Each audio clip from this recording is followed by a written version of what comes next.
Alright. Also, the game is not being captured. That's fine. I'm just use display capture. Because all the games I play, just, you know, I just want to alt-tab and look at other things, but the music stops when I do that, so. Anyway. I don't like this. Well, I would be rude to say I hate it, but like, I don't like this song as much as the other ones. I guess it's because of the, I don't know, it's the freaking drum line, you know, that every like rap song uses. Rap song or like hip hop or whatever. Like, you know, that's, I don't know if you can hear that for the microphone. I don't know if it gets filtered when I'm doing my mouth, you know, like. Actually, you can't hear it. It gets blocked by the noise gate. If I do it louder. No, you can't hear it. What the heck? It gets blocked. Anyway, I just don't like the drum line because it reminds me of rap. It's the same one, same cliche one. Anyway, also hello Ellison and Blue Dragonfly and Zericane. Like a clock tick. Yeah, I mean, I think it's like I think they're tapping the, what's it called? They're tapping the end of a symbol, I guess, if that makes sense. You know, like they close the symbol and they tap it, basically. I don't know, for some reason I don't like that. Because again, it's just cliche. Like, it's used in a lot of songs. And especially songs that in the genre I don't really like that much, so, you know, that's why. Anyway. How do I start streams? Oh yeah, I usually say, well, today is Sunday, March 3rd, 2025, and I woke up late again, so that's why I'm starting at 12:30. But today, I'm gonna be playing probably this game. At least the demo. It hasn't been released yet. Actually, this ends on... actually, it's not... Did I say March 3rd? No, March 2nd. Right? Did I say the wrong date? March 2nd. I must have been thinking about this, because this says March 3rd. Because this ends at March 3rd, apparently. I'm assuming the demos still, you know, they still stay playable, right? If it matters. I don't know if I'll play more demos next time, but, you know, the next fest is gonna end tomorrow, so... Anyway, I'm gonna be playing Girls Made Pudding, in which is a confusing title, which makes me wonder again. It's like, remember like Carelesser or Troublemakers or whatever? That's like a strange title, which like it's probably because of the translation that is like really rough. I do wonder if it's like another thing where like the translation is like rough. I don't know. I guess we'll see. But Girls Made Pudding, it looked interesting because again, it has anime art style and everything. However, apparently it's about two anime girls that tour a series of towns that people have disappeared from, which made me really think of Girls Last Tour, which is a good anime that I still haven't watched, by the way, but I know about it. And I even know the author, you know. I actually was reading a different manga series from the same author, which I really like. And I think there's a few like a little smaller comics as well. I think there was a Toho comic that was like really good. I like that as well. I don't know. I like their style. I like their writing style. I like the art. It's very introspective, I guess, but also kind of cutesy. It has a very cutesy art style, but like kind of dark, you know, in like a very like melancholic way. But anyway, I still haven't gotten around to like watching this. I've seen some clips, I guess, but Girls Last Tour is about like two anime girls who travel, you know, in a kind of like a post-apocalyptic world. And what's interesting about it is like, even though it has a very casual pacing to it, you know, where like, you know, they don't really do a lot in terms of like actual plot, you know, they don't like save the world or they don't like beat a bad guy or there's like a lot of drama or anything. But the world itself is very interesting, right? As they explore the world, kind of like very casually, you learn that, you know, basically everyone's freaking dead, and then it's a post-apocalyptic, and you know, it's basically like a surviving scenario, right? Kind of like Fallout, I guess, but like less silly, you know? Because when I think of Fallout, the Fallout games, it's like it's just kind of silly. It's so over the top and stuff, but you know, basically Fallout, but like with anime girls. And that's what it reminds me of, Rob. And then, that's a good thing because that sounds interesting. So this is kind of like a video game version of that. And I guess we'll see what it's about. I don't know. This one of the screenshots, it looks like it's 3D and just kind of, that's it. I don't know. It's in Japanese, but I'm pretty sure it supports English, it says here. I don't know. Again, it might be like a translation thing. For some reason, a lot of Japanese games, because they don't have a big budget, I guess, they don't really hire like a real translator. They just go through like Google Translate. Or possibly like AI translation or whatever. I don't know, but when you do that, obviously the translation is definitely a little rough. But I guess we'll see. Anyway, there's nobody there to see you disappear. There's a bunch of towns people disappeared from. Everything happens during the journey. Nothing will happen if you stay where you are. Branching paths. And you can also gather food, apparently. Apparently, the journey started with Sumibi's wish. I want to eat that pudding again. I want to eat that pudding. He wants to eat that freaking pudding. I mean, the first thought I had was like, from the title anyway, is it the girls made the pudding? Like, did they make the pudding, or is the pudding made out of girls? That's a darker implication. This is not a horror game as far as I can tell. Yeah, it's not really a horror game. Any discussions, by the way? It's all in Chinese. And one English. And this guy says, cool stuff, thoughts? This guy says, I find it a bit bland. Okay. I don't know. I shouldn't have done that, because that already influences me. Oh well. But yeah.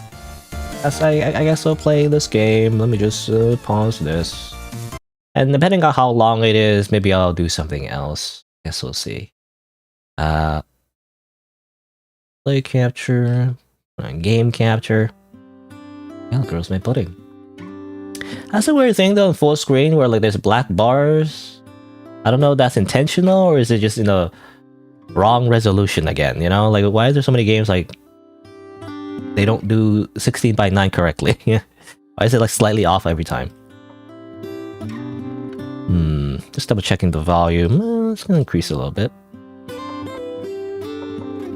Boo boo boo boo. Nice relaxing game where you travel the apocalypse.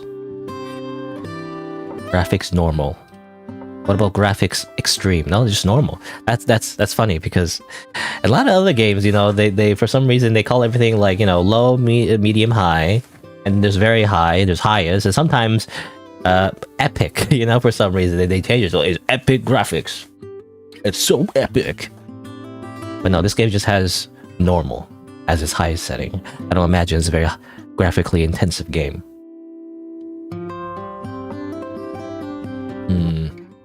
I also wonder if it's, well, I don't know. I can't tell. You can't tell these days. But like, is it AI created by Wonder the art? I'm not sure. It looks okay. I don't know. I have no idea if something is AI generated or not anymore. Because it's getting better. It used to be like, oh, you can tell it's AI if the hands are inconsistent. But now they fixed that. So like, you can't tell anymore. Everything is AI. Everything is fake. Nothing is real. Alright, just testing. Just testing the volume. It should just be max volume. I don't know.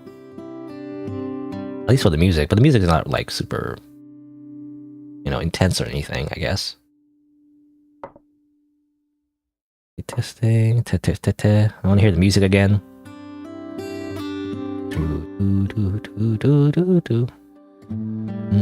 Okay, I mean, it sounds okay. I don't know. Alright. So, let's begin this game. I guess I'll do a little introduction. Again, I'm not sure if it matters if I do an introduction for demos, but I'll do it anyway.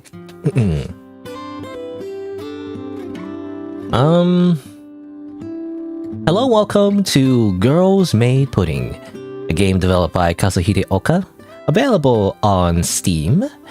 And well, apparently it's about two anime girls who travel to a series of towns where everybody has disappeared. I guess we'll see what it's about. This is just a demo, but I guess let's check it out.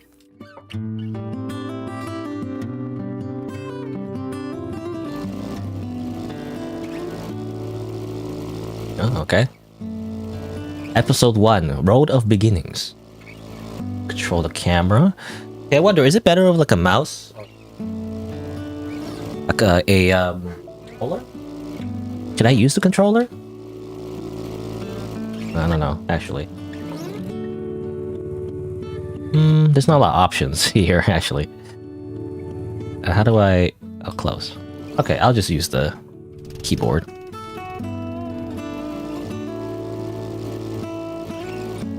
Left stick. Is that left stick? I like it.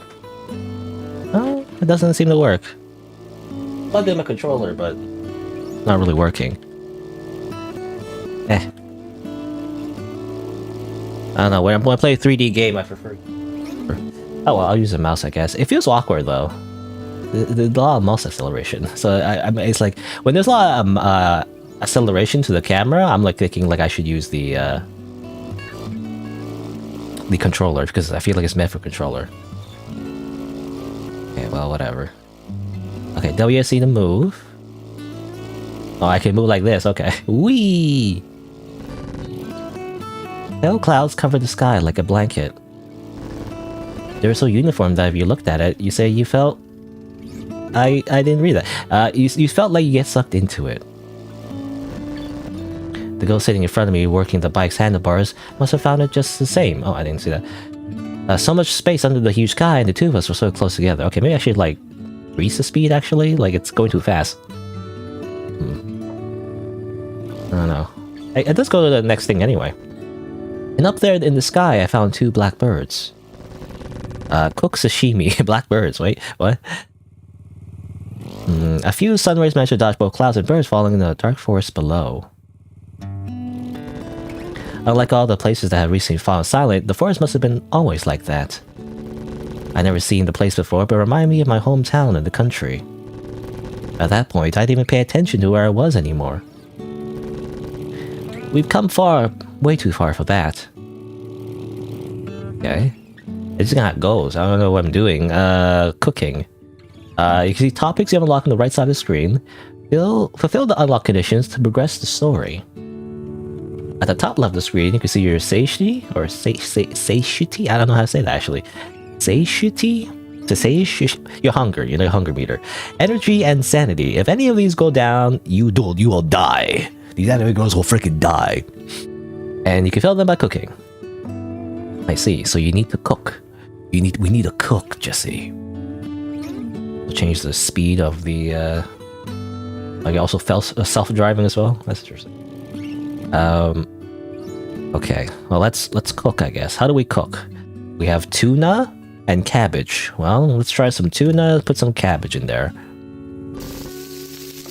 Nikomi, cat girl. And this is Sumibi. I wish you could tell fish apart by taste like a fancy adult. Let's eat. Now... Hey, those birds. Huh?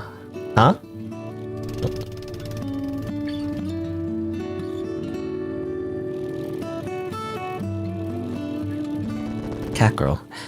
I tugged at her sleeve and she turned toward me. There in the sky, see? Oh, you're right. Also, I got cocoa powder. What kind of bird do you think that is? I'm not an expert or anything, but I guess a crow? I figured that she's probably right. I wonder if there are a couple. I only saw one bird.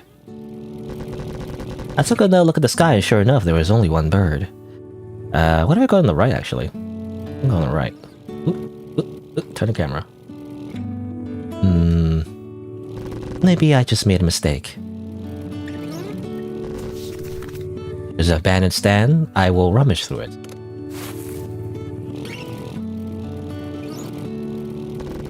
I'm pretty sure I saw 2 earlier. Also, there are sheep. If I hit the gas, I will sacrifice my sanity, I guess. Or I can just wait. Yeah, sure. Like, this is also a survival game, you know? We need to manage our meters. Huh. Do you want a pair of glasses? Or do you need a pair of glasses? I don't. It's not like you even have glasses with you. Examine this, by the way? Oh yeah, I can actually examine stuff. Look for ingredients. Oh. I got egg. I missed the first one.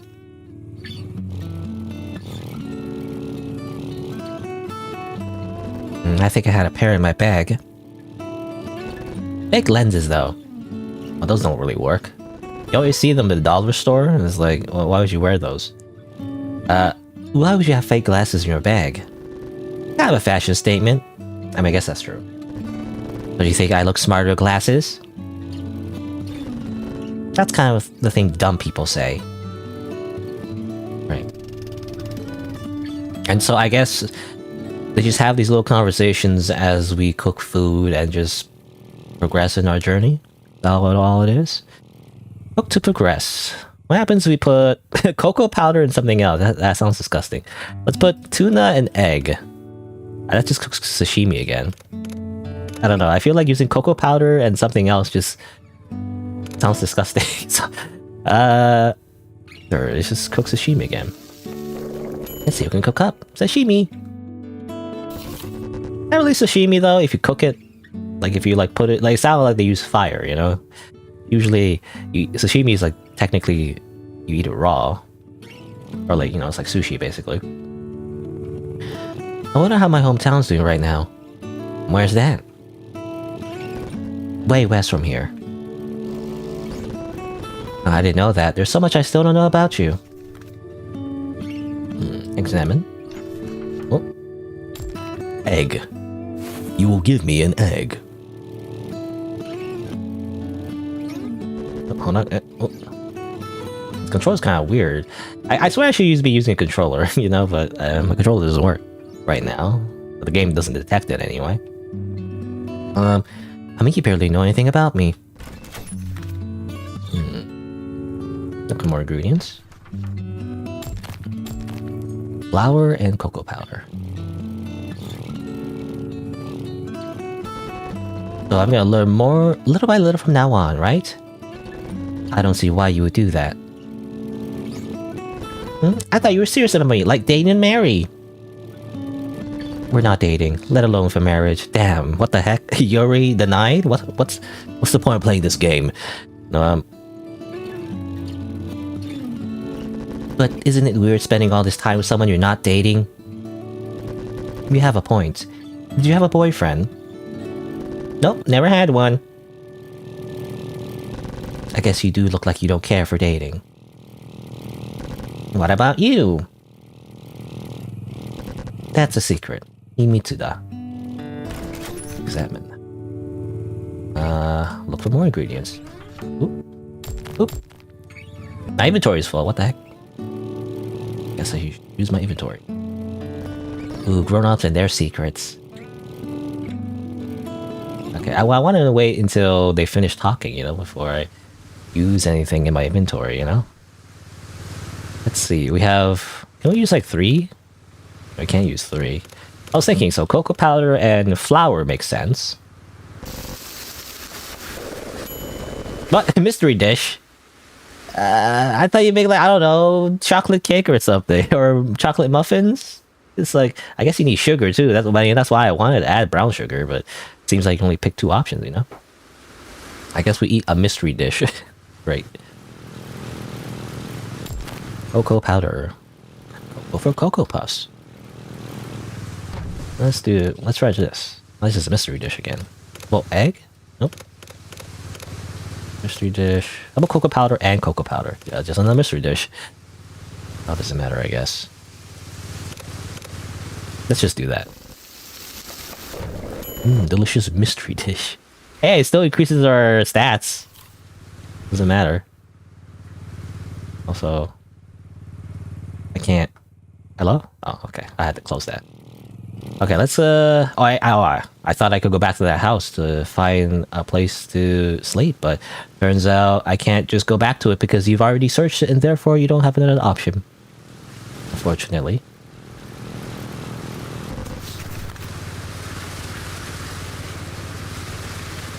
I guess we'll run through it. I mean, there's no reason not to, I feel like. Unless maybe it wastes his time. I wonder if we need to, like, find gas. You know, that's the thing the game doesn't really mention. Like, do you need gas? There's a gathering of cats. I must pet the cats. And then get rabies. Because it turns out they freaking bite you, you freaking get sick, and then you freaking die. I don't know, I feel like it's not safe to just pet, like, stray animals, especially in a post-apocalyptic world where there's no doctors. Or even, like, medical supplies. I guess we must use the power of sneaking past it, I guess. What do you mean sneak past the car? Is the car a danger? Is it gonna eat you? Anyway. We're gonna stay the night in this house.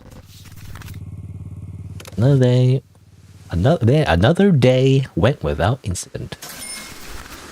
Congratulations, you unlock Empty Town. Okay, is that how that works? I see day 3 and day 4 is just more, like you unlock eggs for some reason. Anyway. Mode selection, normal, casual, or story. That's funny, story, like a lot of games these days, they change, like, easy mode, they change it to story mode, you know, which I kind of like, I don't know what the word is, but I kind of like resent that, actually. I don't know what the word is. I don't know if resent is the right word, because, you know, I'm definitely like a big story gamer, but at the same time, you know, that doesn't mean like I play on the easiest mode though, you know, so I kind of resent that, you know. To me, story, you play in normal mode, right? It makes the most sense. Anyway. Also, normal. I can see some cracks of like a rough translation. I mean, so far it seems okay, but anyway, I'll play on normal mode. Yeah, it's normal mode. Of course.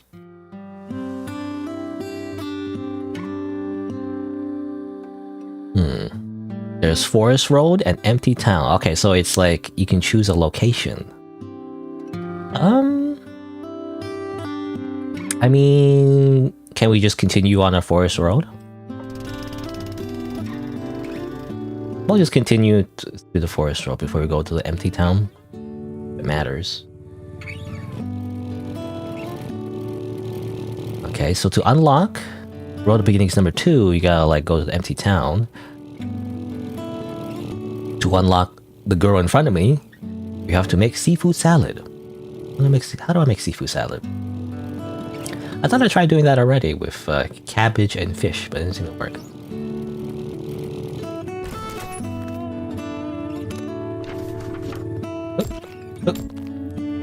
Brown sugar and cabbage.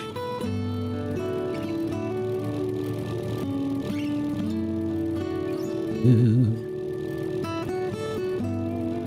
Let's go faster. Zoom. Zoom, zoom.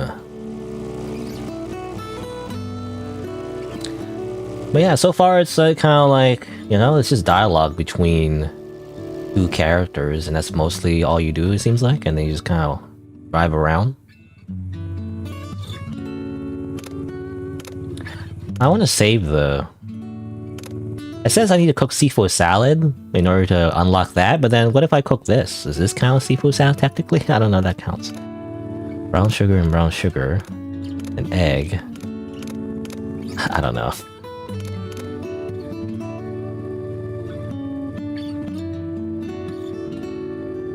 I wonder if I need to save the tomato. What if I save the tomato instead? Let's put egg and or rather cabbage. Seafood salad. Oh, okay, that just works. I thought I had to do something. Well, you'd think you had to put seafood in it to make seafood salad.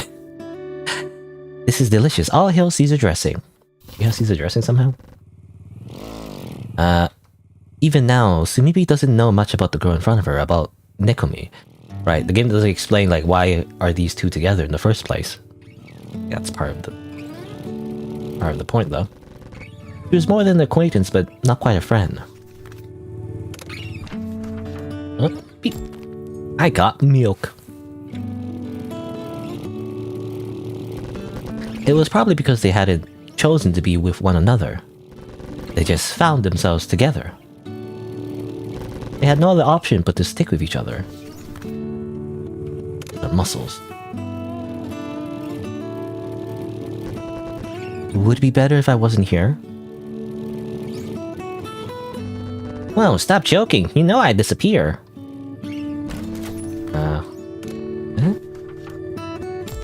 I always have to, like, break the conversation to do other things, though. Not weird. Yeah, I mean, would you rather disappear? That's scary. Is it? Huh? Don't you feel? Don't you feel? Don't you feel I'm a nuisance? I don't. I'm glad you're happy to be there with me. Oh. Okay. Also, she mentioned, like, she would disappear, right? I guess that means, like... Again, the premise of the story, which you find on the Steam store page, is that everyone has disappeared. Like magically, it seems like. Like, everyone just got raptured. But that's what she means by disappear, I guess. Also, let's cook something. Let's put brown sugar and milk? Nope. Tomato and milk. That sounds disgusting. Tomato and sugar? Why would that make, like, seafood salad? That makes no sense. I guess it's tomato. You think sugar and milk would do something? I guess not. Fine, whatever. Just make the seafood salad. And,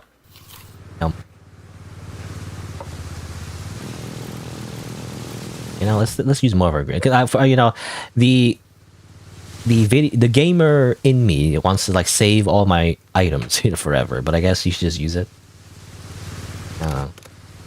More salad. No strength though. We need muscle. We need protein.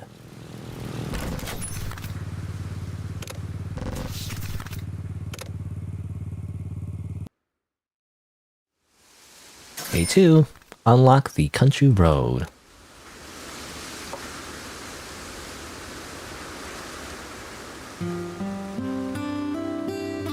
Let's go to the empty town next. What's in the empty town? I don't know. It's very convenient that a lot of the roads have orange... What was it? What are those things? Orange little markers? Helps you keep on track, I guess. Go faster. Whee! You got milk! Oh yeah, isn't that a slogan for milk? Literally, you got milk? I swear, there was so much milk propaganda back in the day.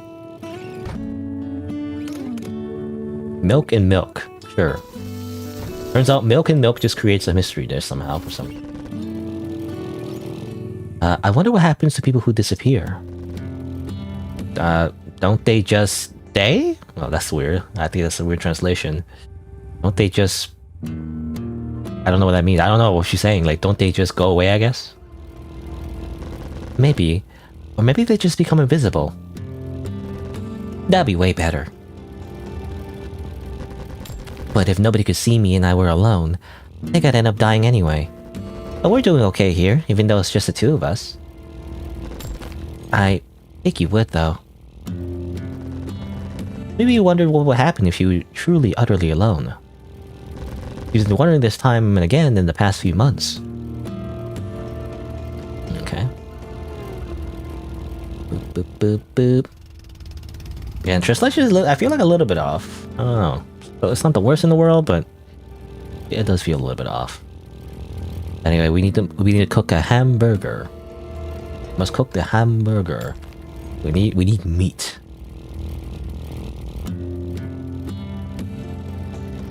Faster, wee. Look for ingredients. Oh, yep, here. Oh, okay. How do we make a hamburger? Is it this? Tomato and meat? I like my hamburger gravy sweet. It'd be better if it was sweeter.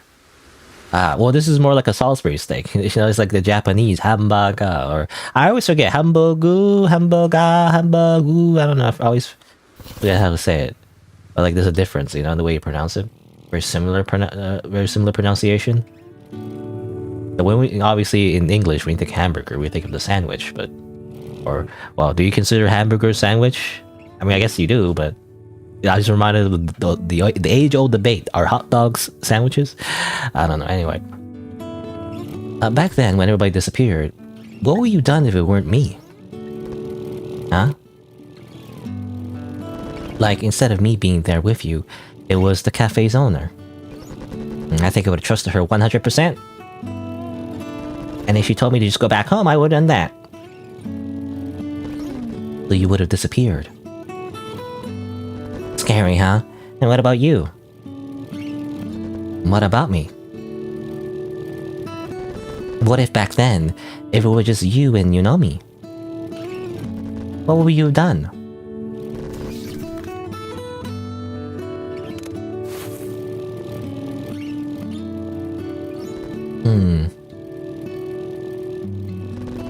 Maybe try imagining herself in the situation. She could still clearly recall Yunomi's face and voice. I know. We locked ourselves in a cafe and then died together.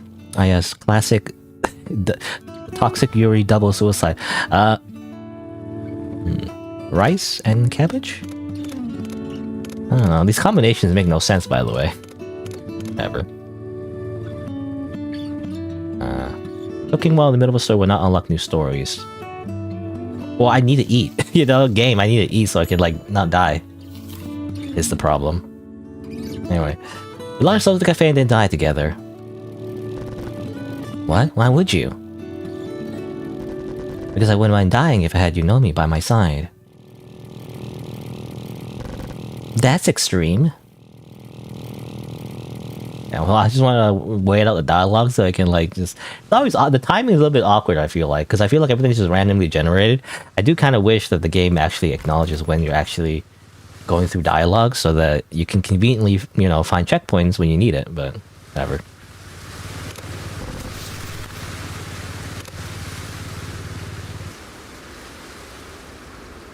You got egg.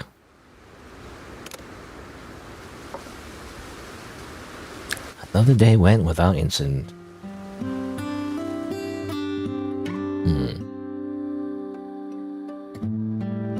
I guess let's try going to the country road.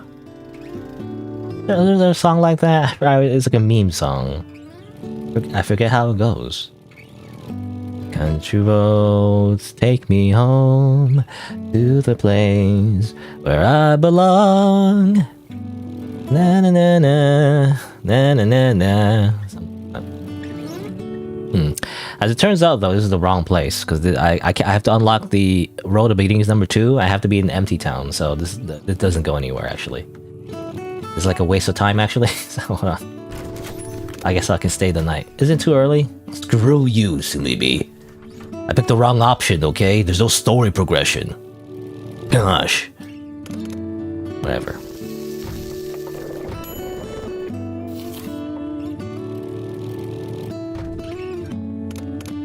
Mystery dish. Ironically, the mystery dish actually heals, like it's more balanced healing, you know? I rather cook the purple, like, garbage food, you know, rather than the real food, I feel like.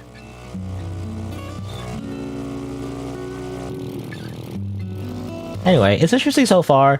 It's mostly dialogue on the road, though. You know, I rather like explore like houses, like not just through a menu, but rather just actually go inside. You know, different perspective, things like that. I don't know. Anyway, the song is in Fallout 2, Fallout TOO2.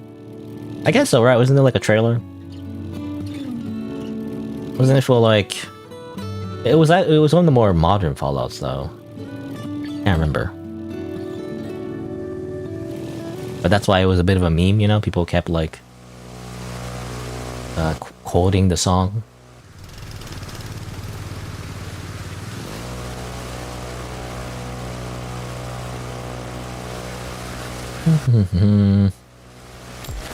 We got flour.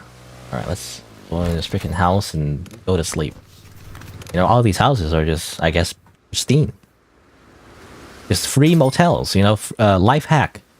When everybody's freaking dead and gone, just simply go into their house. We got, you know, it's free housing.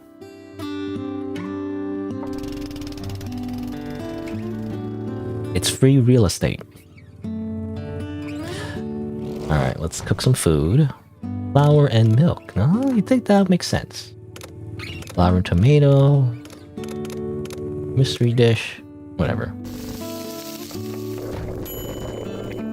You know, egg I guess makes sense, sort of, because I guess you use egg to make Caesar dressing. Anyway, the bike was running through small towns. Rows and rows of houses went by. But there wasn't a single person in sight. Any ideas for dinner? The girl driving the bike, Nikumi, slowed down just a little bit to speak.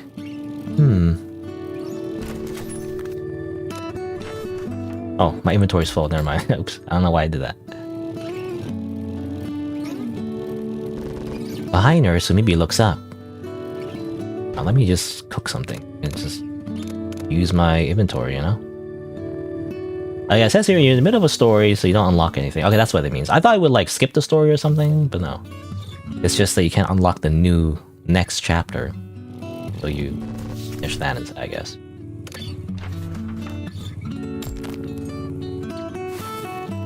Behind her, Sumibi looks up.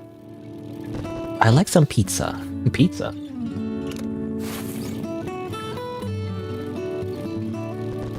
I can't make pizza. Sumibi wondered what would happen if she were truly utterly alone. But that's weird. That's a weird sentence. That's a sentence from like a different like dialogue, I feel like. That's a mistake. Oh, come on. Now I feel like pizza too. Maybe pizza isn't that unrealistic. We just need to try hard enough. No way, we have to start by building a brick oven. And that's easy. It's like any survival video game, you know, simply start punching rocks and trees, and then turn those materials into tools, and then suddenly just like create a crafting table, and then eventually you have a brick oven, I guess, somehow. I don't know.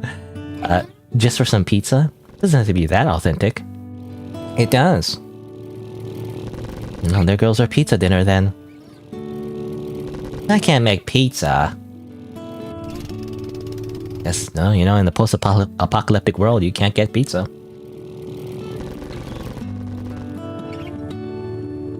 That's kind of weird. Why is it suddenly talking about this?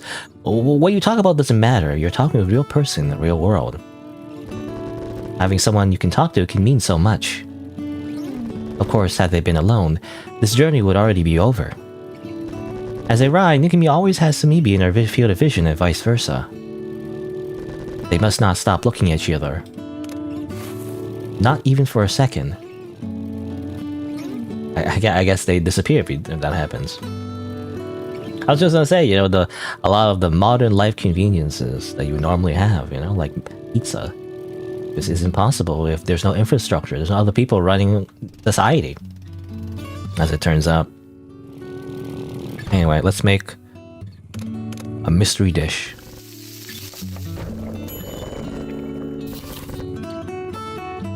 The girls' bike had a sidecar. However, they were using it to keep their things, so Nikumi just sat behind Nikumi. Nikumi was the one driving, but the bike wasn't hers.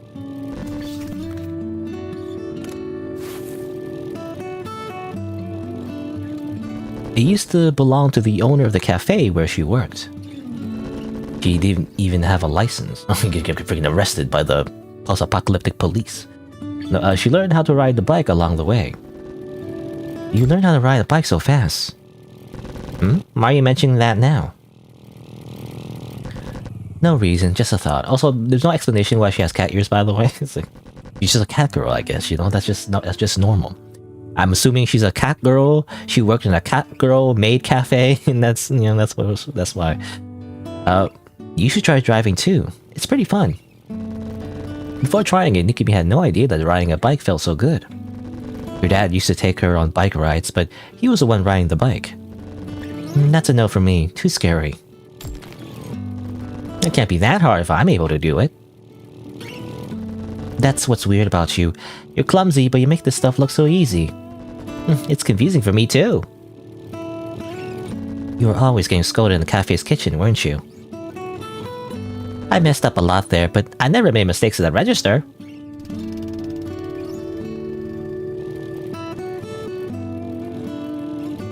Maybe you're just good at handling machines. Could be. I always played with the stuff in Dad's garage when I was little. That sounds fun. Kinda envious now. Great. Nighttime. I need to cook a meal. Time to cook a meal. Sweet beans? It's all just mystery dishes. Okay. Sashimi. No. Maybe you just need to look up for Nikumi to enter her field of vision. Nikumi, focused on driving, mostly saw the road and the bike's handle. Every once in a while, she would peek at the mirror to look at Samibi, as if to make sure she was still there. Indeed, if she stopped doing this, Samibi would actually disappear. Yeah. Make her put more sashimi. As she has these thoughts, I need to cook first. Indeed, if she stopped doing this, Samibi would actually disappear. Well, the things one could get used to. But Nikumi still feels nervous every time she looks back. Maybe this time she'll find she's the only one on the bike. What would she even do if she lost Samibi? If left by herself, she'd be destined to disappear as well. It was still a scary thought, but nowhere as scary as it used to be. At first, she'd be too scared to take a single step without Samibi holding her hand.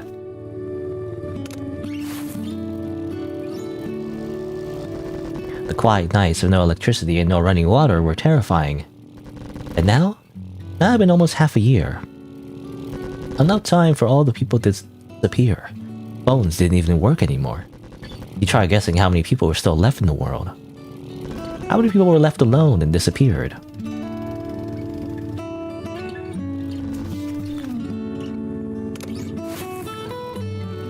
Actually, I don't know what I clicked on. Oh, because I was thinking like we didn't need the sanity, but I guess we might as well pet the cats. I was thinking. When this had all started and the phone still worked, she had read something that was still burned to her memory. If nobody's looking at you, you disappear. Okay. So it's a weird. Okay, it's a weird premise where like some kind of world-ending disaster occurred. It's like a supernatural phenomenon where you get freaking raptured if nobody looks at you, I guess. If they lose sight of you, you freaking die. You know?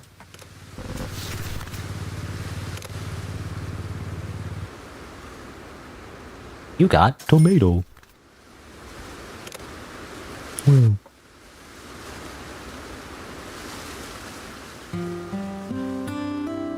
Where are we going now? Let's go the country road. Country road or whatever. Or was it? Did this start country road? Or I don't really remember. I don't know. Let's cook a meal. Curry powder. Curry powder. I think you can buy curry powder with rice, most likely. Nope. You didn't know whether that was true. But people were disappearing. There's no doubt about that. The world started breaking around noon. Nikumi was working at the cafe. The owner was there, as were a few customers. The internet became a cacophony of concerned voices. Soon after, people outside the cafe started shouting. You could feel that something serious was happening. Free food. And I was just thinking, like all this food, like it's not kind of not realistic because all the food would have like rotted at this point, unless it's because of electricity, you know, like running out. There's no fridges. All of this would have rotted. But anyway, that's the biggest concern, you know, like storing all this food. Like the only things that survive would be canned food, maybe, but even that doesn't last forever. Some customers left to go home, and others to go check outside. So did Nikumi's colleagues. Not a single one of them came back. The owner went to the back room to check the news on her computer, and she closed the door behind him? Behind him? Again. You know, a telltale sign, or telltale, I don't know what the word is. Telltale. The telltale sign the game was translated with a machine is that when they mix up the pronouns, you know, especially when they translate Japanese to English. For some reason, the pronouns always get mixed up because usually in Japanese, as far as I can tell, I'm assuming in Japanese anyway, pronouns are not that specific usually. It's contextual based on the previous sentence and stuff like that. So that's what happens in translations, you know, to English. Like if it doesn't specify, it defaults to man, you know, male pronoun for some reason. Or like sometimes it mixes up you and I, you know, first person, second person. Anyway. But the owner went to the back room, checked the news on her computer. She closed the door behind her. More out of habit than work ethic, Nikki decided to stay until the end of her shift.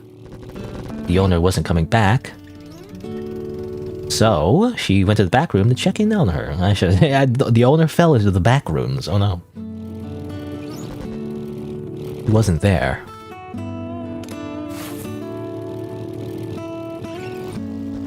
Nikki hadn't seen her come out through the door. The only door.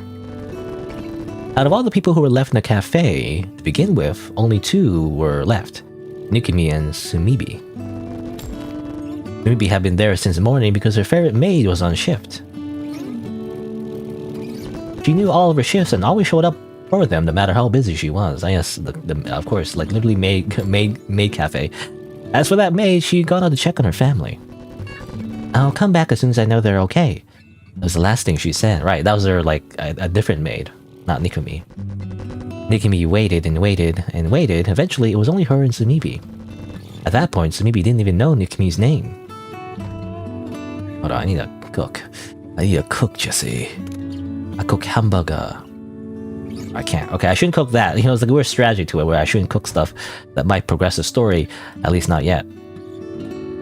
Because I need to freaking fill up my stats. It's funny how the game gives you a warning every time, but like, I need to fill up my meters, you know? Like, it goes against the game's design, I feel like. Anyway. At that point, we didn't even know Nikumi's name. It didn't take that long for the 2 to realize that the noise outside had subsided entirely. People had started disappearing from the city. If nobody's looking at you, you disappear. While phones still worked, Nikki had managed to read that online. Right. And that's the premise of the game. Alright, let's cook some hamburger.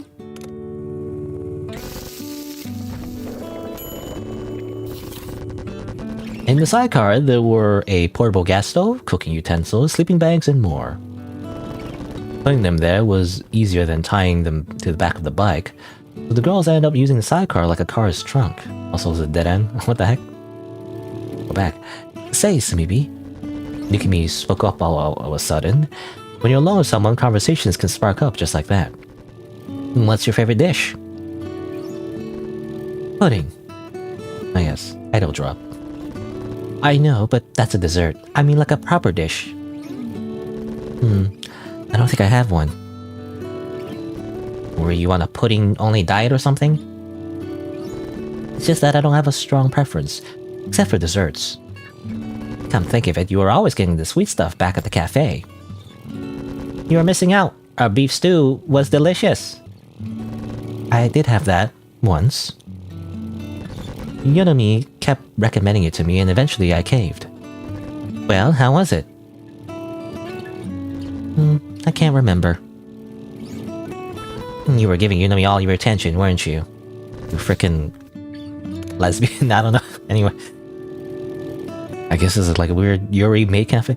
Of course I was. Look, all I'm saying is like usually the demographic for maid cafes, I'm assuming, is usually just men. But I guess a woman can go too. It's just, I don't know.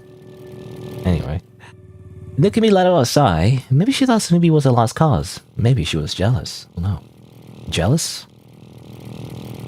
Jealous Yuri? Okay, so next thing is we have to... So another topic we can unlock is by making a mystery dish. Onion. How do I make a mystery dish? Do that, I guess. I keep pressing F too much, many times. I think that kind of like goes to like a sub menu, but you're not supposed to do that. Anyway, Nikami's part-time workplace, Cafe CCC. CCC?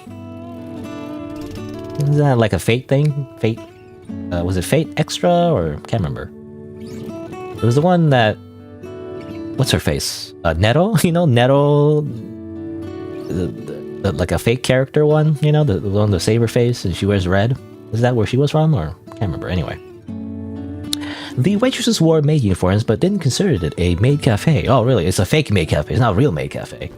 None of that writing cute messages with ketchup on the customer's omelet stuff. What the heck? The waitresses also didn't really speak with the customers any more than strictly necessary. The uniforms were that way because the owner liked them. Nothing more, nothing less. Okay, it wasn't a maid cafe. It just looked like a maid cafe. Turns out it's not actually a maid cafe. That being said, being waited on by girls in maid costumes appealed to some customers.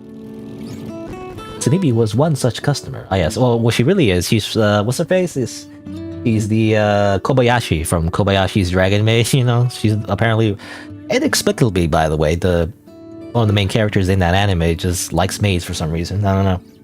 I think that's what it was, right? And that's why the freaking other character wears a freaking maid uniform. I don't know, anyway. She was into one of the waitresses in particular, Yunomi. Been working there since before Nekami. You could tell she wasn't in school anymore, but Nikami didn't know her age. Maybe she was a housewife working part-time for some extra pocket money, however she didn't wear a ring. Nikami realized that she never knew much about her, except that she was beautiful and somewhat mysterious. Mimi was a fan of hers. She'd come to the cafe every time Yunumi was on shift. And yet she didn't know much about Yunumi either. She was enough of a regular that Yunumi would chat with her when the cafe was mostly empty. Even then, she didn't know her age. If she was married or why she worked, she never met her outside of the cafe. Now that she was with Nokami, she never brought up the topic of Yunomi on her own. I think it was said, right? On topic of Yunomi on. You know, I do kind of wish the text kind of like... I mean, you can slow it down by pressing 1, 2, and 3. You know, it's like dependent on the bike's speed. But sometimes I do feel like it doesn't match like how much I need to read. I really do think it's a translation thing too. Like sometimes, obviously, sentences in Japanese or other language doesn't really match, you know, how long it is in English, right? So maybe that's the case, I'm not sure. Anyway, she got to check on her family and that was the last thing they see of her. She could have disappeared or she could still be safe somewhere. Nikami had to wonder, what did life without Yunumi felt like for Sumiri?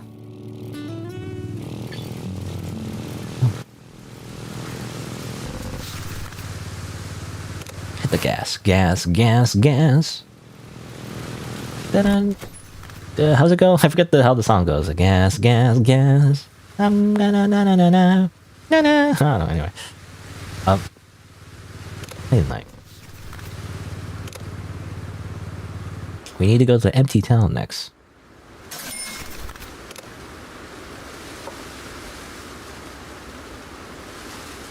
I mean, the story is kind of interesting. I like the idea of the story. I do kind of wish there was more to do though, like a long-term goal, long-term goal. That is, I wish there was, you know, like you know, like I don't know, just simple like skill trees or something. I don't know, maybe not skill trees, but like to do something, right? To like unlock more meals maybe, or to like you like upgrade tools or something. I don't know, something a bit more to do, like a meta game while the story is going on, so that there's, I feel like, a little bit more purpose to like gathering all these ingredients, right? Because while the dialogue is going, you know, there's just not much to do and you're only focused on the dialogue. Why not have a little something as well on the back burner while that's happening? Like, I don't know, like for example, I'm trying to think, like, I mean, maybe like a skill tree, right? Like there's some things to unlock in terms of skill trees, and then but you have to wait for the skill trees, like finish, like, I don't know, for the characters to finish learning them. So while that's going on in the background, it incentivizes you to also read the dialogue as you wait, right? That kind of thing. And then after the dialogue's finished, he's like, you unlocked fishing or whatever, right? It's little things like that that I feel like would be more engaging, I guess. Anyway, onion. Sashimi. The only thing on the road was their bike. No matter how long they rode, there was no one around. There were a few birds flying, and the wind shook the trees. Those were the only moving things. I'd rather sleep in a real bed tonight. Maybe just said that all of a sudden. Maybe there's a hotel around here. Look for ingredients. Boop. Pop. Oh, my inventory is always so full. That's the thing as well. I feel like even that, you know, like for example, like an upgrade for your inventory, you know, just to hold more items, you know, little things like that. I don't know. Or maybe just some other use for these ingredients would be nice. Because it feels like it's a waste to just throw them away, right? Anyway, maybe there's a hotel. Even a normal house would do. I mean, I found a lot of normal houses. Seriously? Wouldn't that feel super weird? Not really. What if some old guy used to sleep in that bed, like as old as your dad? I don't really mind, as long as the bed doesn't stink or anything.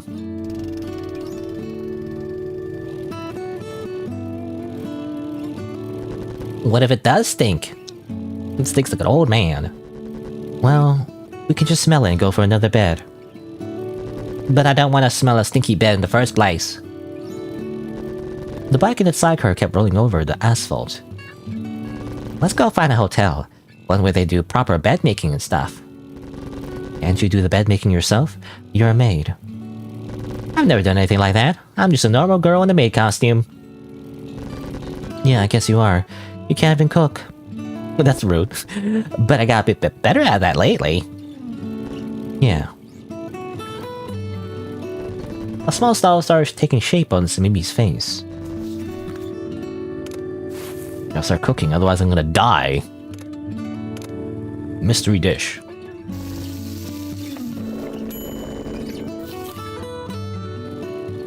Whoop.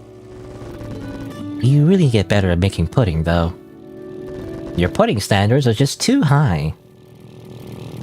My pudding standards are most reasonable indeed. Why don't you try to make it, though? You're good at cooking.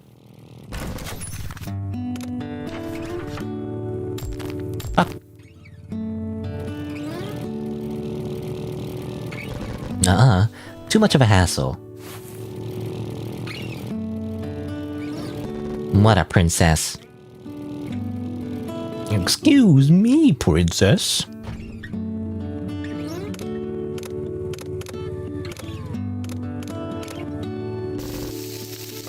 I also kind of wish there was more combinations. You know, a lot of combinations I feel like just don't make sense.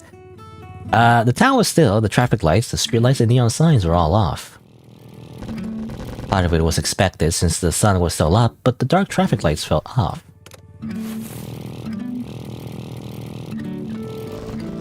The town wasn't getting electricity anymore. Nikimi stared at the black cables hung over her head. Now, I feel like, yeah, every time we go through the tunnels, by the way, it's more like a Pac-Man kind of thing, where we just kind of like, we're just looping around the town, you know? Like, there's no real way we're going, really. There's no real direction. It's just a big old loop. She thought of how they ran all the way to the power plant or somewhere. However, you could only rely on them so much. The electricity had always ruled their lives, but cutting a single cable would be enough to deprive them of it. Not that she's ever tried, but they didn't look particularly hard to cut either. Of course, normally they'd be fixed immediately, had all been running like clockwork. Thinking of the scale and precision of that clockwork society made Nikumi dizzy. I mean, that is the thing I think of as well. If there was ever like a post-apocalyptic zombie scenario, you know, it would suck because the power plants would eventually stop running. It is a society that is dependent on a lot of things to be working. It's also picturesque. Nikumi sounded as if she was talking to herself. Huh? You know, the way everything crumbled after rising so high. We took our world for granted, but as they say, what goes around comes around. I don't think that means what you think it means. Same for picturesque, too. Really? Look at me. You did go to school, right? I did. And your school lets students have part-time jobs? Yeah, as long as we had our parents' permission. Even weirder. Your parents were okay with that uniform. Why? Isn't it cute? That's not what I meant, but yes it is. Then we nodded, and that was the end of the conversation. We were both comfortable with the silence. They just kept riding quietly. Burlesque. That sounds like the correct definition. I don't know. Again, maybe a translation thing, where maybe she actually did use the wrong word. But that wasn't clear in the English. Anyway. Is there no more topics? I don't see any topics on the right. I guess we just gotta go find a place to sleep. Sashimi. Boom room. Gotta go fast. Examine. Nah, whatever. Gotta find a house. Or the monsters. Before the monsters start waking up in the middle of the night and eat your flesh.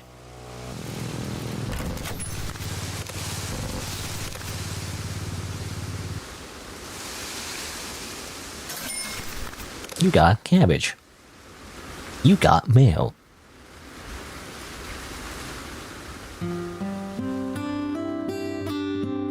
Alright, where are we going now?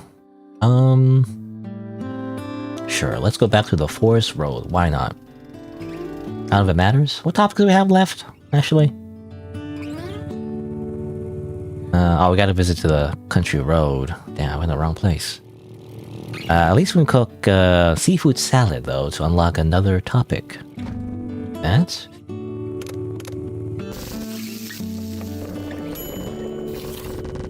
By the way, tell me more about that pudding.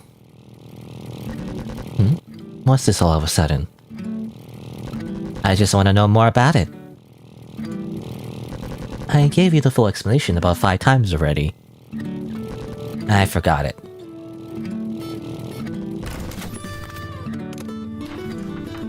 Boop, boop.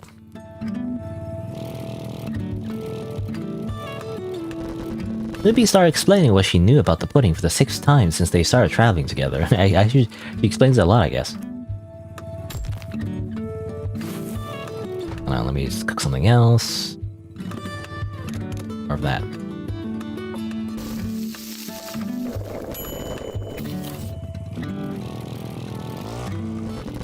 I think the cafe's menu baked, or rather, baked, no. I think the cafe's menu read baked pudding or something like that. I see. It came on a silver dish, with just the pudding on it. It looked handmade. Uh-huh. The caramel sauce was on the bitter side. The pudding was firm and the flavor was pretty eggy. Eggy? And? It was good. Anything else? That's it. You know what that sounds like? What does it sound like? Cat girl made?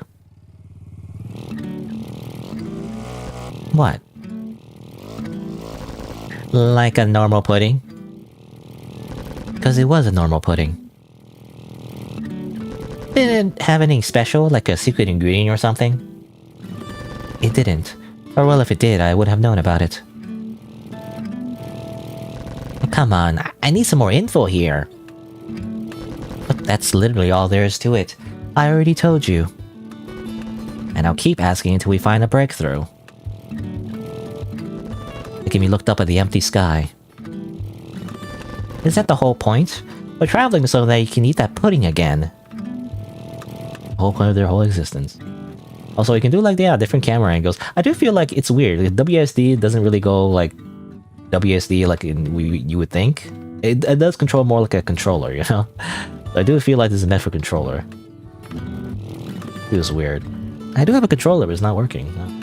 It's not like... I must, you know, you need to like maybe plug it before you open the game or something. Too lazy to do that at this point. Right. I was wondering actually, do I have... I don't. I wanted to put curry powder and rice, you know? I wonder what that would make, but... Anyway. Anyway, let's cook another meal. So maybe we want to have that pudding one more time. Nikimi had asked her what she wanted to do now that the world had changed. That was all that Sumimi could come up with. She hadn't seen her? I think it's her. She hadn't seen her come out through the door on the only... Wait, this is from the previous dialogue. Developers, you're mixing up the lines, you know? This is like another translated line from a different thing. Anyway, at the time they were in the middle of an empty, silent city. Nothing moved except for time. Sumibi's wish was what set them into motion. They took the bike and started their journey. I wish I had tried it out too when I could. Didn't you get to eat stuff in the kitchen during breaks? We did, but I just never thought of having the pudding. You think you bake a whole bunch of them at once and the staff would eat the leftovers? Maybe. I never saw it happen though. Usually my shifts ended way before closing. And they wouldn't let you into the kitchen, I assume. I like the music, by the way. It's relaxing acoustic guitar. Of course they let me in. I was in the kitchen a couple of times. And you broke most of the plates every single time, right? Hey, you're making me sound even worse than I actually was. Despite the teasing, Ruby couldn't actually remember what Nikimi looked like while working. He should have seen her a few times, being a regular, but she only had faint memories of her. Boop, boop. Sweet beans. She'd forgotten most of everything about the cafe, except for the maid she liked so much. Even that pudding, how much did she actually remember correctly? How much has she already forgotten? It could be that her memories were too vague to ever properly compare it to any other pudding. Despite that, the two kept traveling so that she could have another taste for it. After all, they didn't have anything better to do. You know, I feel like Sumibi's kind of lazy. What's her role in this? I feel like she didn't do anything except wanting pudding. Like, I feel like Nikimi does everything else. Zoom in, by the way. The freaking maid girl, cat girl, whatever, does the cooking, she does the driving, she does everything. And Sumibi's just here like, I want pudding. Give me pudding, wah, you know? But I guess, you know, they still need each other because that's kind of the point of the premise. Because if they don't have each other, they literally disappear. I don't know. All I'm saying is that she could contribute in other ways. I don't know. Anyway. Onion.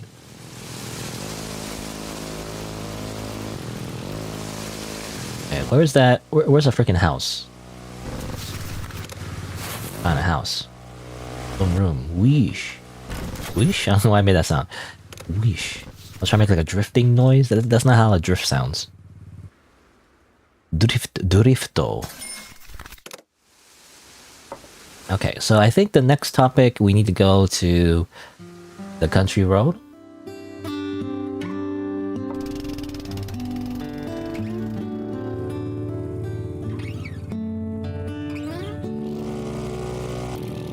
And we need to make a meal. Yeah, I want to try curry powder and rice. It's just a mystery powder. What the heck? You think curry powder and rice would make something, but nope. What a ripoff. What a freaking ripoff. I saved up for those two ingredients in particular to make curry, you know? For the first time since starting their journey, they realized that towns do in fact end. Before becoming towns or cities, they were all forests, plains, and maybe even swamps. People gathered there for one reason or another, and those places turned into towns. Maybe they were flat and spacious enough, if the coast had a natural harbor. Once that reason stopped existing, the town slowly stopped existing as well. The people would leave and only leaving behind roads to the next town over. While leaving a town, the girls never knew whether they'd reach the next one. They never knew where this journey would take them. They never even knew where they wanted to go, or when the journey would end. Something inside them was keeping them moving, but they didn't know what. Maybe at this point, it was just inertia. But could inertia keep something or someone traveling for half a year? Probably not. Despite all this, they never doubted they could keep traveling. Tomorrow will be the same as today. Doubting that simple statement is almost impossible. While keeping their eyes up to look at each other, the girls kept going. Oh, and that's it. Thank you for playing the demo. Wishlist and stay tuned for the full version's release. And keep playing if you want, I guess. Guess that's it though. Some water.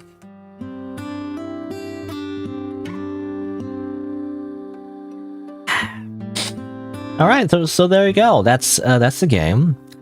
I think it has an interesting premise to it. You know, basically. I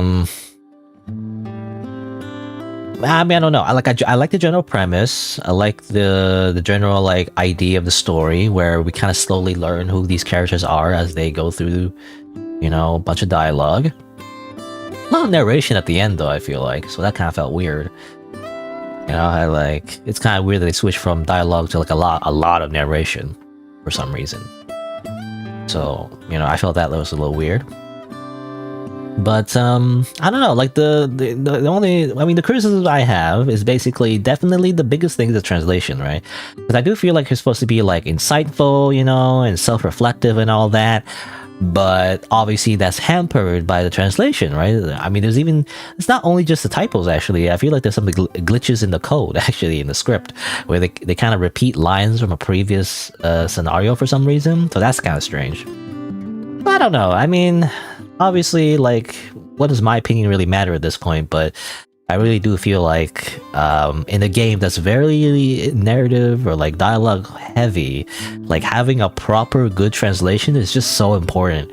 Like I do feel like maybe in the original Japanese, maybe there's a little bit more poetry in it, you know? Possibly, or there's a little bit more subtext and all that, but obviously it's just kind of lost when it's just translated, right? It's mostly okay, but I think I swear, like it's got to be machine translated or AI translated, because it's just a lot of like literal translations, you know, and like I can tell there's a little bit missing, a little bit of the human touch, you know, missing from the language. I feel like, and so I feel like if you know, if you get like a proper localizer that actually is also like a writer, you know, because that's kind of what you need to do. You need to take the original source material and just kind of rewrite the story to make it fit in the language and make the characters actually feel real. Because if you just translate it directly, you just don't get that, you know, like how they speak, right? Like the tone of their voice and things like that. It just doesn't get translated, I feel like. But yeah, that's how I feel. The translation is definitely the weakest point. And obviously, I don't know if the developer would ever bother to fix that, because why would they? I don't know, like they wouldn't see this video really and be like, you know, this random guy on the internet, like this random nobody, you know, he's right, or whatever. I should like get a better translator for my game. No, that's not gonna happen, I feel like. But you know, I feel like that's the biggest downside, in my opinion. So it's just it's lost in translation. It's not, again, it's not the worst in the world, but I do feel like if you're gonna make a game that's again like very focused on the writing, you know, there just needs to be a step above, you know, a step beyond just simply literally translating the words, right? Anyway, besides that, I guess some gameplay could be better as well. I feel like at some point it gets a little repetitive, so a little bit more progression on that would be nice too. I kind of get the point where like, that's kind of like the point though, where like maybe the idea is like you're not really going anywhere, right? Because that's the theme of the story. The whole point is that it's about the journey, not the destination, that kind of thing. But I don't know, a little bit more would be nice. A little bit more events and a little bit more animation besides just simply a still image, right?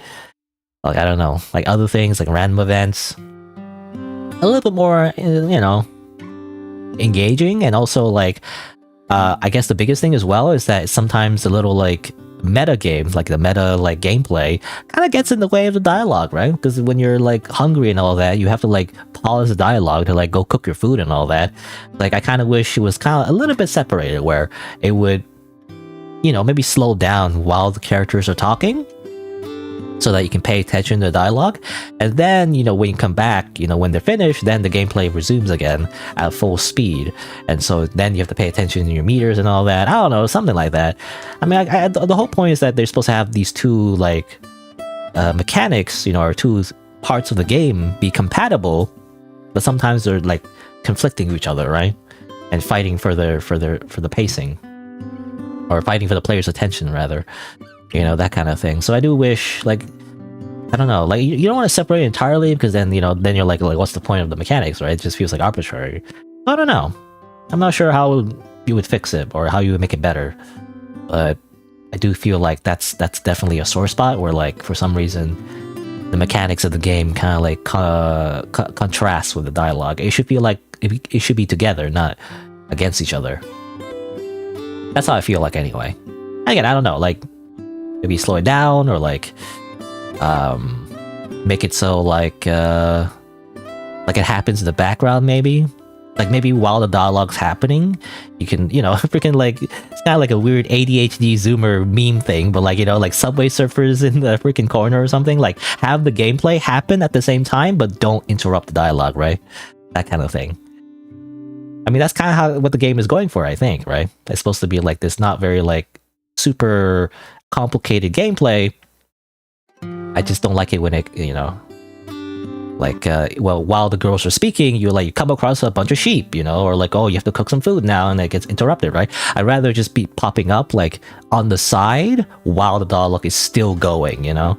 I think that would be best, so that, you know, it feels like more smooth.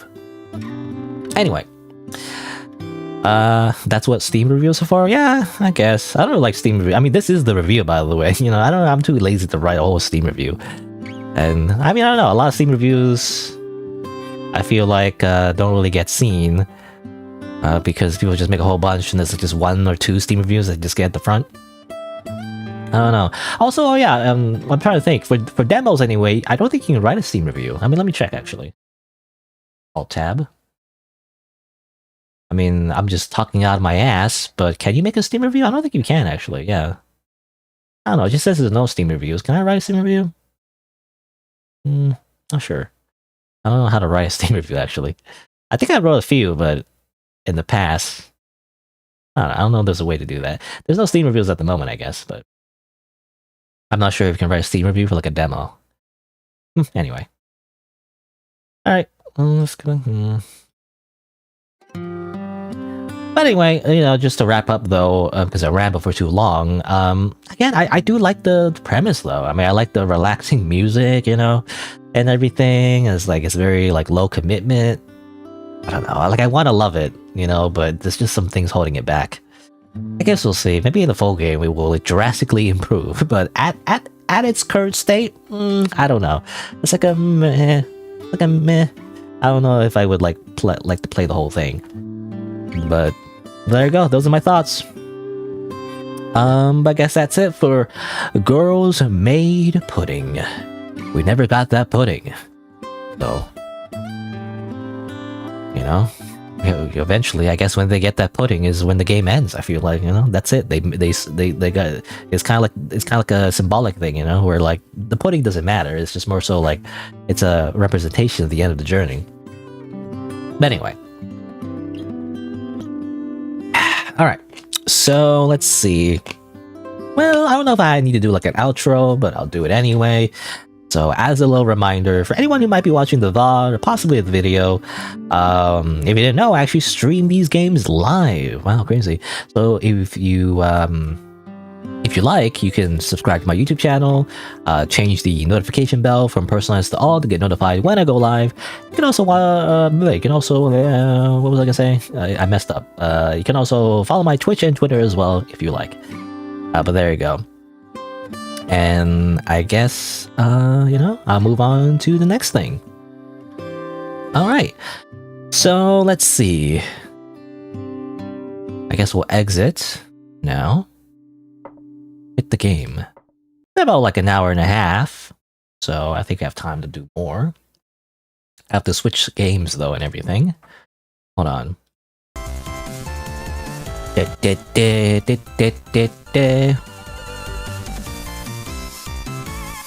Alright, what's next? I don't know. Let's spin the wheel. Might have to play a demo. I mean, I don't know. I want to play another demo, but I guess we'll see. What are we playing next? I guess we're playing Wanderstop. Okay, more like Wanderstop. Okay, no. I keep wanting to say that, even though like it's. I don't think the game is bad. I haven't played it yet, and you know, from what I've seen, it looks interesting actually. But I really want to say Wanderslop. It's funny. It's funny to call things slop. Just call everything slop, even though it's kind of rude. I think it's funny. You know, just everything is slop. More like Wanderslop. I don't know. But I can see like a actual hater saying that though, and I would disagree. Anyway. Oh yeah, Wanderstop. Wanderstop. Looks interesting. Let me just mute this, just see a little bit. No, stop it. Once that's done. Stop it. Ah, freaking! It keeps unmuting itself. I just want to see a little bit of footage. Trailer. Basically, you see here's like, and everything's like, oh, it's just a funny little Stardew Valley Animal Crossing kind of thing, 3D. Except suddenly she's like, I don't know what happened there. I don't know. What's happening? Yeah, hold on, I'm just gonna let it play, I guess. I can stop running. This is good for me. I need to enjoy this. I feel good. I'm happy. I'm happy. I'm happy. You know, I like that part in the trailer. I'm like, okay, now I'm interested. Is freaking PTSD or something? I don't know. I'm not sure what it's about, but that's what got me interested. So, I mean, I don't know. I mean, there is a demo, right? Yeah. I mean, I downloaded demo. I don't know if we're gonna explore that portion of the game because I feel like that would be like the freaking whole point of the game, to explore that other portion of the story. But I guess we'll see. But apparently it's a narrative-centric cozy game about tea and change. Playing as a fallen fighter, I guess. You manage a tea shop, and that's it, you know? Don't worry about it.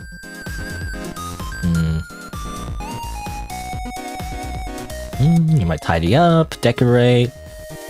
Why would anyone insist on turning the world's greatest championship warrior into a docile shopkeeper?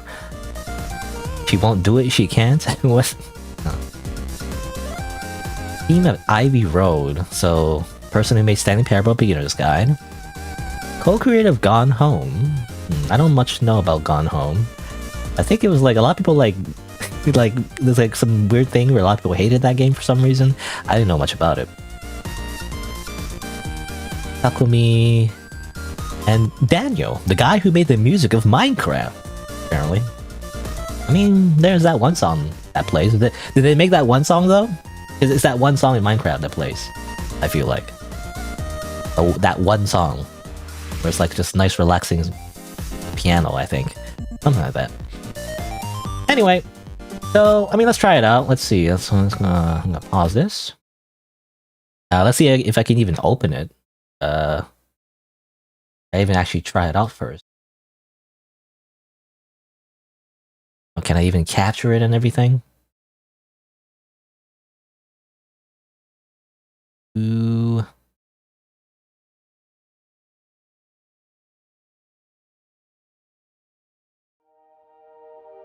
Ivy Road. Recommend playing with controller.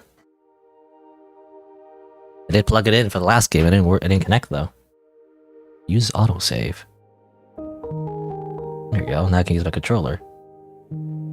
Dialogue speed.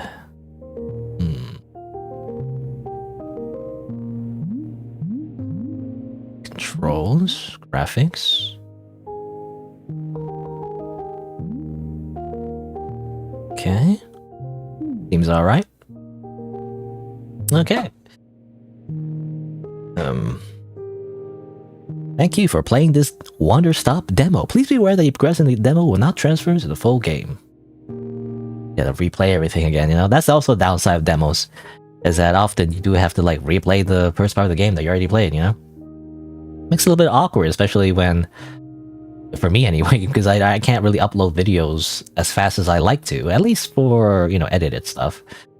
You know, by the point I'm gonna edit the footage, like it's already obsolete. I feel like, I don't know. Anyway, all right. I feel like the game could be louder though. Hold on. It is already max volume. Hold on, let me just edit it on OBS, I guess.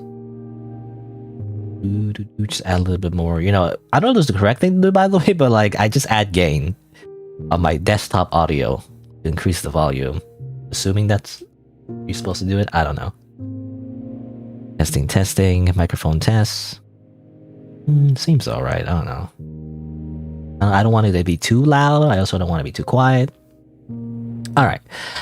Wanderstop. Let's see. Before I begin though, oh yeah, I gotta change my everything up, my stream info as well, so I should do that too.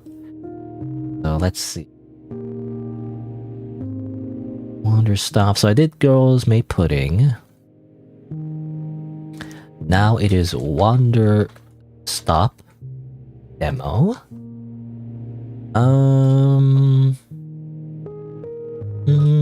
I should find the link, put it in the video description, even though nobody looks at the video description. And what should the title be? What should the title be?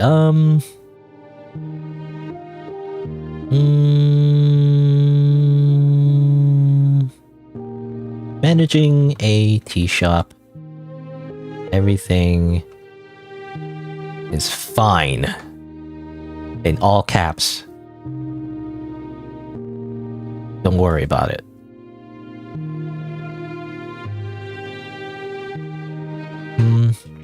Maybe, I don't know. I don't know if it's a good title. Oh well, whatever. Save that. Oh yeah, I should change the game category as well. Wanderstop. And then change it on Twitch. Yeah, so many things gotta change. Wanderstop. Stop. Alright. Change all my little settings on my stream. Hopefully it updates. The title is Managing a Tea Shop and everything is fine. Don't worry about it. You know, basically. I don't know. Alright. But before I begin, I actually wanted to take a quick break. So I want to go to the washroom. I need to go pee. So I'll be right back after a few minutes. Maybe I'll eat something. Not sure. I guess I'll figure that out. But anyway, I'll be right back after a few minutes. Then I will try out the Wanderstop demo. Looks interesting, so BRB.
All right.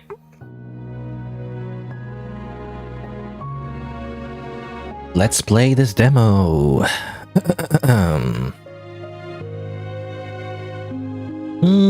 right. So I guess I'll do a little introduction in case it matters. I don't know, but let's do that. How would I introduce the game? Let's just say like, hello and welcome to Wanderstop, a game developed by Ivy Road, available on Steam. And well, apparently you are just managing a tea shop and everything's just normal and great. You know, it's just a very casual, fun game. Don't worry about it. You know, totally nothing sinister is happening underneath. I guess we'll see. You know, this game is also developed by the same person who made the Stanley Parable, as far as I can tell, or at least they're part of the team anyway. But I guess, you know, you can imagine that there's a little bit of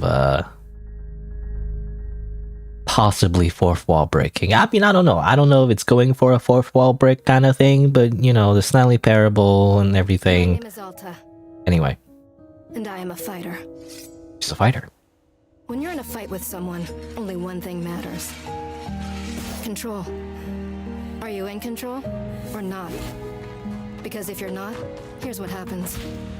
You get hit. Hard. You feel scared. You submit. You die and you lose all your souls. Do the work? If you put in the hours? If you give yourself no excuses, then you take back control. By learning the boss fight That's patterns. right there. The moment when you realize that your pain does not have to be an impediment, that it can be what drives you. That's the reason why I became a fighter. It's why I pushed myself harder than anybody I have ever known. I trained like my life depended on it. I did the time. I put in the work. And so, to this day, I have not lost a fight in 3.5 years. Undefeated for that long. God, it took everything, but I earned it. This is what I devoted my entire life to. Finally, I'm here. I made it. I can...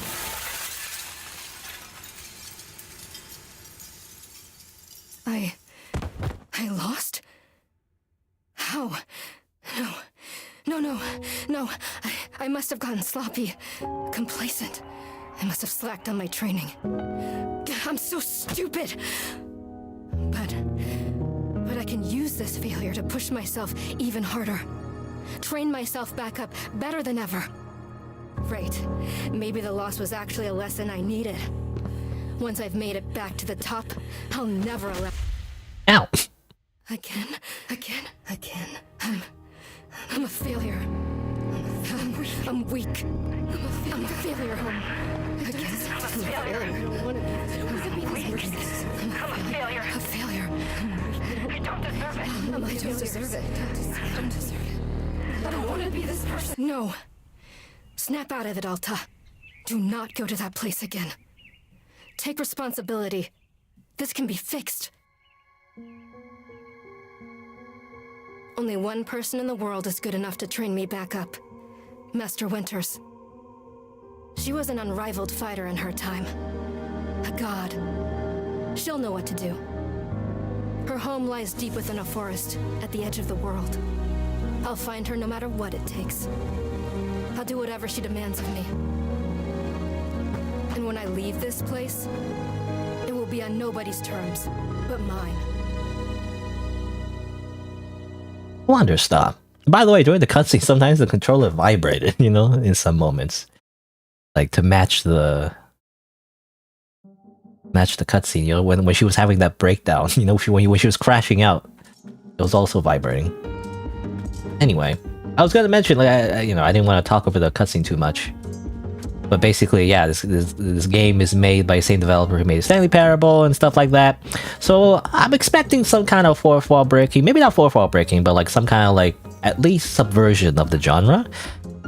Because it seems like, you know, even though it starts this introduction of like she's a fighter, you know, and whatever that means, like an RPG, I guess. But this game is not about fighting, as far as I can tell. It's about managing a tea shop and like, you know, some kind of like just very like typical cozy like Animal Crossing, Stardew Valley, Harvest Moon kind of thing going on. I'm not sure, but I guess we'll see. I also wonder though, should I mention like a horror warning? I don't know if it's supposed to be a horror game. It seems to be at least leaning towards psychological horror-ish, but I'm not sure.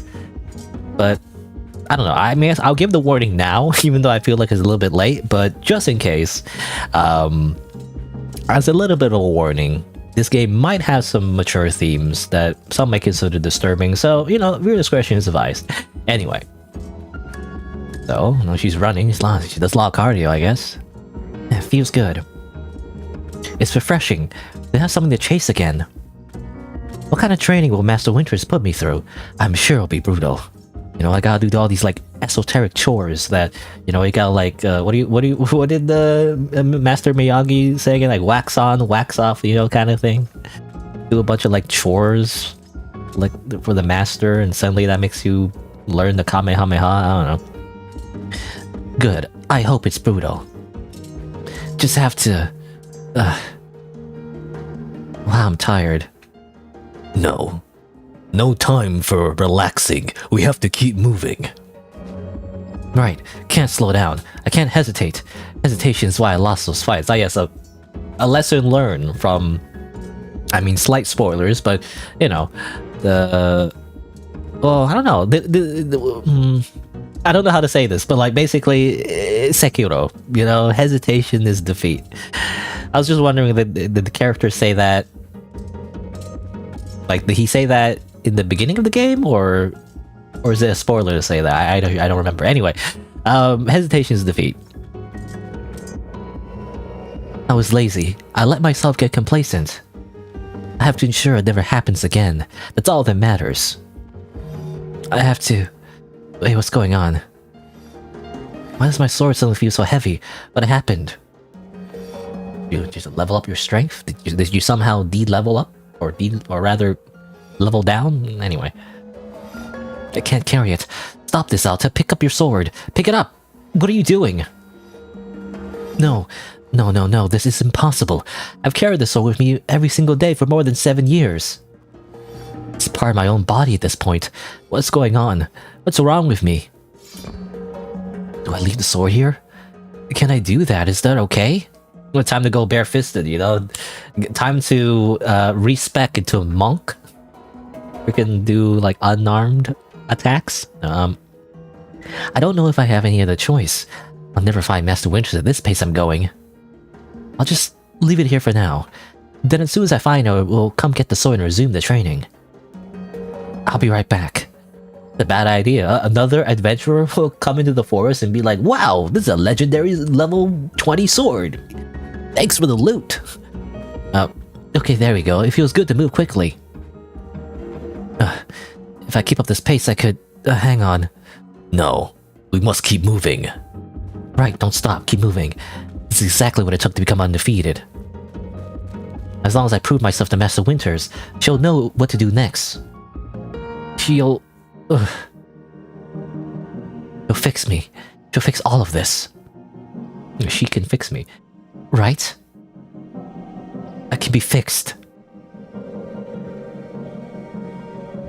But what if I don't want to be fixed?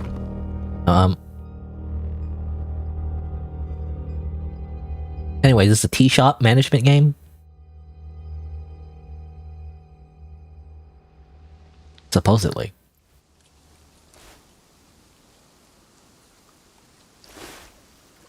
This is this guy. Hey. I don't know. I mean, I don't know how he would sound, but... A very good morning, miss. Good to see you're awake. I have to go.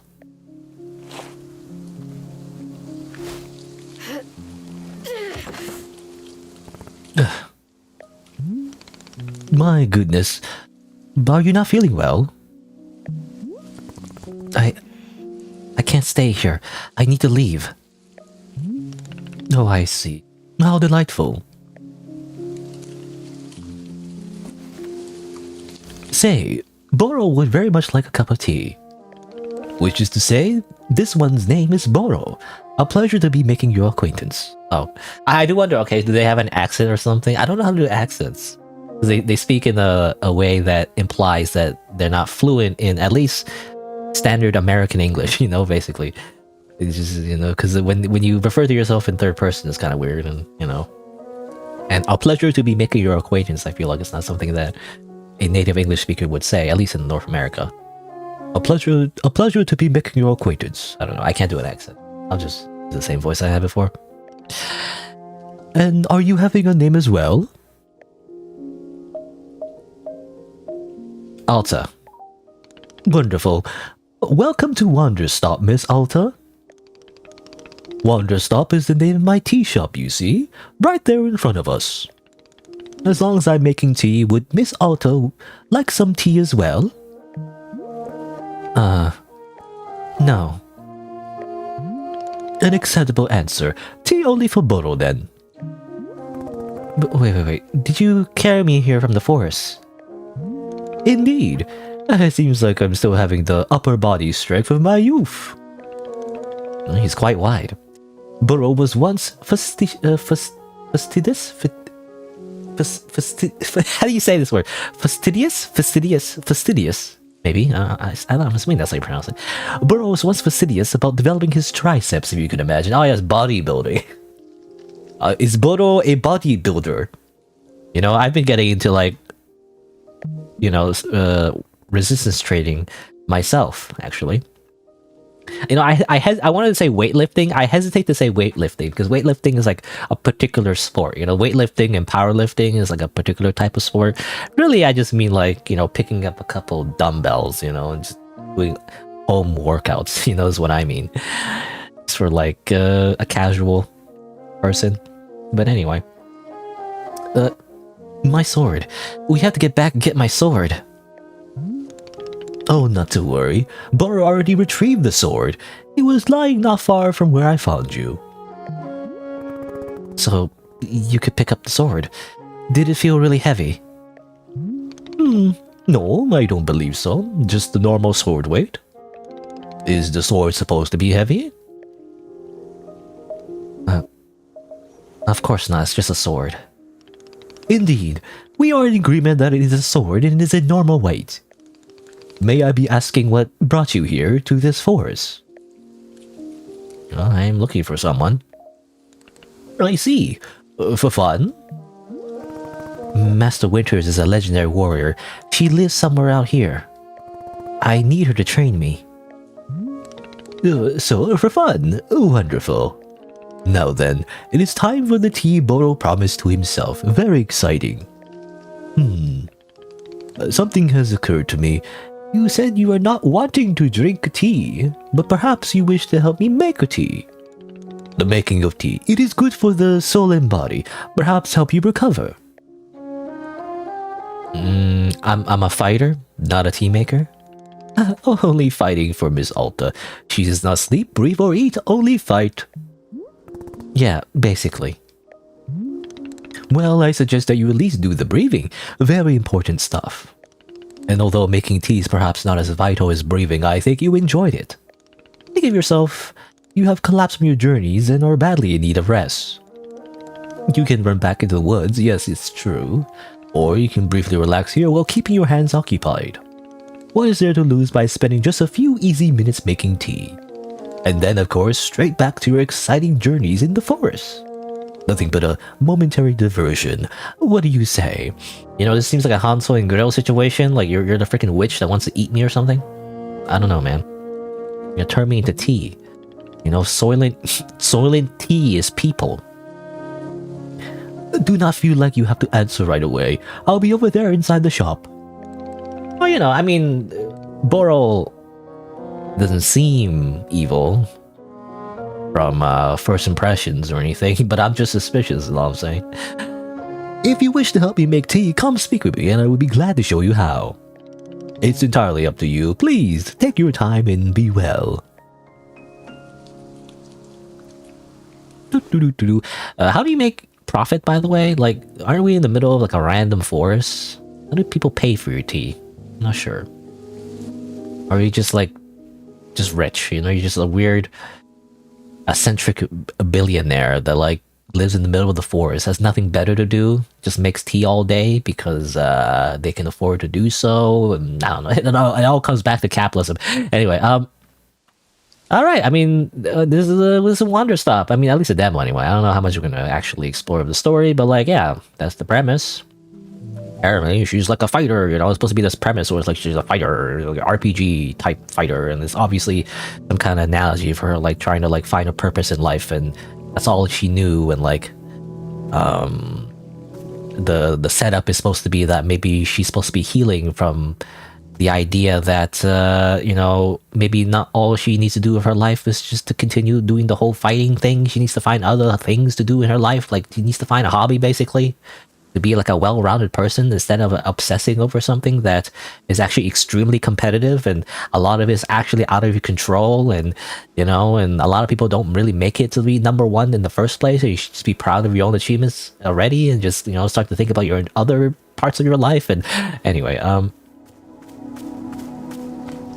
it's supposed to be relatable, I guess. Can I go this way?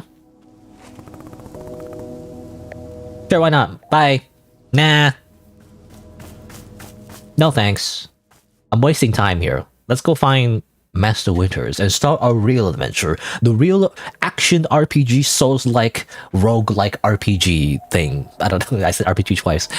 But you know, it's like we have to dodge roll, you gotta fight like hard bosses, you know, and when we lose, we get back, go back to the checkpoint, we do it again.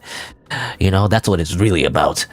So, that was a laugh. Make tea? No thanks. What a joke that guy is. Boro. Stupid name. That's kind of rude. Remember, Alta, don't lose sight of why you're here. Find Master Winters. Train with her. She's the only option. She's the only option I have. I'll find her if I just work a little harder. I can do that. I can work harder. I can beat the YouTube algorithm. I just need to use more clickbait. No, anyway. I've always just worked harder. Bleh.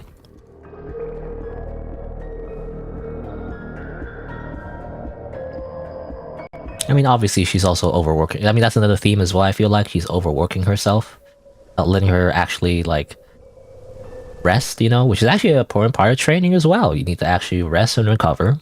The most like successful bodybuilders, for example, are people who actually are stress-free. You know, they're like, they don't stress about life that much, and that's why they grow so much muscle.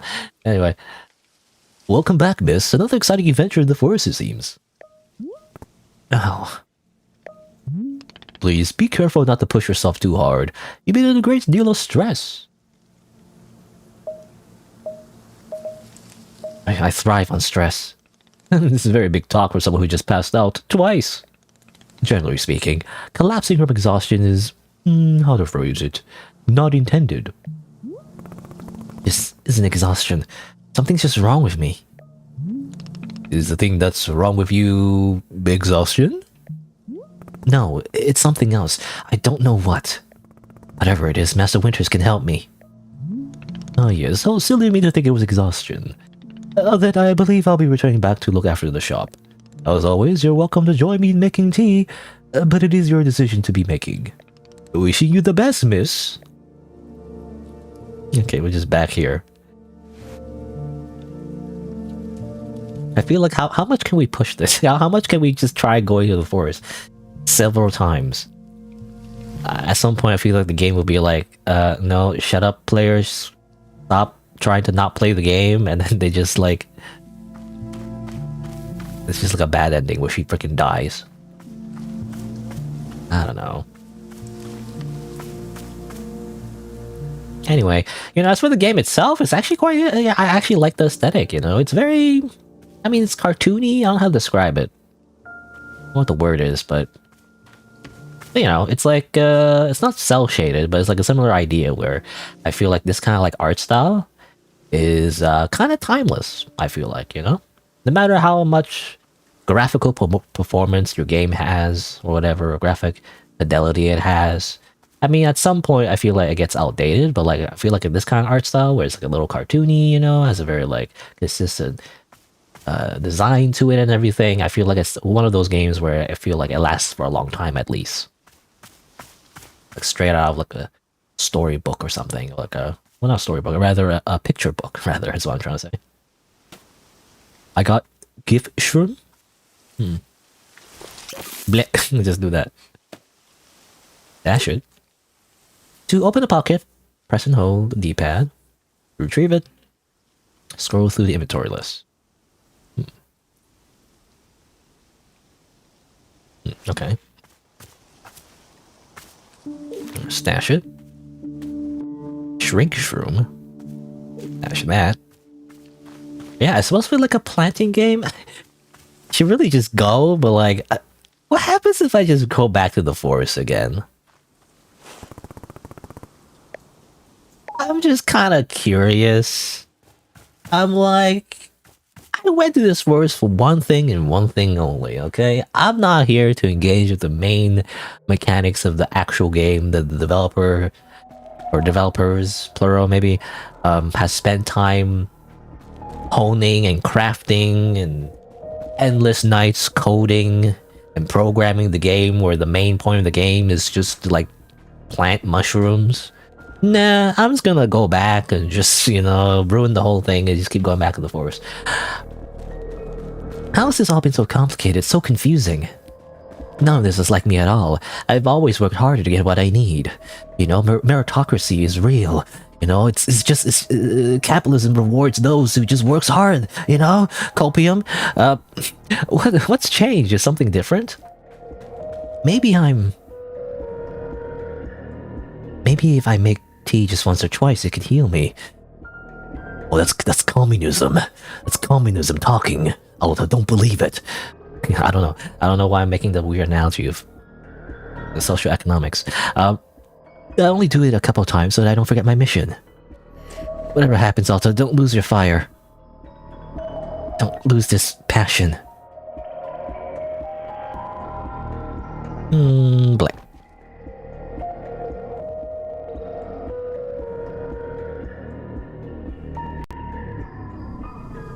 Oh, here again. This time Boro's not here. Well, he's sick of our shit.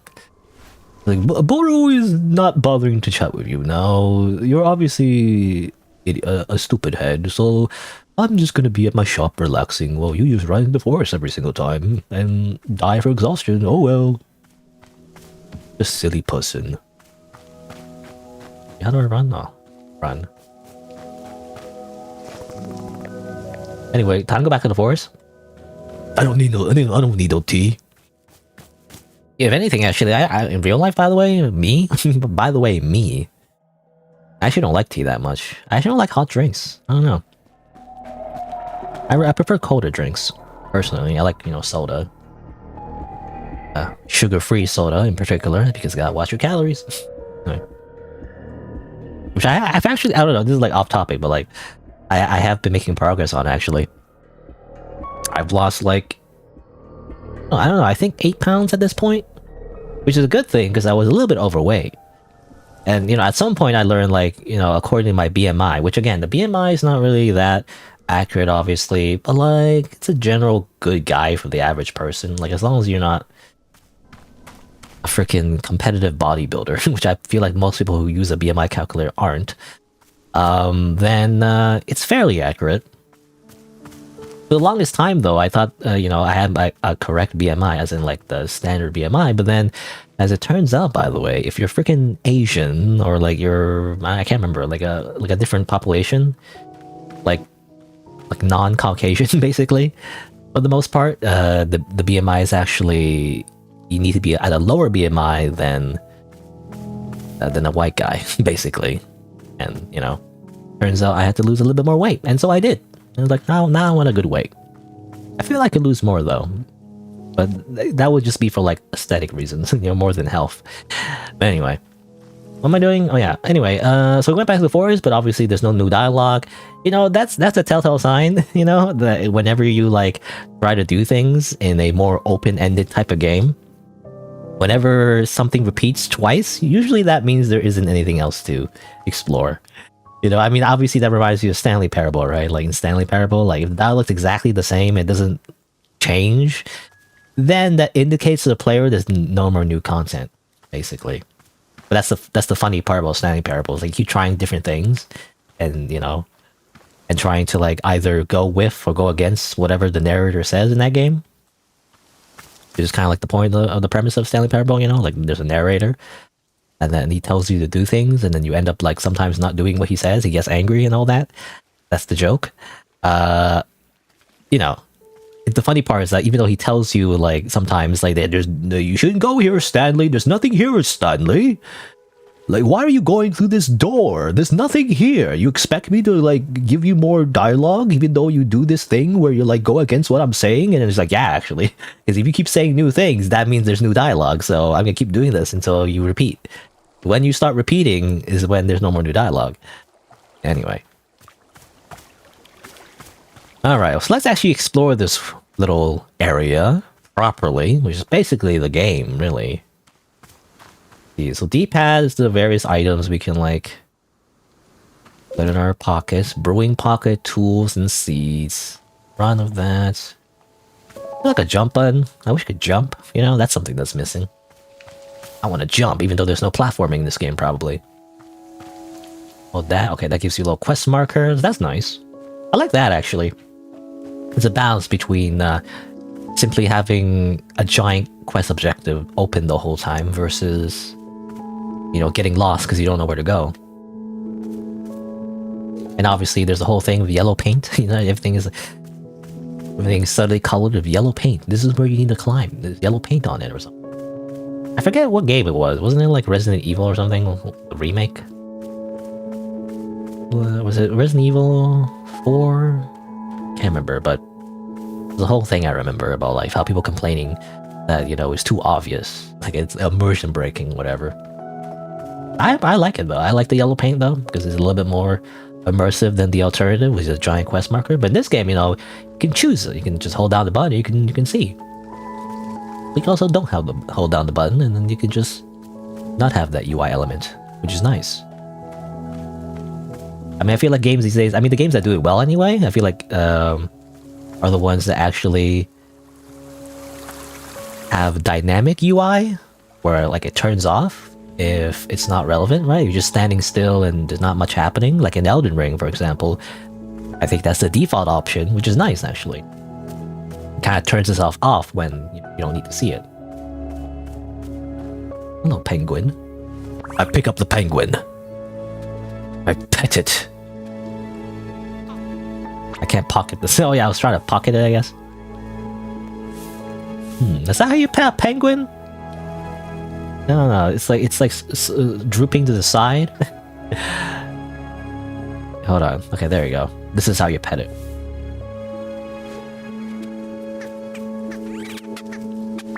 What are your buddies? Hello, penguins. Do you like? Are you like chickens? You know? Do you like just pop out eggs every day or something? You know, I looked that up actually. You know, for some reason, I forget what made me think of it, but I was just thinking about that actually at some point.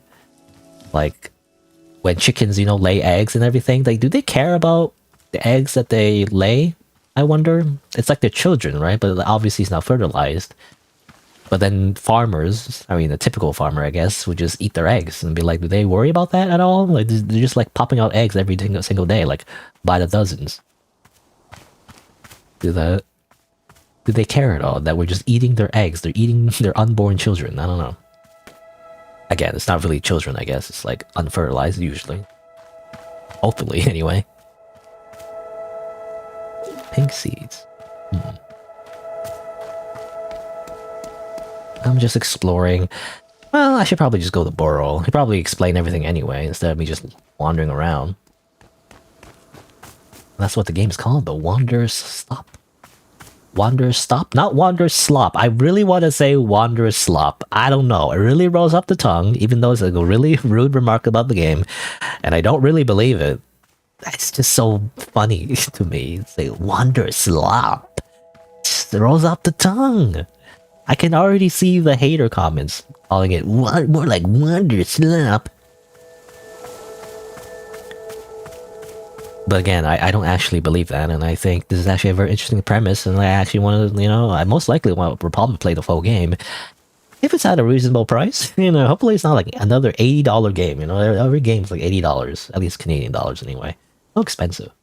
I can't afford another $80 game. I pay for that like once a year or something, like usually like freaking From Software game or something.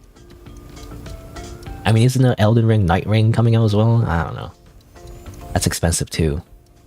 I don't know if I want to play it because it's not really like an Elden Ring thing. It's more like a multiplayer thing, or rather, it's not traditional multiplayer. How do I? Actually, I want to put that back. I don't need it. How do I? Oh, like that.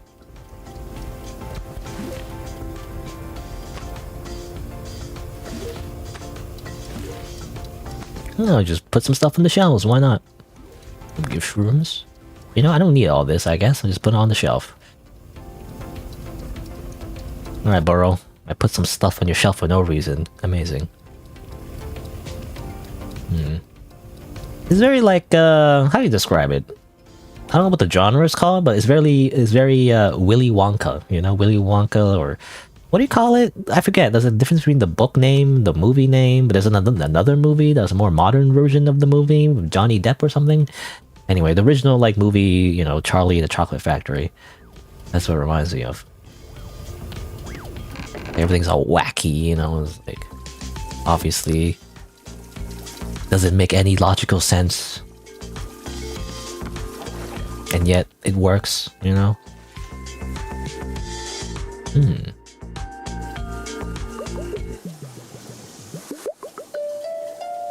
see. Ah, yes, cow.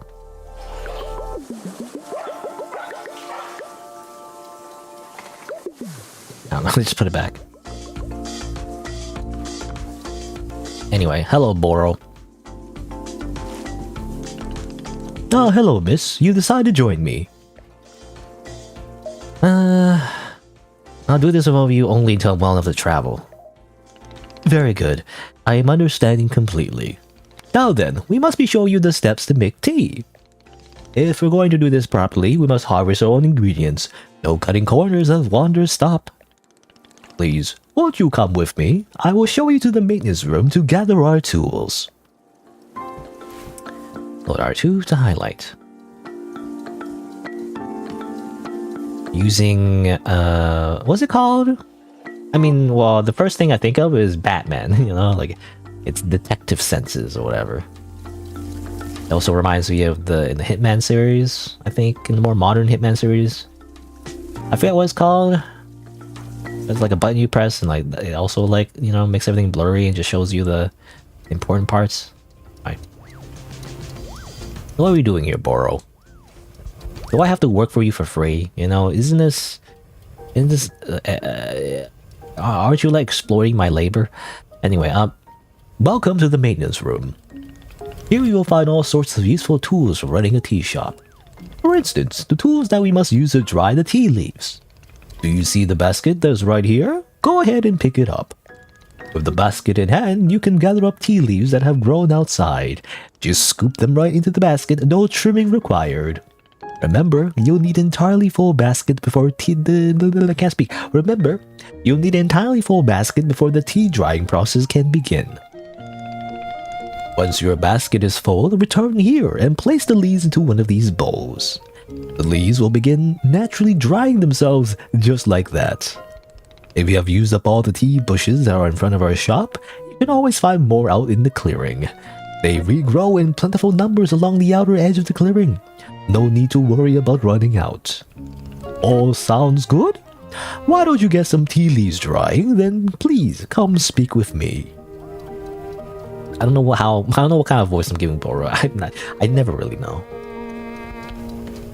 I don't know. The first thing I think of, he's like a how do you say? He's a jolly old guy, you know, like Santa Claus or something. You know, I'm just a nice guy. I'm just trying to help you, even though you don't want to be helped. I'm gonna try my best and make you feel at home because I'm just a good guy, you know?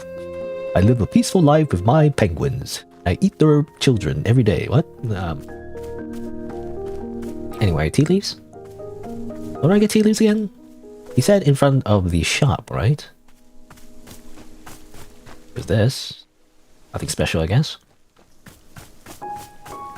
Hello, Maddie, by the way. You're a bit surprised I picked this up? Really? I'm not surprised because, again, I think I mentioned it before, but this game does have like a dark twist to it. So that's actually really up my alley.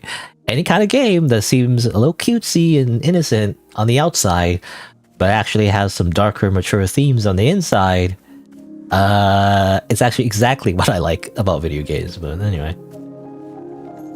But it is true, though. I don't really like farming simulators, I guess, that much. I think I tried, what was it, like My Life at Porsche at some point, you know, on the stream or on the channel, and I didn't like that much. Because I don't really like, you know, survival crafting stuff like Minecraft or whatever. It's like, never got into it, you know? Never got into that kind of thing. Because I just find it kind of boring. I don't know. Maybe if you grew up with it, maybe you're more nostalgic for it. But like that kind of like crafting system, it's just so not engaging for me. I don't know. Something about it is just, it's not interesting. But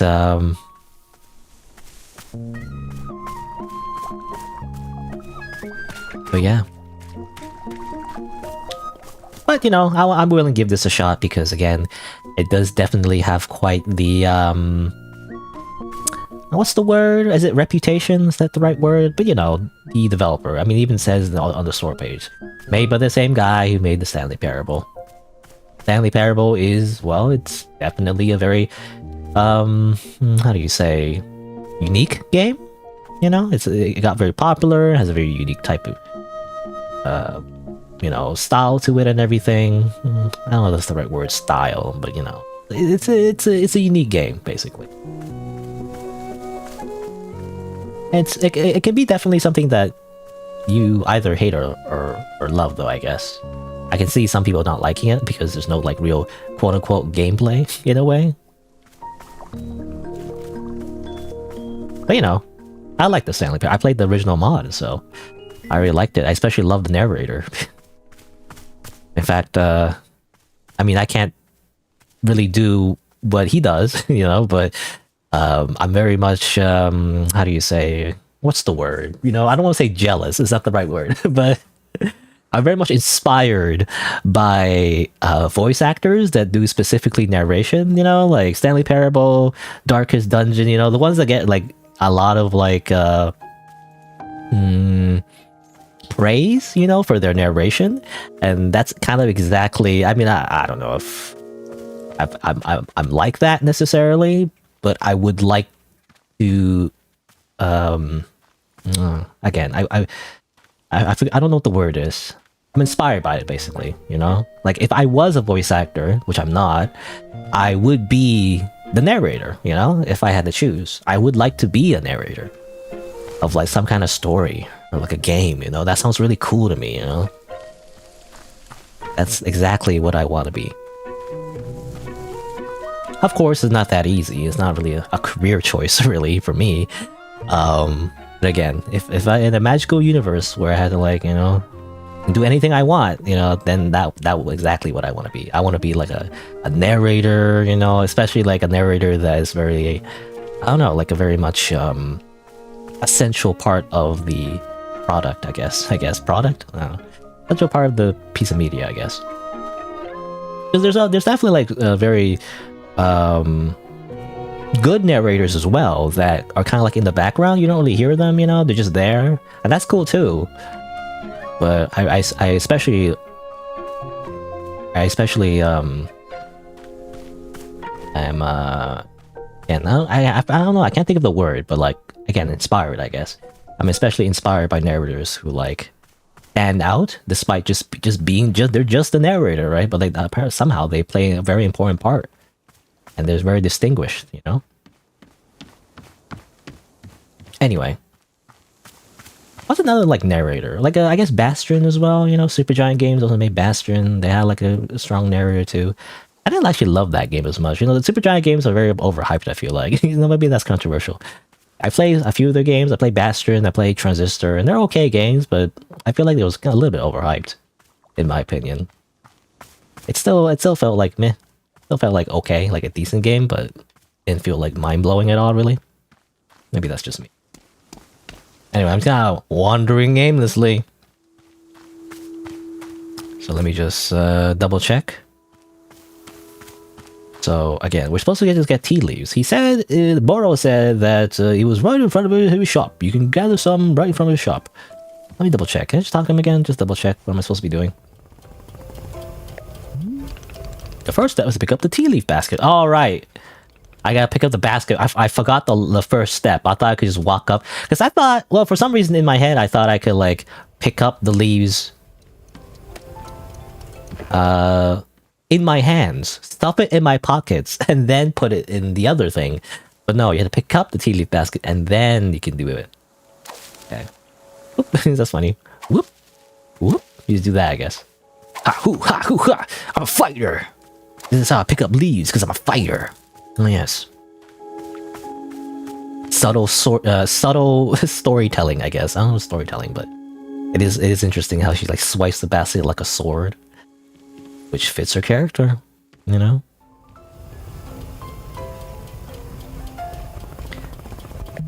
Okay, what's the next step again? So you can throw aside, find tea leaves, scoop them up, toss it in here. Yeah. Okay.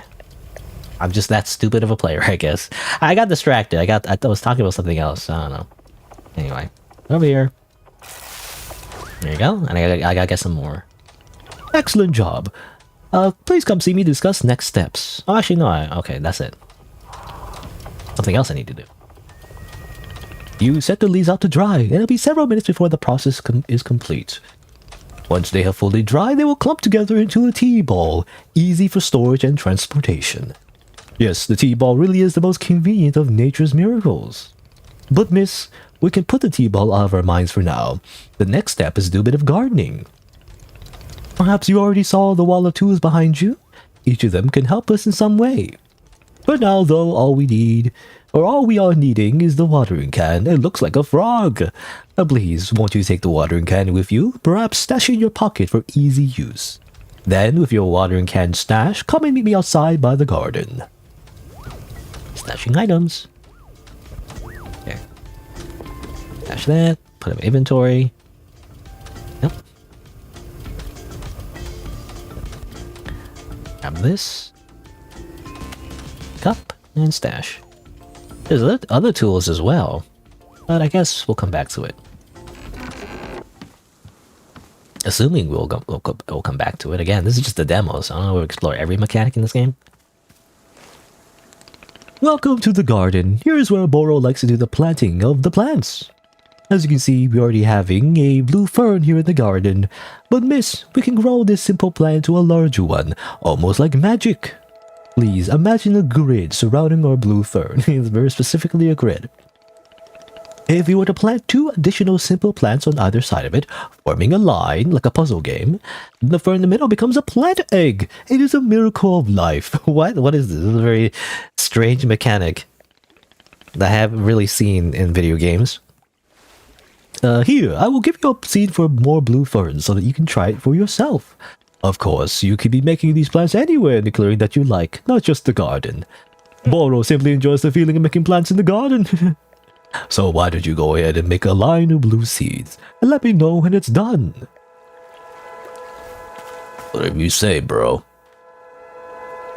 Oops, I didn't mean to do that. I need to open my... there, and then plant it here. Boop. And boop. Plant seed. Wow, amazing. Now what?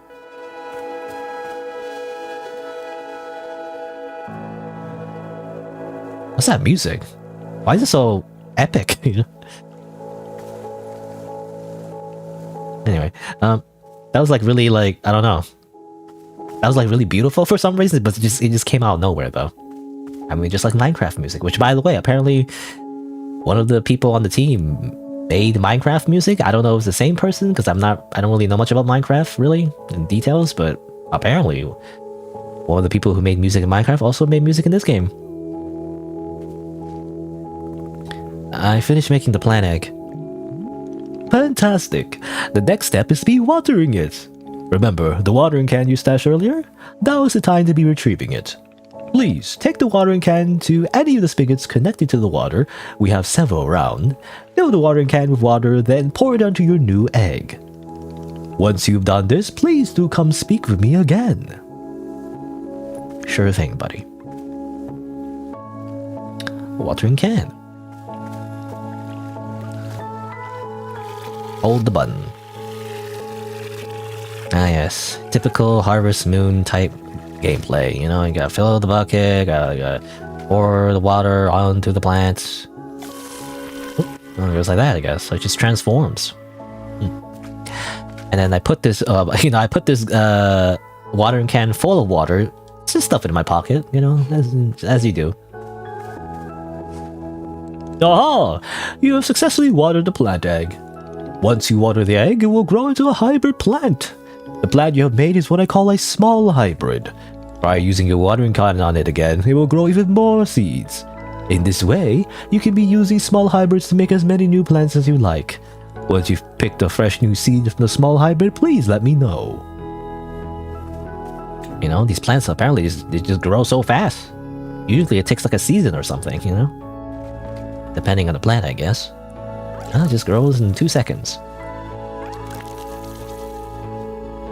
Wow, amazing. Do I pick up the seeds?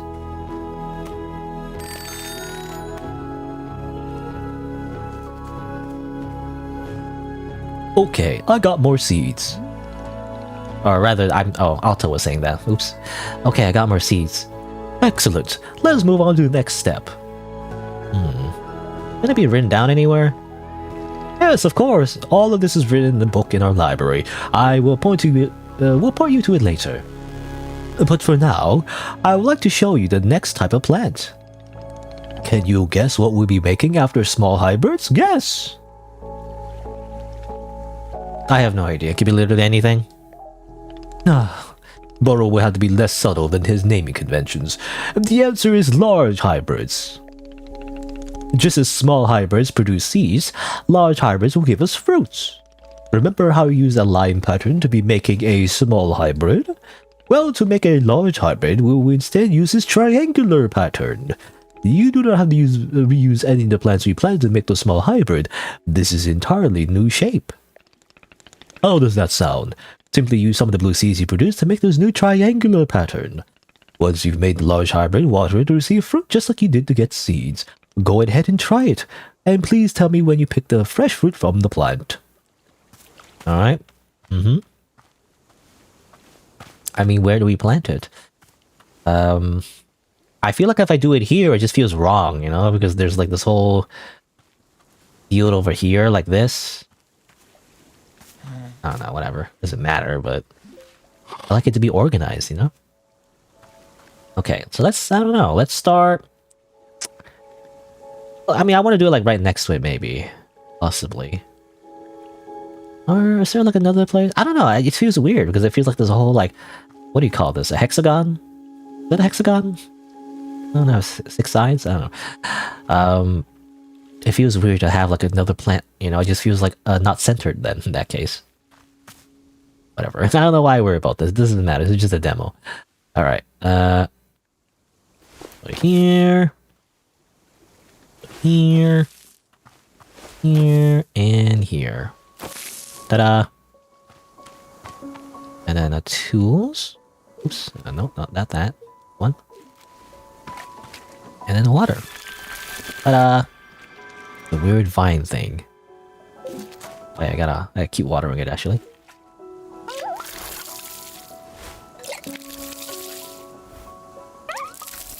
No? No? Oh, I'm watering the other one, actually. Whoops. I guess I just pick up the fruit. Is that it?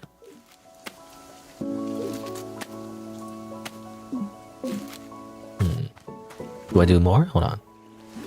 How do I water? It's kind of weird because I gotta. Okay, gotta do that, and then pick it up. Okay, you only water it once. I gotta water multiple times, like the other plant, you know. But apparently in the large hybrid, you just gotta water it once.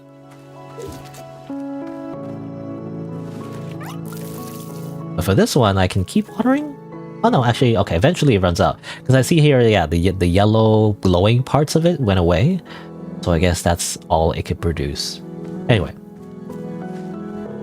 I did it. I made fruit. Wonderful! Miss, you excelled at gardening. Truly, you have. The fruit you've made is called a Chip Chip, and we'll be using it in our tea momentarily. I will tell you, though, if you wish, there are many more hybrids to discover. We have a variety of large hybrids and small hybrids that you may using these patterns. Here, I will be giving you a field guide that shows you more. Within the pages of this field guide, you will see prompts on how to make the other hybrids. You could also learn about the fruits each large hybrid produces. Understanding the attributes of these fruits will be quite useful when making tea, yes? Okay, that's all for gardening. Do you feel accomplished? Sure, why not? It is a begrudging sense of accomplishment, but I will accept it, I guess. A sense of pride and accomplishment.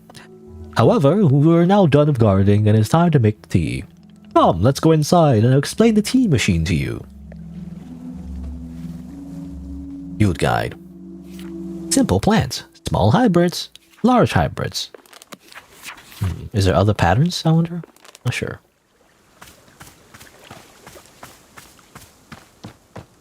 Go, go, go, go, go, go, go. Hurry up. Hurry up. Hurry up. Hurry up. Go, go faster.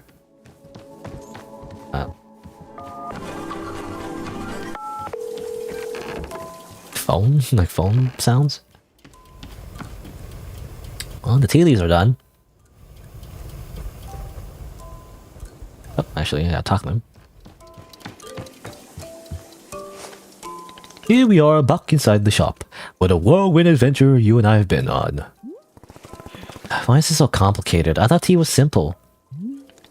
Goodness no! Tea making will crush the mind, it will. It will like in the first episode, actually, I don't know if it's the first episode, but you know, one of the first few episodes of Yu-Gi-Oh! Where Kaiba got freaking mind crushed by a Yami Yugi or whatever. If this is all too much information, then perhaps we should take a small break, just to let our minds relax a bit. Oh, Boro could tell a joke. Sure, tell me the joke. Okay, here's the joke. A librarian and a farmer are eating dinner in a fancy restaurant. Suddenly, one of them notices a sign that says, "No librarians or farmers allowed." They both become quite scared that they're going to be kicked out of the restaurant. When suddenly, the farmer removes his mask and reveals he's actually an astronaut. Or maybe... Actually, hang on. What if they're eating dinner in space and the sign says, "No astronauts"? Oh, okay, yes, this is much funnier. Are you improvising the joke? Yes! That's not how you do it. Why? Well, Boro is attempting a more organic feeling for the joke. That way, the humor is feeling light and fresh. Would you agree? Fine, but it better make me laugh. Yes, of course. Where were we? The librarian and the farmer are eating dinner in the restaurant space, and a sign says, "No astronauts allowed." This means there's no concern of them being kicked out of the restaurant until both of them remove their masks and they're both astronauts. Oh no, this is a tragedy. Surely they're going to be kicked out of the space restaurant. But then, let's see. But then the sign removed his masks too. It isn't a sign after all. It's the dessert menu. They both order dessert. One asks for custard, the other asks for a banana split. And after dessert, they leave the restaurant and they go to a movie theater. Is this joke going somewhere? This seems more like a improvised story than it is a joke. Miss, this is all part of the process. Humor cannot be rushed. Yeah, but it has to get somewhere eventually. Do not worry, with Captain Boro in charge, the joke boat will be steered safely into the Harbor of Laughs. Okay, so... Harbor of Laughs? that sounds like a chat GPT thing, by the way. That sounded like it came straight from AI-generated text, you know, but... I mean, not to accuse the game of being AI-generated. I I actually don't see that really at all, really. But that's just that one line, you know. For some reason, it makes me think of AI. Freaking everything is AI now. Anyway. Okay. So after dinner, they go to the movie theater and they look at what movies are playing. Many movies are showing. There are some comedies, some dramas, a couple of horror films, and let's see. Oh, I got it. Here's a punchline. So one of the astronauts says, "How about this movie? It's called The Train That Ran Out of Fuel." And the other one says, "No thanks. I hear it releases steam at the end." Oh, do you get it? The movie and the train both lose steam. I thought we were having steamed clams. No, we're having steamed hams. Steamed hams. What was the point of the astronauts? What was the whole section of the joke where they had dinner and took off their masks? That was character building, creating context. You see, the first half of the joke helps you care about them and you're invested in their story. No, I'm not. I don't care about the astronauts at all. And this is not like a meta, you know, or a meta joke about how the game itself is also kind of like slow in the beginning to make you care about the character, because the introduction is all about Alta like being a fighter and all that. Anyway, and even though that's like not the that's not the point of the game in the first place, that she's like a fighter. It's just an arbitrary like, you know, development for her character to like guide her to this area in the first place so that you can do like a gardening game thing. But anyway. Oh, I see. Well, this is all useful feedback. Boro will be refining and workshopping his material going forward. At any rate, that delightful diversion to comedy has left us both refreshed and relaxed. To get back to tea making, I'm quite excited because this next step is the most important of all. Behold, the tea machine! Oh yes. What a contraption. Yes, the tea machine is the most vital part of preparing drinks. Is it user-friendly? Miss, I do not even know. But for your convenience, I will add a few new pages to your field guide. These instructions should help you explain how the tea machine is to be used, I hope. They will also explain where to be using the tea ball and the chip fruit that we made earlier. How does that sound? Would you like to try using these instructions to make tea? Can't you just show me the steps? I'm not sure I want to be constantly checking a book. Of course, I'm completely understanding. I will show you the steps to use the machine, but remember that they're all written down in your field guide as well. First, climb up this ladder to the rope at the top. The ladder can conveniently be used to access all parts of the tea machine.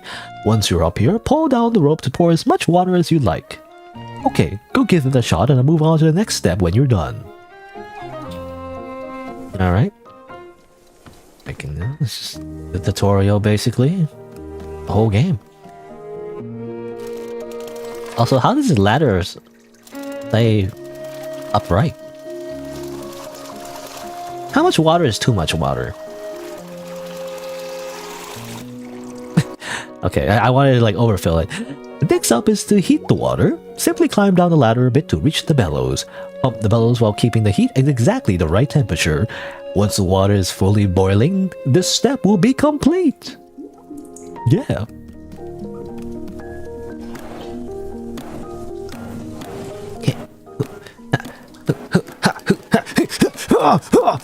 Oh, okay. I can't just like make it like burning. I have to like do it properly. I mean, I guess that's how bellows work, you know, like pump oxygen into the fire, I'm assuming, or something like that. It's like blowing into a fire, you know, when you make like a campfire, I'm assuming. I wouldn't know. I never went camping. I dislike the idea of going into the middle of nowhere, you know, in the middle of a forest or like a mountain and just like camping outside. That sounds horrible. But anyway, now that is some steaming hot water. You're doing quite well so far, managing our complicated tea machine with ease. Tell me, are Boro's instructions helpful, or would you rather be figure out the rest of the machine on your own? I'll figure it out on my own. Of course, I'm sure you make quick work of it. Remember that your field guide provides details on the remaining steps if you need it. You can even be using the field guide while still on the ladder. Good luck. I'm eagerly looking forward to the cup of chip tea.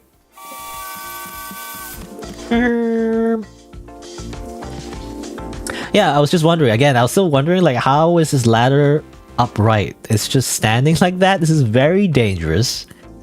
This is an OSHA violation, I feel like. Like, it's just on wheels. How does that work? Anyway, how do I... Field guide, alright. I just want to do a, you know, I just want to do it like this. You know, yeah, maybe I'm the weirdo, but like, I actually prefer like written instructions over like spoken instructions. I don't know. I like just reading things from like a book, you know, or like a manual versus someone just telling me what to do. Because often, like, I feel like the person who explains it doesn't explain it very well, or like it's sometimes I mishear something. I'd rather just read it, you know. That's how I feel about, you know, okay, time to go on a very short rant, but like, when I Google instructions on like, you know, various things, like, I don't know, like, let's just say, how to tie my shoes or whatever, right? When I Google it, I'm expecting just a step-by-step instructions list, right? But then all I get are videos. It's like, how to tie your shoe in 5 easy steps. And it's like, it's a video I have to watch. And I'm like, no, I don't want to watch a video. I want to read the instructions with like text. I don't know. I learn better that way. I don't want to like watch a whole video. I want to sit down and like skip an ad and like watch this person talk about, you know, their freaking, you know, like, hey guys, you know, welcome to my channel. Today I'm going to teach you how to tie your shoes. This reminds me of the time when I had to tie my shoes when I was 10 years old and blah blah blah. You know, it's like, I don't want to sit here listening to them. You know, I mean, I'm sure they're a fine person and they make great content, but like, I just want to read the instructions. You know. Anyway, I feel like a lot of content, you know, a lot of like instructions, you know, how-to guides and all that is just dominated by video guides, and I'm sure there's a place for it. I mean, there's a lot of people who like, you know, the visualization of like a video guide. Sometimes it is useful to like look at something, but I don't know. I just prefer like instructions because it's just more detail, you know. It's more information. I feel like when I just read something versus someone just telling me, you know, how to do something. Anyway, so pour the water, heat the water. We gotta kick the valve, okay, and then add the tea. We add the tea ball as well as any whatever fruits and ingredients you want. Color of the water won't change until you add the tea ball, and then you kick the valve again to transfer. Transfer the tea to the pyramid. All right, okay, but you kick the valve on the other side, and then you place the teacup under the pyramid. Then pull the rope. You got yourself some tea. Wow. Amazing. Okay. Well, I'll probably need the tea ball in the first place. Let's just grab that real quick. Tea ball. You know, I don't know how to make tea, actually. I mean, I know you got tea bags and whatnot. I don't know how that works, actually. And obviously, even though I don't know how to make tea, I don't think this is how they normally make tea. I feel like. I don't know. I feel like a lot of it is exaggerated. Is it just me? Anyway. Oh, I can move like that. Okay.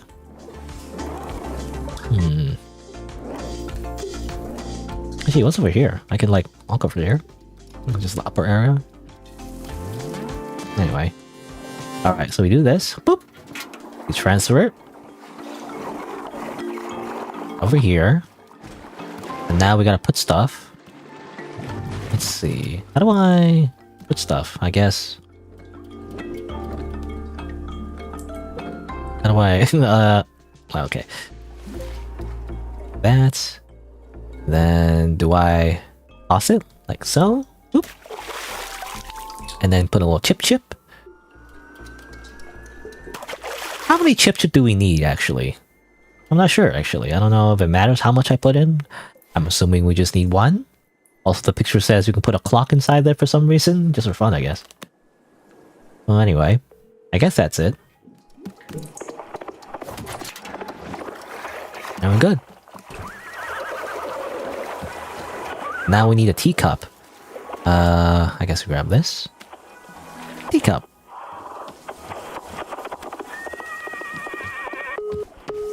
What's that noises? You know, what's this coming with this jukebox? Oh, did I do it right? Did I hold it? I hold it. Ah, yes, delicious green tea. Literally green tea. Also, I put a little bit too much. Oops. Wasted a little bit of tea. Here you go. You want your tea? Ah, is this the tea that you made? Yep, here it is. Ah, splendid.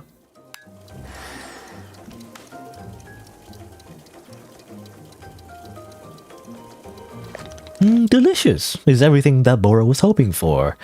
Won't you join me in my favorite bench? I think it'd be a perfect place to enjoy this tea. Fine. That is the spirit.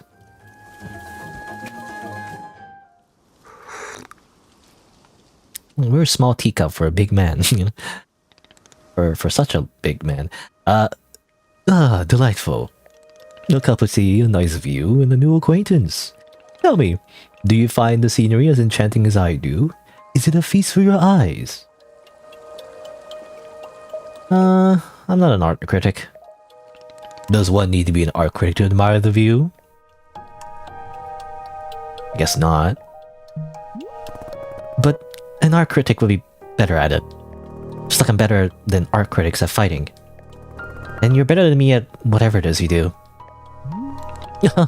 But am I better than you at running a tea shop? How can you know for sure? Trust me. I must tell you, miss.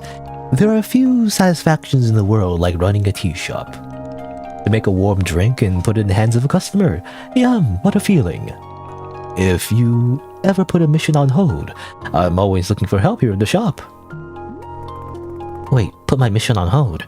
Why exactly would I do that? Oh, I simply mean that it is possible you decide to stop looking for this Master Winters. If that were to happen, you'd be welcome to stay here and... What are you talking about? You think I'm someone who would give up on this? It could happen. People are changing their course all the time.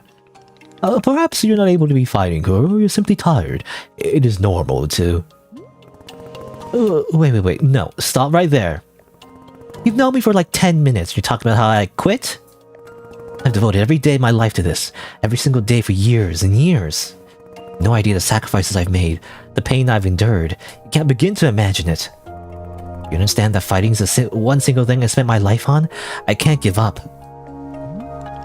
Oh, I'm sorry, miss. I was not meaning to touch on such a nerve. It's not a nerve. It's not a nerve. Me. You're talking about me. If I don't find Master Winters, then can never be the person I want to be ever again. But you think I should just give it up? Live in mediocrity for the rest of my life? Just serve tea and try not to spend every single day thinking about how I've had everything and let it slip away. Do you want me to fail? Would it feel good to see the big strong warrior have to fall and cry and beg for help? Miss, can I... What am I doing here? Why am I even having this conversation?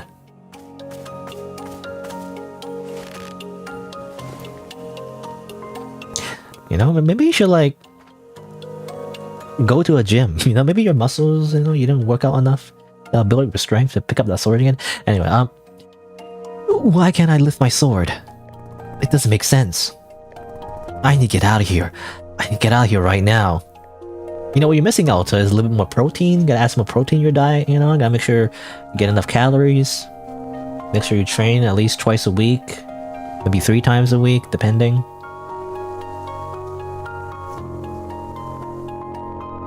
Anyway. No, I can't give up on fighting Master Winters. Never. Not until she trains me back to excellence, back to being undefeated. If I have to, I'll... I can't believe how tired I am. Keep moving! I can't move, I can't, I don't have the energy. Why are you here in this forest? Because of those fights. I lost and there was no good reason. I lost! It was so stupid! I was undefeated for over 3 years. Here's some real voice acting, by the way, not my shitty voice acting, anyway. Remember how bad it felt, Alta? How you wanted to die? That's why you're here, in this forest. Hold on to that feeling. Hold on to that... Yes, give in to your anger, young Padawan. Yes, this is the motivation I need. I need the fear and the anger. The fear and hunger, you could say. Now, I need to lose and use it to get better. Look at me, I'm back. How do you like this, huh, Boro? You think I quit because it got hard? Maybe once I'm back to normal, I'll find him just so I can show him how strong.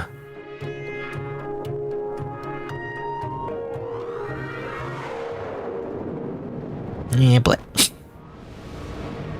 maybe you just. Yeah, maybe she needs some coffee is what she needs. Maybe is she a caffeine addict? You know, I don't drink coffee, but I know that if you're someone that drinks a lot of coffee and then you just stop suddenly, it's like you feel really bad because your body hasn't adjusted, you know? Anyway. Oh, there you are, coming around again. I must say, continuing to carry you here from the forest is reinvigorating Boro's triceps. Do you work the triceps when you carry someone? I guess it depends on how you carry. I mean, I guess you carry your, like, on top, I guess, overhead? I guess that would work your triceps. I was just thinking, you know, just think about the biomechanics of that. You kind of mostly work your core as well. I mean, you work your entire body, really, just by carrying stuff. Oh. How are you feeling? Any better? Miss? Something's wrong with me. What's going on? What's wrong with me? Miss, I'm not seeing anything wrong with you.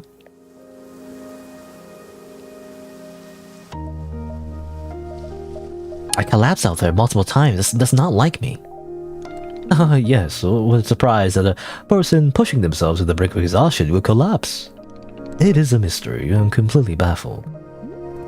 I push myself to the brink of exhaustion every day for years. This has never happened.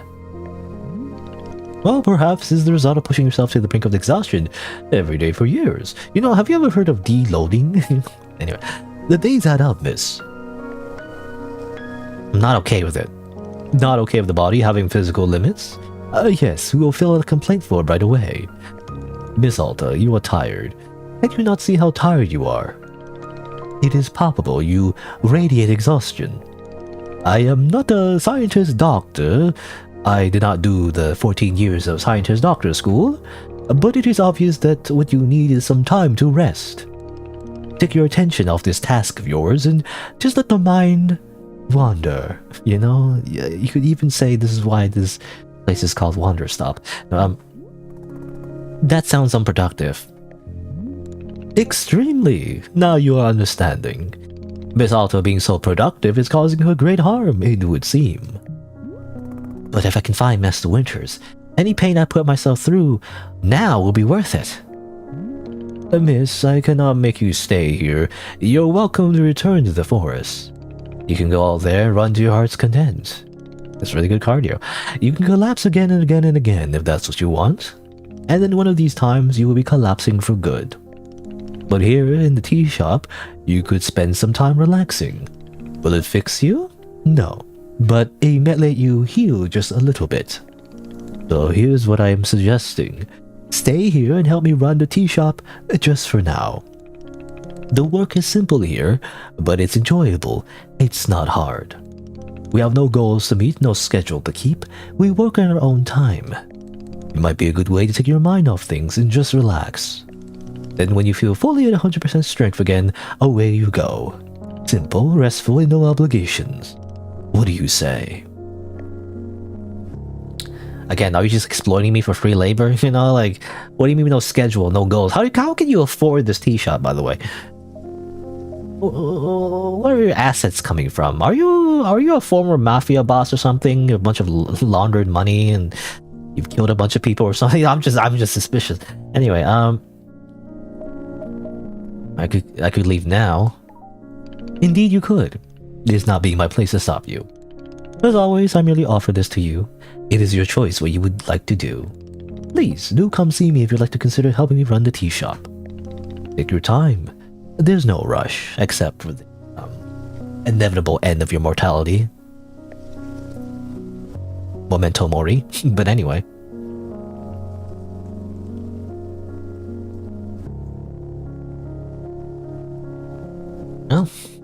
Well, I get the general loop of the game. The general, like, idea. I'm surprised the demo didn't end there. I mean, I feel like it's gonna end soon. You're pretty much introduced to like the whole premise of the game at this point. You know? I don't know if it gets any more deeper than that, but it does feel like, I mean, it is good storytelling. I gotta say, you know, it's a little bit, I don't know, obvious. I guess almost the right word, but obviously it's an analogy, right? It's an analogy for anyone, not just like a fighter or anything, but the general like grind, you know, for the typical, typical middle class to like lower class, I guess, citizen in a first world country. I feel like, it doesn't have to be first world, but you know, basically you work every day, you work, you think about like getting better and, you know, furthering your career or chasing that idea of success, whatever that means. But eventually, you know, there's a limit to how much you can work, and sometimes you just need to relax. And you know, it's kind of like therapy in a way, whether that's like official therapy or just like finding a hobby. I guess sometimes you just gotta like not spend your whole life just chasing something that is not guaranteed, I guess, you know? Because if you try to tie your life with something like that, then you might not be satisfied, you know? And then just end up being horrible all the time. And by the way, I mentioned only middle and lower class. Rich people, it doesn't matter. Rich people, they can just relax all day. They have they have tons of money. They don't have to worry about that. Well, anyway.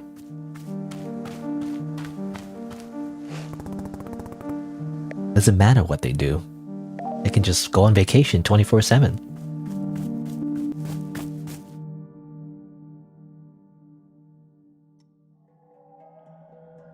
Anyway, I just want to try leaving again just to see if there's no dialogue. Oh, this is a bit so complex, so confusing. Always work harder. What's changed? Something different. Maybe I'm... Okay. Same thing. Nothing's different. We just collapse again.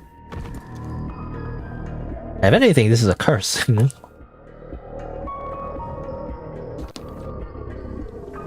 You know, it'd be funny. I mean, I don't know if it'll be like good storytelling, but like it'd be funny if this whole time the game is setting up, Alta. What's her name again? I already forgot her name. Alta. Setting up this whole story of her like, you know, not obsessed with like a singular minded goal and her obsession and tying her self-esteem to it. And like this whole like wholesome story of healing and recovery. But actually, this whole time, it was actually a magical influence that has stopped her from leaving the forest, and Boro is actually a servant of the dark gods or something. I was just thinking, I don't know, maybe not. It really is like a Hansel and Gretel type setup as well, though, I feel like, you know, where it's like it's all a trick, you know? It's like oh, you're suspicious of everything, and I don't know.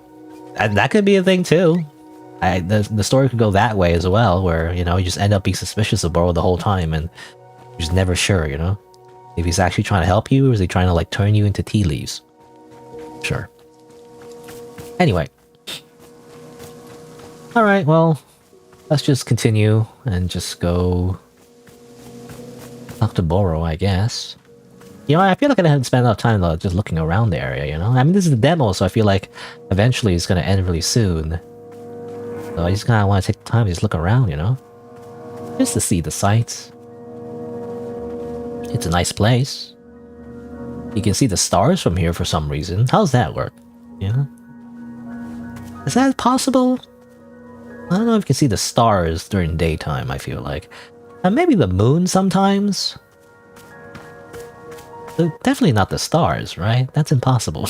How can you just see the stars? Of course, I don't have context how this world works. Like, what is this universe? You know, obviously, everything is like magical, and Alta, whatever, is not questioning it. I don't know. It is reminiscent, though. Like again, it's like, it is reminiscent of like a typical like RPG. Like it does. You know, I like the idea. Actually, I like the idea. I think a few games have done this, where it kind of like takes place in like an RPG-esque type story, like a typical generic like JRPG, for example. But obviously, we don't really go through the typical story of like the hero, you know, fighting the bad guy and like saving the world necessarily.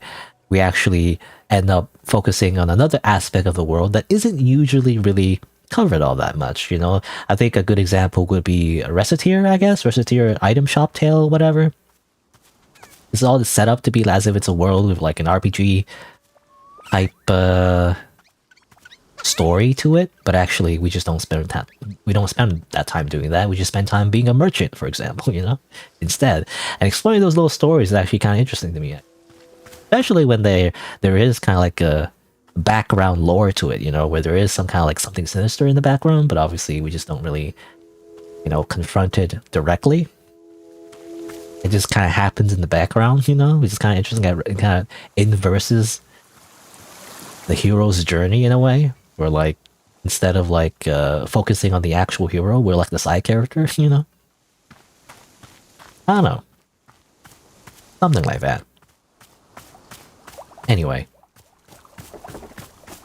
we'll talk to Boro. Anything else we need to do, or is this when the demo ends? Because I feel like the demo's gonna end soon. Boro, where are you? Oh, so you are feeling up for helping me run the tea shop then? Briefly. Literally as soon as I can pick up my sword again, I'm out of here. Of course, the very split second you're well enough. Besides, I owe you for carrying me out of the forest. So if I was in your debt for that, consider the debt repaid. It sounds like a very equitable business exchange. So, what's first? What's first is that we must be better acquainting you of the shop. Please, come with me. Alright. La-di-da-di-da. I'm gonna change it. Woof woof.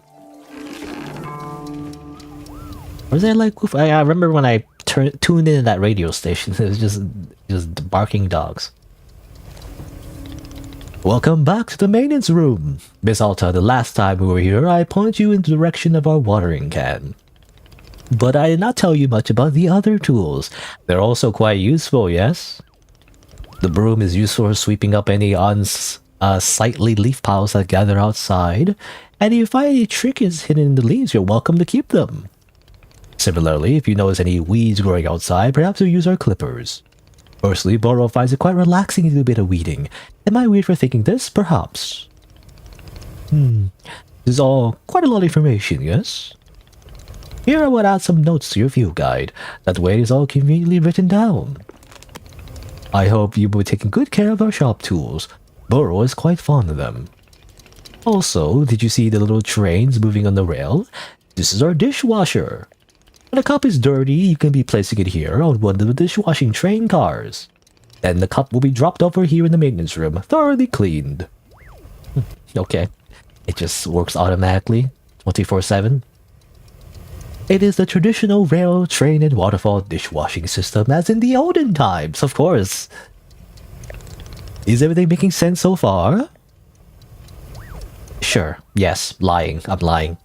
Because because it's all like, at least from my perspective in real life, it's like, this is all just like made up fantasy bullshit, but whatever.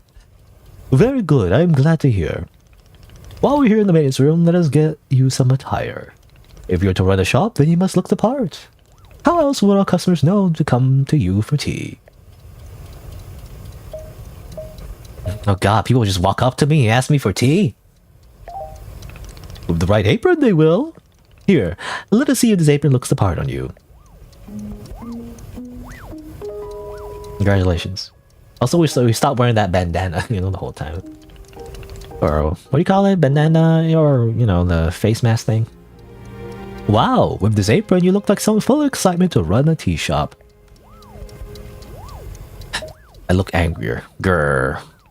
Rather than looking extremely angry, you look extremely excited to be here.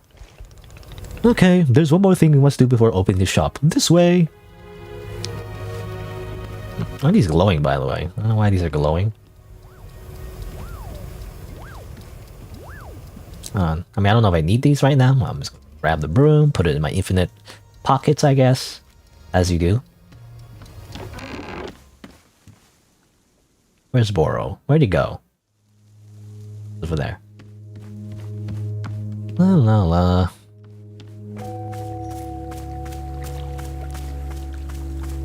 my sword. It is your lovely sword, very beautiful specimen. The sword is still too heavy to lift, yes?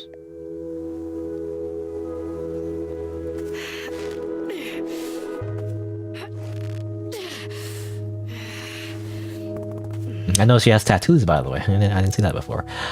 Yep, still heavy. Or rather, oh, she said that. Yep, still heavy. Wonderful. You just pick it up. Great. Please, come with me. I like insulting, but anyway. You can just pick it up so easily.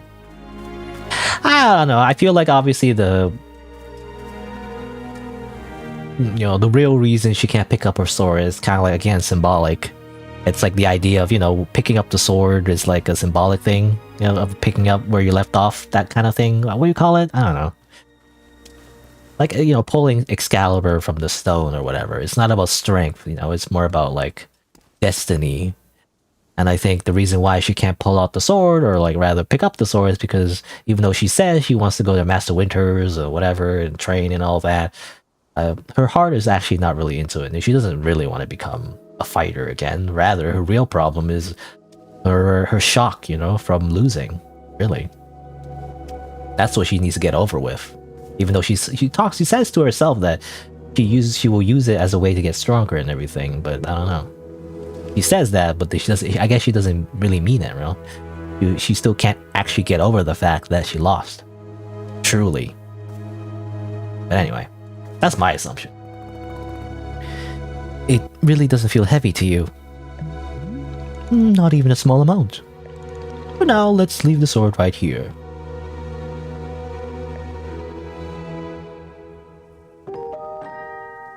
It's gonna dull the blade, you just put it on the ground. Perfect. It is quite lovely here, don't you think? Boro, you don't know how important this sword is to me. Can I be asking where the sword came from? I mean, I want to know as a player, so... When I first began taking fighting seriously, I decided I would smith my own sword. It seemed like a good idea. I threw myself into it, learning everything there was to know about blacksmithing. No, classic, by the way. For some reason, I don't know, is there a classic thing where, like, RPG hero, who's also a fighter, happens to also, be a blacksmith for some reason? But soon I realized I could easily spend my entire life just learning to make swords. Or rather, but soon I realized I could easily spend my entire life just learning to make swords. It was so complex. If I wanted to become great, I had to pick only one thing and commit to it, and leave everything else behind. So, I picked only one thing, being a fighter. After that, I commissioned a great blacksmith, someone equally devoted to their craft, to make this sword for me. I was obsessive. I demanded a million alterations. We didn't stop until the sword was perfect. A sword that would let me pursue this one focus and leave everything else behind. That reminds me of a documentary or something? I can't remember the name. It was about a Japanese sushi chef, right? And it was like a whole story about him just like, focusing on being the best sushi chef ever. And that's kind of like his whole obsession, right? That's the whole point anyway. And it's kind of like there's upsides to that in the sense that, it's the thing that drives him and all that, but also downsides where like you have to sacrifice a lot of other things as well in order to become the very best, I guess. That kind of thing. What's it called? It was like, I want to say Jiro Dreams of Sushi or something. I don't know. I might be making that up. Something like that. Anyway. I'm not a blacksmith. I'm not a tea maker. I'm a fighter. That's all I intend to be. That's what I picked. That's what the class I picked when I began my character customization in the beginning of the game. This sword is a part of me. I feel sick not being able to hold it anymore. I'm gonna find a way to carry it again. I promise. Yes, I can see that you will. Boro is most confident in you.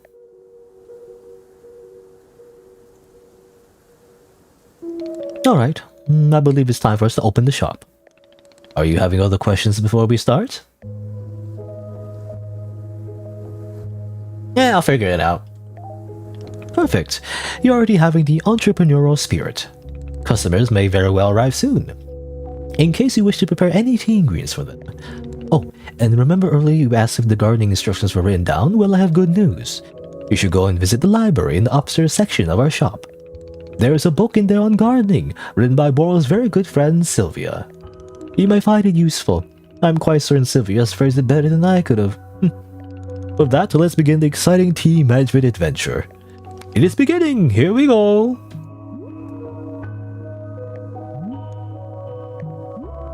Are we doing it? Yep, we're doing it right now. It is happening as we speak. Okay, great. Good for us. Good for us indeed! And thank you for playing the demo, everybody. Yep, I know, I swear, it ends here, right? Yeah, okay. I knew it. Okay. I mean, there's some inklings of, like, some kind of thing going on with Alta, I guess, but I don't know. I wonder where it goes, exactly. The trailer definitely implies something darker, but maybe it doesn't go that dark? I don't know.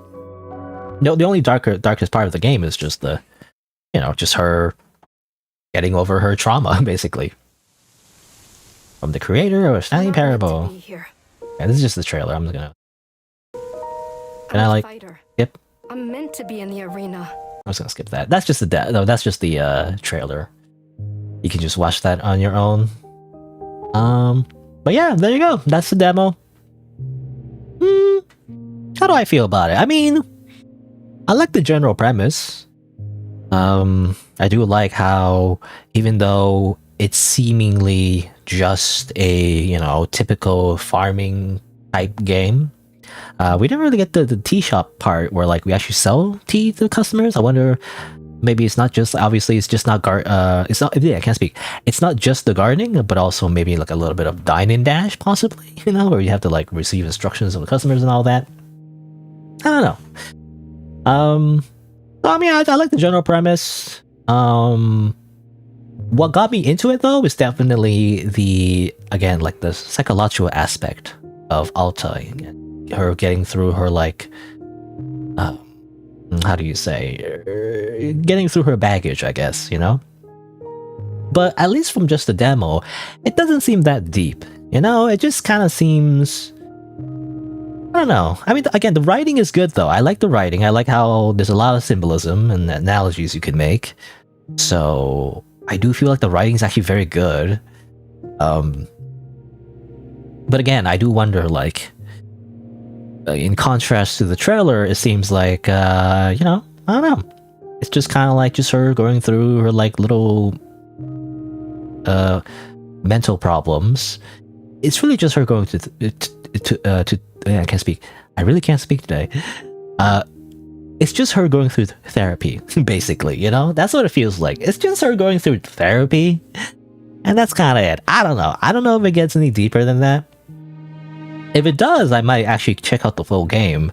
But if it doesn't, and it's just more of like a relaxing type game, where you just farm all day, I don't know. I don't know if I'll play it on stream. I guess we'll see.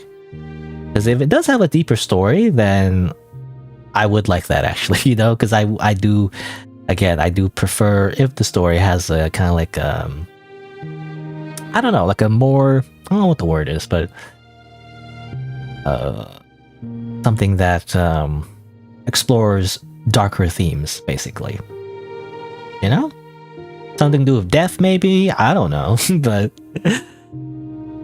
But at least from the demo, from the impression it gave me, it doesn't seem like it's going to go deeper than that, and really is just mostly going to just be like a typical gardening game. You know, it doesn't really go off the deep end necessarily, at least as far as I can tell. At least I'm assuming that's what the developers are, that's the impression developers are giving, just from the demo. And so the rest of the game is just going to be normal, I feel like. And with here and there, like a little bits and pieces, but like it's mostly Alta, just not going to be like all that distressed, I feel like. Which ironically is what I want. Maybe I'm just a fucking sadistic player, but like, I don't know. I like it when there is tragedy, right? I like tragedy. I like it when characters suffer a little bit. Like a whole lot of suffering for a little bit. And but then they get better at the end, you know? I don't know. Like, that's what's interesting, right? That's an interesting story to me. When characters go through something like trauma or like conflict or something like that. I mean, that's what drives most stories, right? That's what makes most stories interesting. So I'm not sure. I don't know. Like, I don't know if anything. One thing is like, does anything happen during the course of the game, right? Because a lot of it is just about her past and what happened. But is there anything that happens during the game, right? That like makes it a lot less cozy, you know? Which is what I want, you know. I kind of like I want the opposite of cozy. Even though this game is advertised as very, you know, being very cozy and all that, it's kind of like that genre. But I'm just expecting it to subvert it a little bit, right? Where it doesn't get all cozy, and it's actually the opposite, where it's actually very disturbing and like uncomfortable, you know, and you have to confront things that you normally wouldn't confront, right? That kind of thing. Anyway, I'm rambling. I'm going back and forth, but basically, yeah, I'm not sure. I don't know. Just the track record of the developer though is like very good, so I guess we'll see. I have to think about it. I have to see like what other people, if they play, like when the full game comes on, other people play, you know, is it gonna be like a whole thing where like, oh, I can't talk about this, it's spoilers, you know? If they do that, then I might check it out. If not, you know, then maybe not, but who knows? But the genre itself, when you play it straight, is like, to me, not really the most, you know, not my most favorite type of genre. Only because it's kind of boring. It's a little boring. I don't know. It's okay, like when you want to turn off your brain and just don't want to do anything, you know, it's fine. But like, it doesn't make very good streaming, I feel like, you know? It's more so something you play off screen, I feel like. Anyway, I guess that's it for the Wanderstop demo. Yeah, but those are my thoughts. I think it's a good game. I'm curious to see how, like, what they do with the story, basically. I like, that's what I wonder. But there you go. Yeah, I mean, I'll do a little sign off, I guess. You know, assuming if it's necessary, I don't know. But this is a little reminder. If you are happen, I don't know. I can't speak now because of Boro. You know, Boro's sentences are weird, which is intentional actually. You know, the difference between like a good translation and a bad translation. I mean, this is not a translation, but like, you know, that's the difference, right? Sometimes you do want your characters to speak in a weird way, but like, if it's intentional, then that's like good, right? If it's unintentional, the characters are speaking in a weird way, that's bad. You know, when it's inconsistent. But anyway, but yeah. So it's a little reminder in case you're, you know, happen to be watching the VOD or the video possibly. Then if you didn't know, actually watch, or yeah. Still can't speak. If you didn't know, I actually stream these games live, so you can subscribe to my YouTube channel and change the notification bell from personalized to all to get notified when I go live. You can also follow my Twitch and Twitter as well. So there you go. And I guess, yeah. So check something else out now. So it's been about 3 hours. So let's see, what else can I play? Let me just alt tab. Music is still playing, so that's good, at least. Can have as a background music as I maybe spin the wheel. I don't know if I have time to play everything else though, that's the problem. Because a lot of these games are like almost about 2 hours. 1 to 2 hours, but possibly 2 hours. I already played Doll's Nest yesterday. I just played Girls Made Pudding. Wanderstop I just played. But really it's just this left. Oh yeah, I have this that I never played for a long time. I don't know if I'll play it now. I don't know. It's been a while. I don't know, I'll just spin the wheel. Let's see. If it lands on something I think I might not be able to finish right now, I'll just pick something else. Okay, I mean, so says the wheel. I'll play the game that I wasn't sure that I was gonna play. I'll just play it right now. It's super mysterious. Hospital, yada yada, I don't know. It's like from this developer. Of course, they deleted it. It keeps happening. You know, this developer keeps making games and then they just delete it for some reason and it's gone. Okay, well, I guess I won't play it. I don't know. Because there was another game that was on my backlog, and then I learned that they also deleted it, or no, not deleted, but like restricted it. I guess, so you can't play it anymore. So I was like, okay, that's too bad. So I'll play another game by them, and that's the other game I couldn't play. I don't know. And there was like another game, like they made like a, what was it? Apparently this is a parody, right? I'm not sure. This is like a parody of another game. I don't know. Anyway, I don't know about this. Wasn't there like another one that they made? I'm not sure. Anyway, I was thinking something else.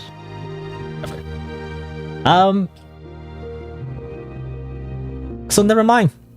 I mean, I still have it downloaded, but like, if the developer has restricted a game, then I feel like I shouldn't play it because it might go against what they want, right? I usually want to, respect the developer's intentions. So if they don't want people to play it, then I won't play it. Anyway, spin the wheel again.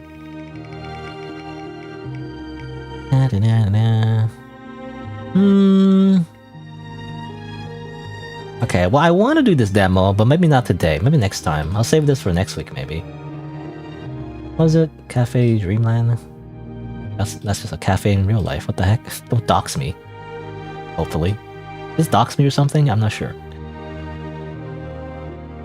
No, that's still not right. Game. Okay. This. It's made by, was it Metoko, I think? I played one of the games before, actually. It was, I can't remember what it's called. I'm trying to remember. It's really hard to remember. Metoko Games? Yeah, Hello Hello World, that's what it was. I played this before. I found it okay, but I feel like it was a bit long-winded, in the middle. A little bit too much filler. But it had an interesting idea to it. I think it had a sequel, but the sequel has... Well, I think the sequel has porn in it. So, like, I just never ended up playing it. I think there's, like, a safe for work version, but I don't know how I feel about playing a game that's supposed to be porn. I don't know. It's just kind of weird. Anyway. I just never got around to playing it. Also, you gotta buy it from, like, a Japanese website or something. I don't know. It's just too many hoops to jump through. But they made another game. Apparently they made this, or at least, they're planning to make it anyway. And there's a demo. It looks interesting. I've always liked the art style, but I don't know. Again, I don't know if it has the same problems as... I say problem. Not necessarily a problem for other people, but a problem for me anyway, is that they spent a long time just doing a lot of filler in the beginning. And I didn't really like it that much. Like, it builds, develops all the characters, and stuff like that. Like, a lot of very typical, like, dating sim, sort of. Not really dating, but, in the sense that you're just spending time with the different characters and giving them items and stuff like that, right? At least in Hello Hello World. It might be the same in this game. It's just that, it spends too long doing that and it feels like filler, right? It doesn't get to the good part until the end. Where there's, like, a lot of horror elements, like, interesting horror elements at the end. Which we just don't get to, until the very end. It takes too long to get there, I don't know if this is the same thing. I mean, I don't know if it's a horror game at all, actually. It doesn't seem like a horror game. It might just be that. If it's that kind of gameplay, I'm not sure. But, I still want to try it out anyway. Anyway. But that's all to say, though. It might be too long. Because when I Googled it, and people made videos out of it, it's at least 2 hours. It's too long right now. I want to play something that's like 1 hour at most. So the more I talk, the less time I'm having. Also, no, that's wrong. Incorrect. Okay, I should just take it off then. I should take off anything that's like more than 2 hours, I guess. I mean, really, it's just between two then. I gotta flip a coin. It's the Moth Inside Me or the Unfriendly Friend demo. So either two of those. Okay, so we're playing this one then. Now, this isn't a demo. This is actually just a game I found in itch.io. Off Inside Me. Hopefully it's not too long. I think it should be pretty short. But... It's made by Raptor. They've actually made a ton of games, actually. But the one I'm familiar with is Covert Critter, which is like a parody of Metal Gear Solid. Did they ever make a full game out of it? I don't know. I don't know if they ever made a full game. But I played the demo. And I guess Late Homework, which I also played the demo of. They also made a full game, but I never played the full one. I never got around to it, I guess. I don't know if there's more to it in the full game, not sure. The short game was actually already pretty fun. The short, like, demo version. It already had, like, a whole thing where the story kind of ended, really. There's not much of a story. You just kind of finish, right? You kind of finish the game, that's it. Doesn't really leave on a cliffhanger, so I don't know if I should play the full Steam version as well, I'm not sure. Anyway, but they made a ton of different games. And it looks like they also made this one's The Moth Inside Me, which looks interesting. Is it a horror game? It says horror, so maybe tag in a message, you know, and stuff like that. Alright, let's play this game. Maybe. Quit? It's on my lap. I didn't realize. Alright. Put it away. Assuming I don't need it.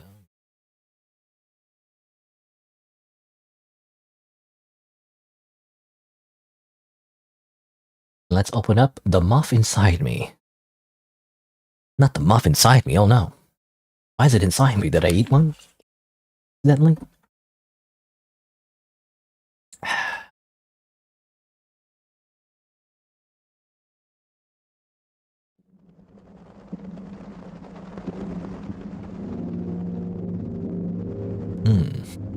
Scary. Because my mouse, or rather my controller is connected? No? Huh. It seems like there's two options, but... You know, usually in a typical game it would highlight it. Oh, there you go, because I didn't click on it, that's why. That's the reason. Anyway. Let me, update everything. Let's see. Let me, put the game link in the video description. Let me update the game category, even though I don't think it has it on YouTube. The Moth Inside Me, nope. Leave it as no game title. This will probably be the last game to stream.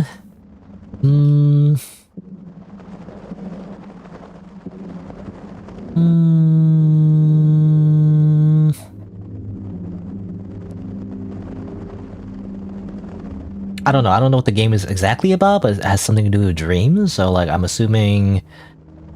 I'm having a really bad dream right now. I don't know, something like that. That's the title. I don't know. I don't know what the name. I'm not very good at thinking of titles. I just think that's just on top of my head. You know, it's a game about having dreams. So I'm guessing I'm having a really bad dream right now. That's the game. Updates.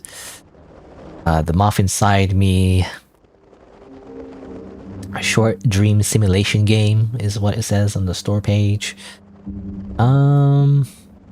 Anything else I need to do? Oh yeah, I want to, because this is a horror game it seems like, so I do want to pin a message real quick, just in case anyone comes by and be like, they were expecting anime girls, but no, it is horror. It is fear. Okay. You know, just look at the store page real quick. Well, a short dream simulation game. Dream Journal 87. I mean, my dreams are weird too. They don't tend to be like nightmares necessarily, but they are stressful sometimes. The very... At least the dreams that I remember anyway, vaguely, are definitely the ones where I just walk into an area. And sometimes it's a mall, sometimes it's a school, maybe, but usually it's a mall of some sort. A mall that I've never been to usually. Like, it's a weird made-up dream mall. Or like, you know, you're in, like, just in general, like in the streets, you know, in the city. I'm just walking down somewhere on a sidewalk, or like down, you know, down a hall or something, a big area.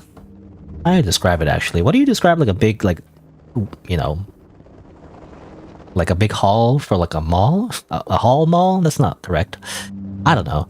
But usually it's like, you know, just a big area with lots of people actually in my dreams. So usually they're like, I mean, they're not faceless necessarily, but obviously you can't really think of a face, you know, just random strangers.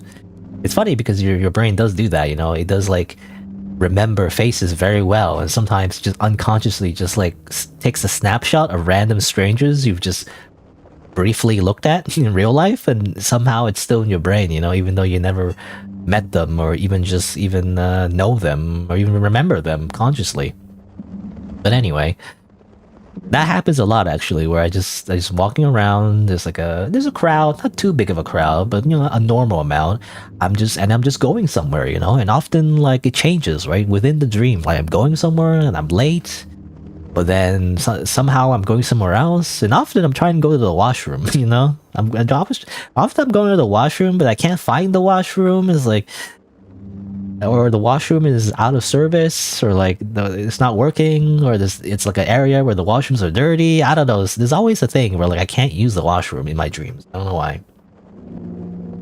Well, I know why, sort of, is the fact that your brain, at least my brain, is basically telling me not to piss in my pants while I sleep, basically. If you try to pee in your dreams, you most likely will pee your pants, I feel like. I don't know. Anyway. Those are my dreams. But I guess we'll see what kind of dreams we'll have with this game. Apparently it's inspired by... It says here, like, this is a very personal project about reoccurring and repressed dreams I had throughout my life. So, you know, it's just about his dreams. I'm assuming. Or the developer's dreams, anyway. I guess we'll see. Anyway. Alright. Let's see. Water? Alright, so let's just introduce this game and begin. So, hello, welcome to The Moth Inside Me. It's a short little game developed by Soto Raptor, available on itch.io.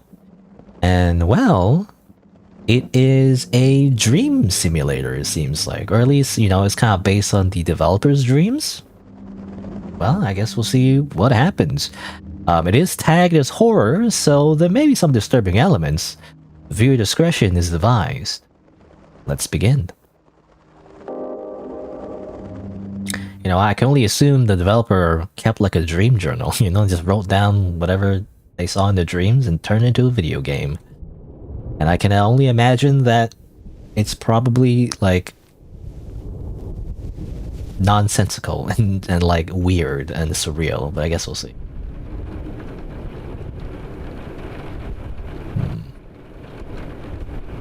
Now, can I change the mouse sensitivity? You know, there's no settings. Oh well. Okay. I don't like the filter effect. Only because I know when you put like a VHS like film grain filter or whatever, it causes my video size, my recording to like multiply by 100. You know, it turns to be like 100 gigabytes or something. I wish I could turn that off, but oh well. Anyway, we woke up, but also we see ourselves. Are we having an out-of-body experience? You know, that never happened to me, by the way. People sometimes say they have like an out-of-body experience, you know, they see themselves sleeping or whatever, but I never really see that, I feel like. I never really had that happen. Kinda cool. No? Never happened to me.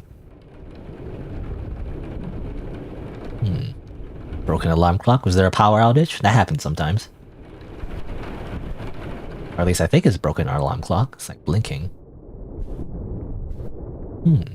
Oh yes, frame photo. It says 3. Or at least there's 3 marks anyway.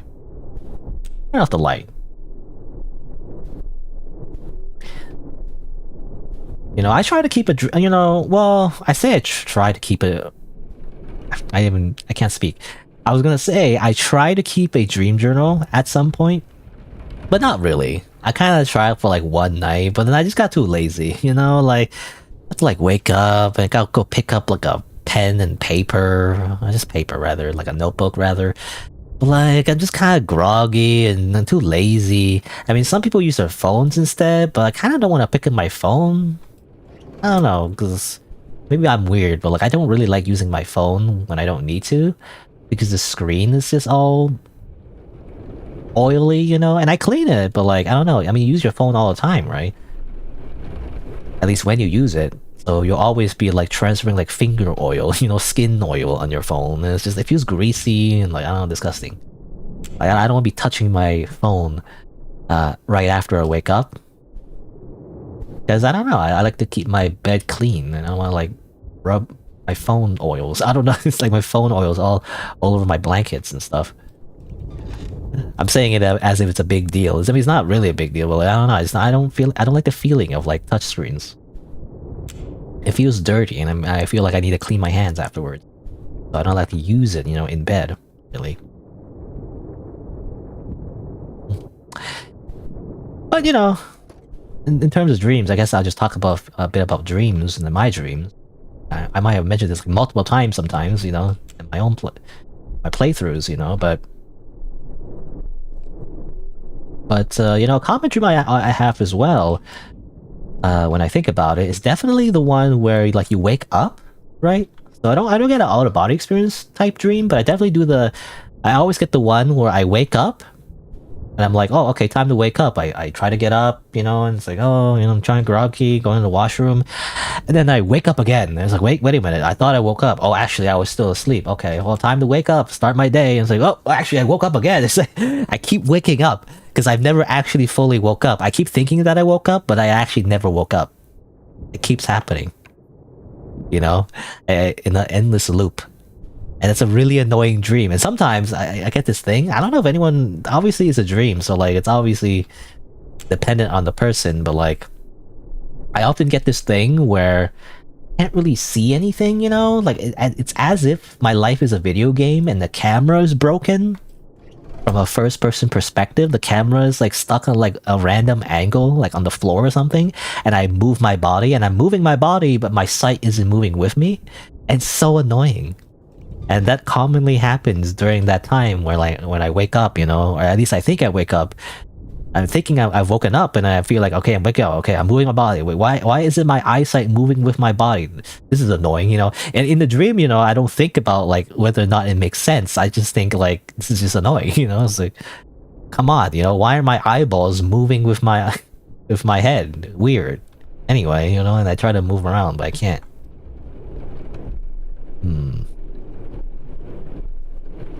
Anyway, anything I'm missing, by the way? I got the key, maybe, that I'm missing? Nothing written here, however. Behind the alarm clock? Yeah, spin!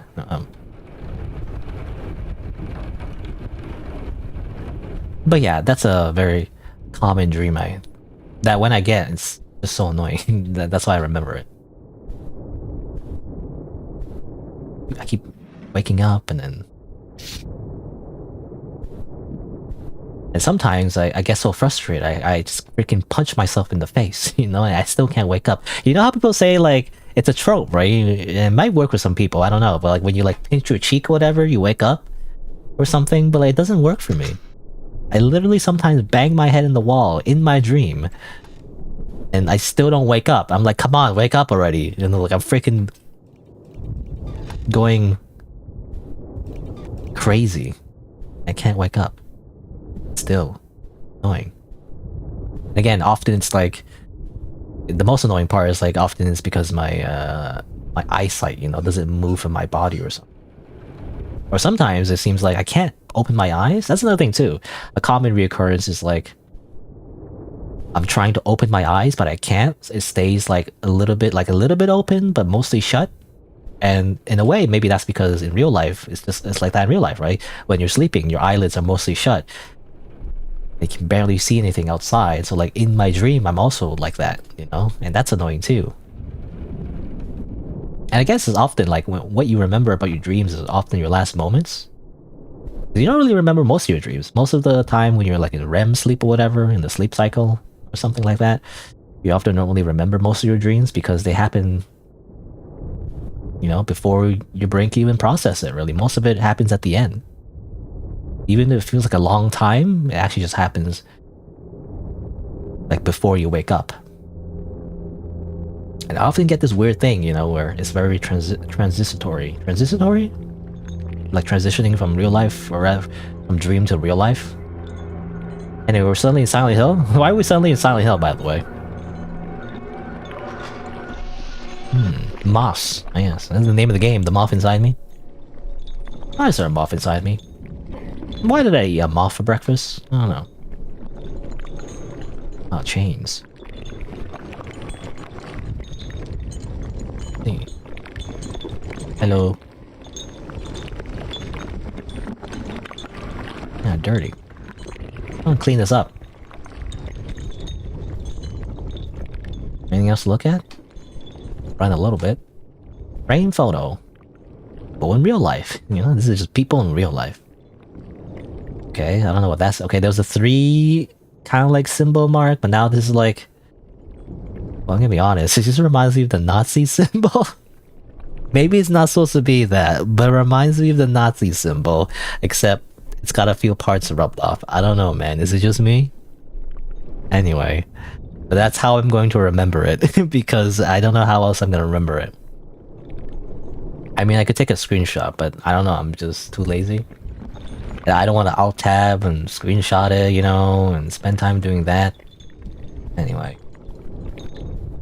Oh, where are we going? Oh,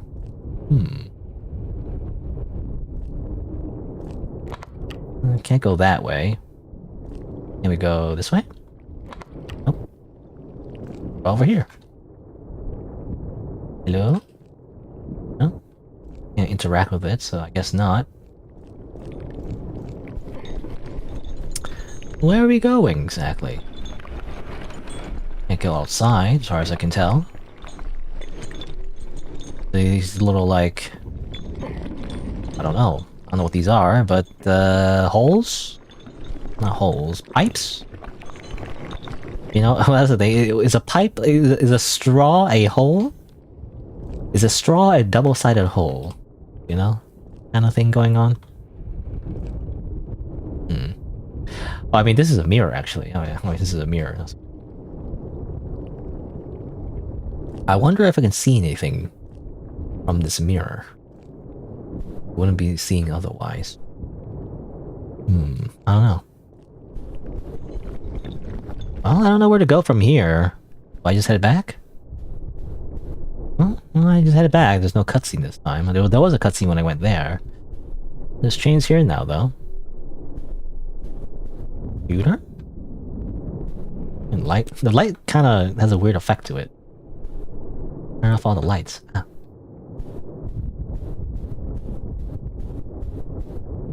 Can I leave? Slow blood, that's all. Blood and chains.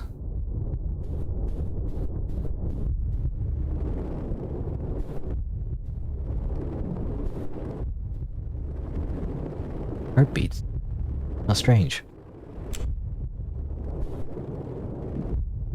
The lights. I don't know. I don't like turning on the lights because it feels harsh. Okay, where do I go? Here? That's the side. Oh, yes. Well, can I grab some? You know, and then throw it at the weird cocoon?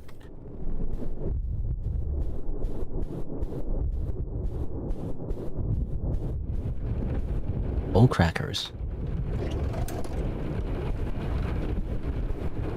Anything in the journal still? No, nothing on the alarm clock? I'm still in my bed. Anything I'm missing?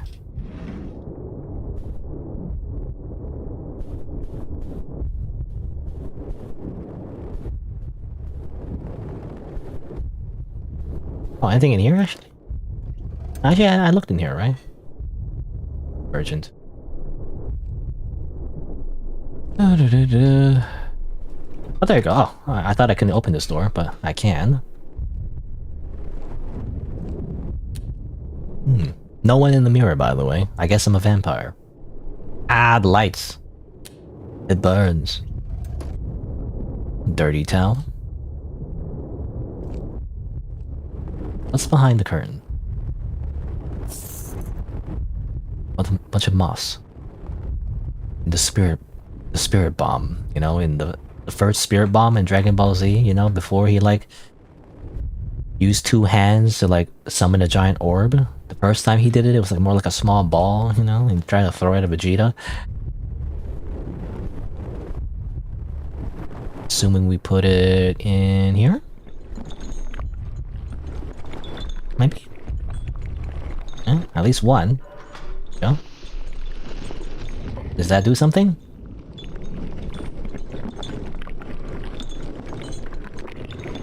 Are we good? I don't know. Can I go somewhere else now?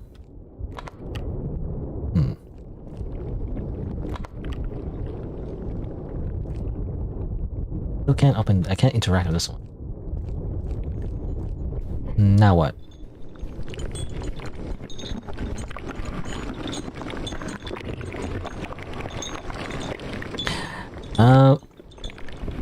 Where do I go now? I'm not entirely sure. Yeah, that looks like an aura, but it's just a light, right? Grab that, but it's just a light. Where do I go now? Do I listen for heartbeats again? Weird shadow.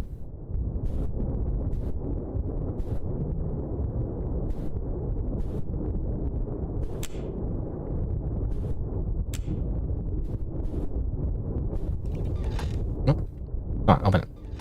Hello? Anyone creeping in my room? In fact, well, actually, the room's completely different. You know, I guess that's how dreams work, you know?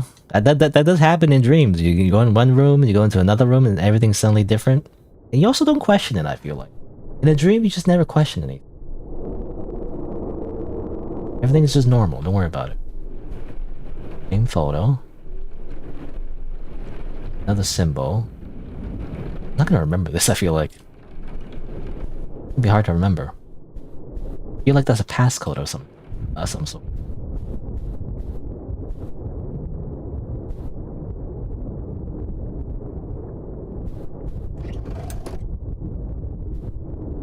Hello? Binder. What does it say? It says Doc 2. Hey. Ah! The binder has attacked me. Wake up.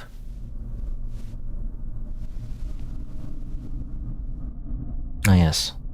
The hallway of doom. Why did I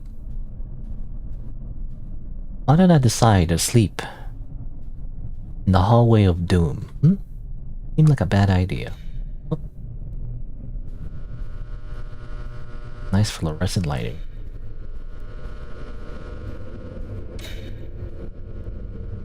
You know, fluorescent lighting often, I feel like people don't like. It's often used in horror games, you know, to be like unsettling. But I like fluorescent lights, you know? Unless it's flickering. I guess, you know, that's the thing they do is to make it creepy. It's like when it starts flickering. But generally, I actually like fluorescent light. Oh, I'm assuming this is... It's better than the alternative. Where it's, I don't know, what's the other light? I don't know, actually. Hey, it's gone. Can't go back to where we came from. But you know, I like the light bulbs, basically. When it's just a light bulb.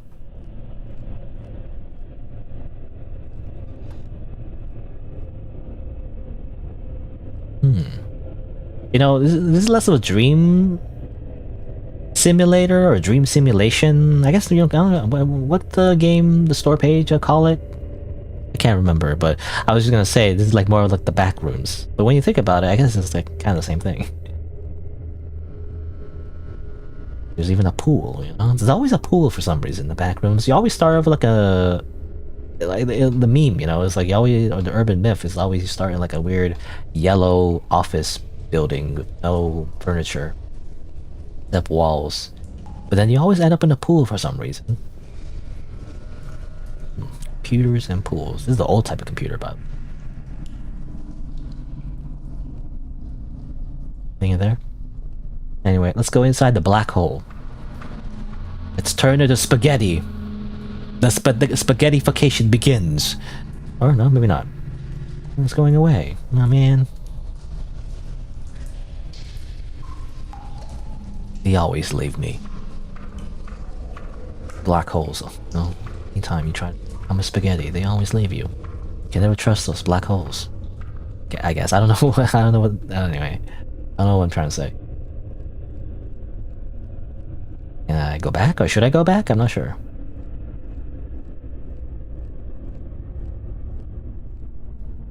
Hello?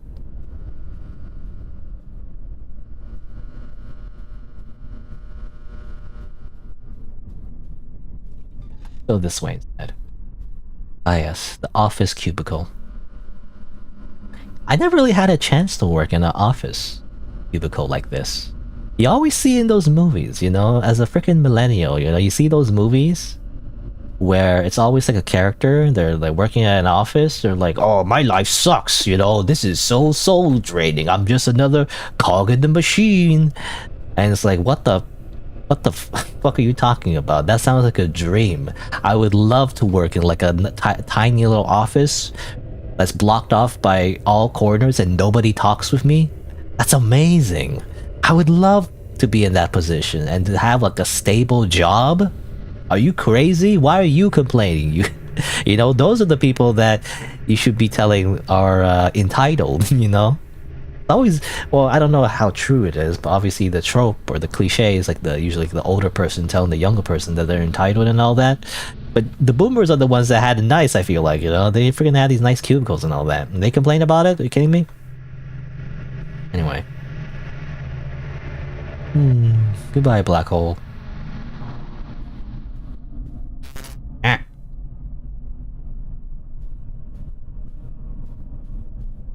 It was so nice back then. All you had to do was sit at a cubicle. And the only problems you had was like maybe a sore back. I don't know. Obviously I'm glorifying it a little bit, but it's easy for me because I also sit in the front of a computer anyway. In my leisure time, I also just sit in the front of a computer, so it doesn't seem that hard. I don't know. More moths. Needs to be some kind of symbolism, I don't know. Anyway, grab that. Let's give it to the moth cocoon. Oh, moth cocoon, where are you? I feed you your life source.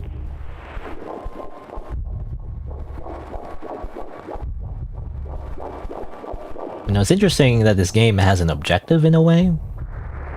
In my dreams, I never have an objective like this, really. Well, actually, when I think about it, no, yeah, I mean, I do have an objective, actually. In a lot of my dreams, I often am, going somewhere. Often I am going somewhere. I'm not really collecting anything, you know? It's very video gamey to collect an orb, I guess. But for me, anyway, I'm not really collecting anything. It's mostly just going somewhere. Like going to school, like I'm going to class or something. And obviously, I'm always late, you know? I feel like that's a very common dream. You're going to school and you're late. You're late to like a lecture or something, I don't know. Why you can keep having those weird dreams? Like, I'm done school. I've already graduated. I'm still having these stress dreams of being late to school. Like, what the heck? Come on.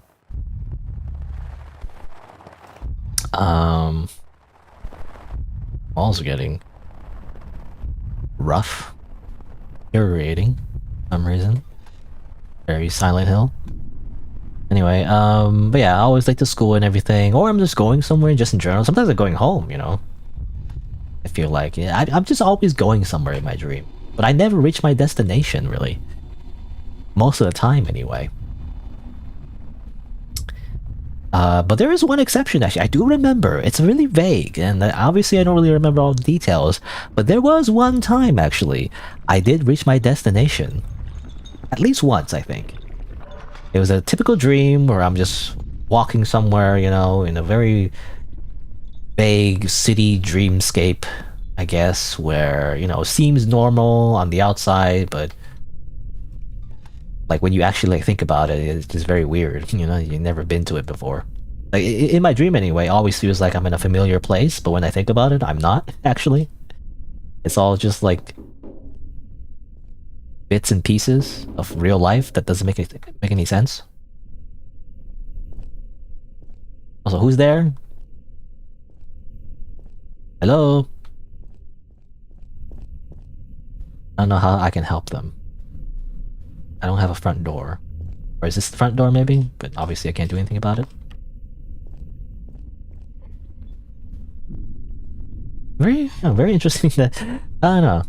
Very interesting. You know what? That actually does remind me. Sometimes I do think like that, actually. In my dreams. Like sometimes there is a wall where...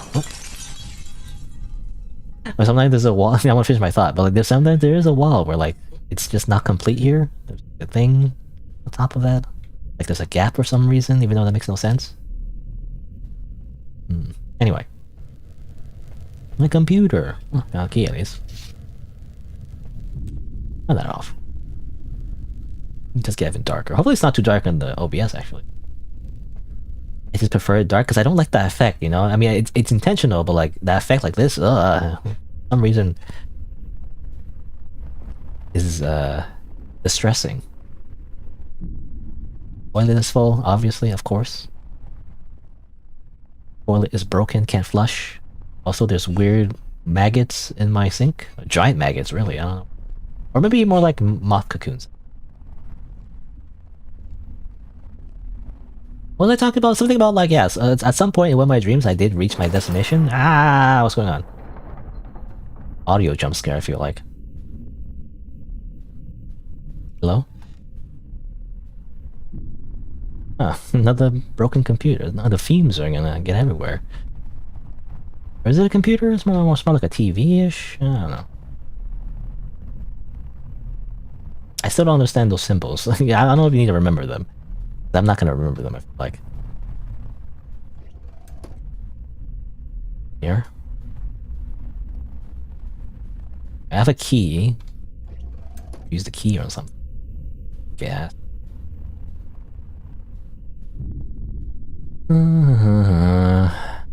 Again, I keep trying to finish my thought, but the game interrupts me with jump scares. What's the book? What's it say actually? You know, they say you can't read stuff in your dreams, but I feel like that's not true for me. I can always read stuff in my dreams. Not gibberish, but often, even though it's not gibberish, it often doesn't make sense, rather. How do I can't turn the book the way I want it. Kinda awkward. Oh, there, no. Come on. There you go. And what does it say? It says, Understanding the Underworld.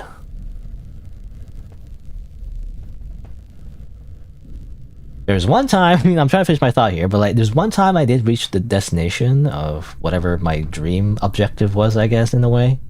Which was to go home, actually. I think at some point, like I reached like, I think like a building, like I don't know, like a weird building. I took an elevator, and then I found an apartment, and I went in, and it's like, this is where I live. And it's like, it's just a very small apartment, with not much in it. It's like 2 rooms or something. It's like, yep. This is where I live, you know, it's like as if it's like a video game or something. It just didn't feel like actually my home. And I was like, wait a minute, do I live here? I guess I do, I don't know. You know, that's what my thought process was. In the dream. Even though I reached home. Not really my home. But I thought it was my home for some reason. I don't know. But basically, it was just an apartment that never really been to in my real life. Weird, like really small apartment that didn't lead anywhere. Not lead anywhere, whether it isn't an apartment, it's really small.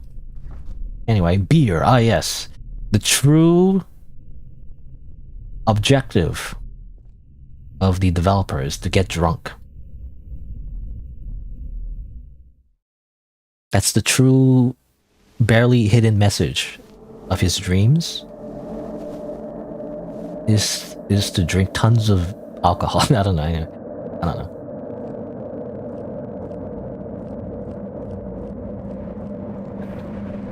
Snow.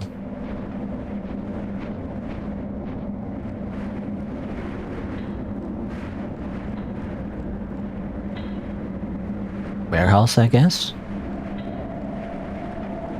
I'm trying to think of other dreams I've had. Anything that comes to mind. I don't know. Like usually it's just mall. Oh, sometimes. Oh yeah, in my dreams. Again, it's just these weird details I vaguely remember. But like sometimes in my dreams, I'm looking around for food. I guess like I'm looking for like a fast food place. And usually in my dream, I'm walking around in a mall again, like a very vague, not real mall, just like a weird, messed up mall that like. It's not that messed up or anything. It's just it's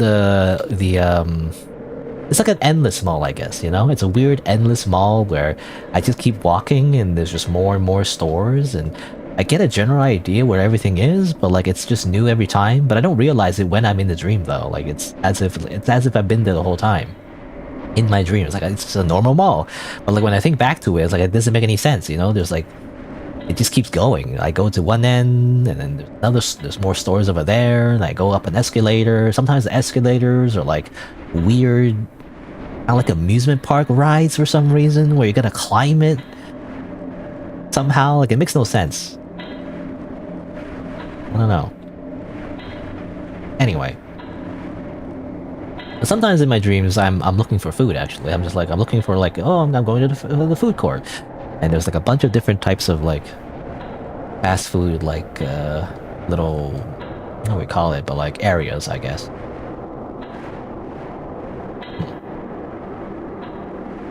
I'm assuming I need to go to the source of the noise here, but I don't know how to get there. Unless I'm not supposed to go this way.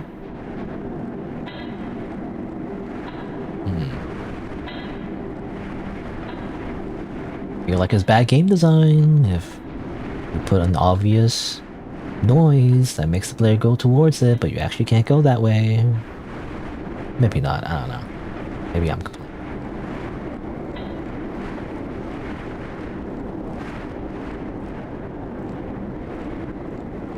I mean, this just leads back to the beginning, right? I'm just going backwards. I feel like. This is just backwards.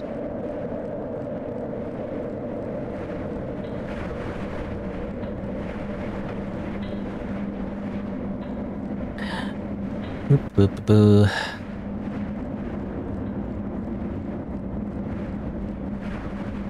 Yeah, in my dreams, you know, I look around looking for food.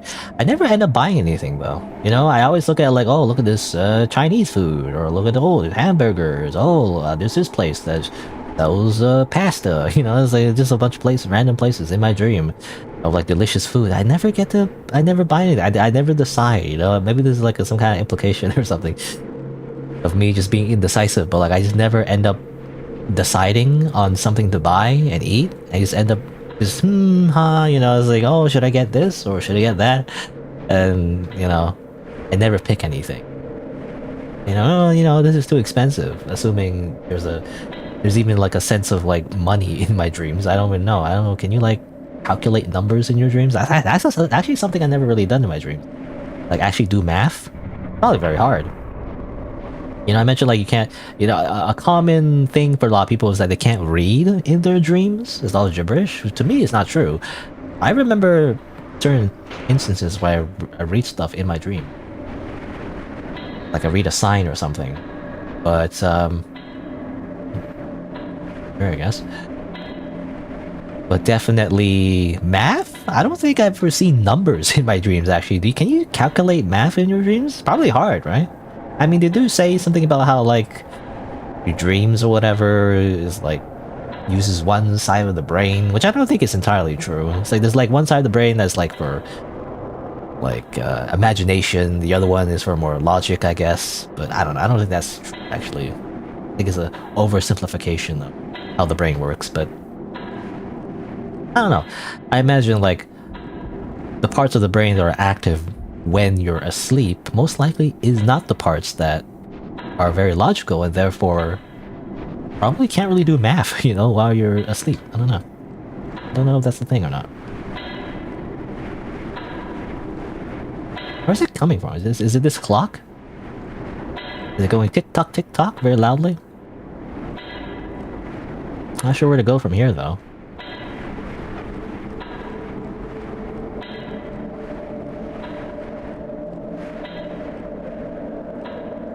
Dead end. Am I missing something?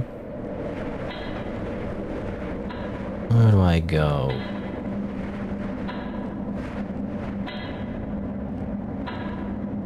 Do I take a seat? Turn off this lamp? This constant ticking is actually kind of annoying. Go behind it?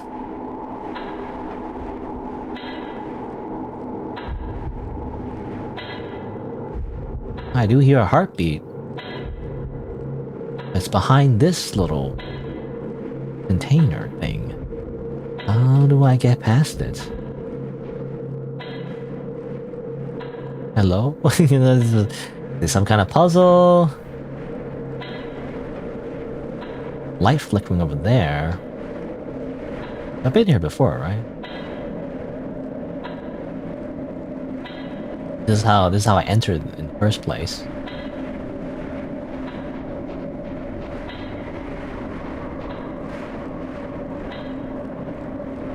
Very confused.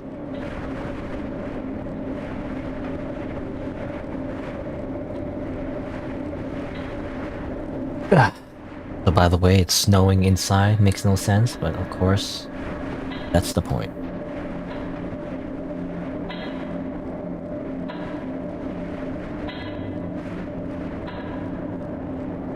Hello? Some light over here, but...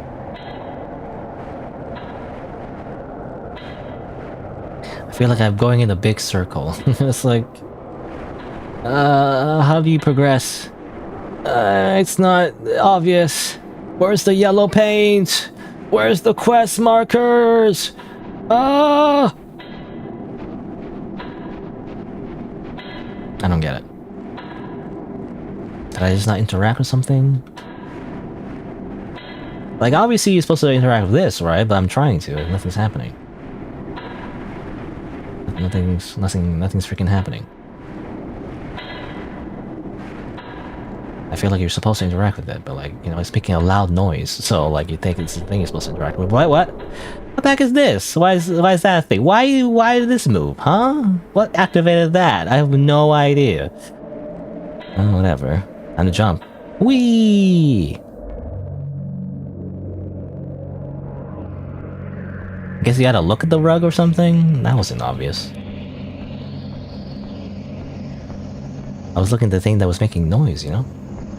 Anyway, we're an alcoholic, I guess? Burp.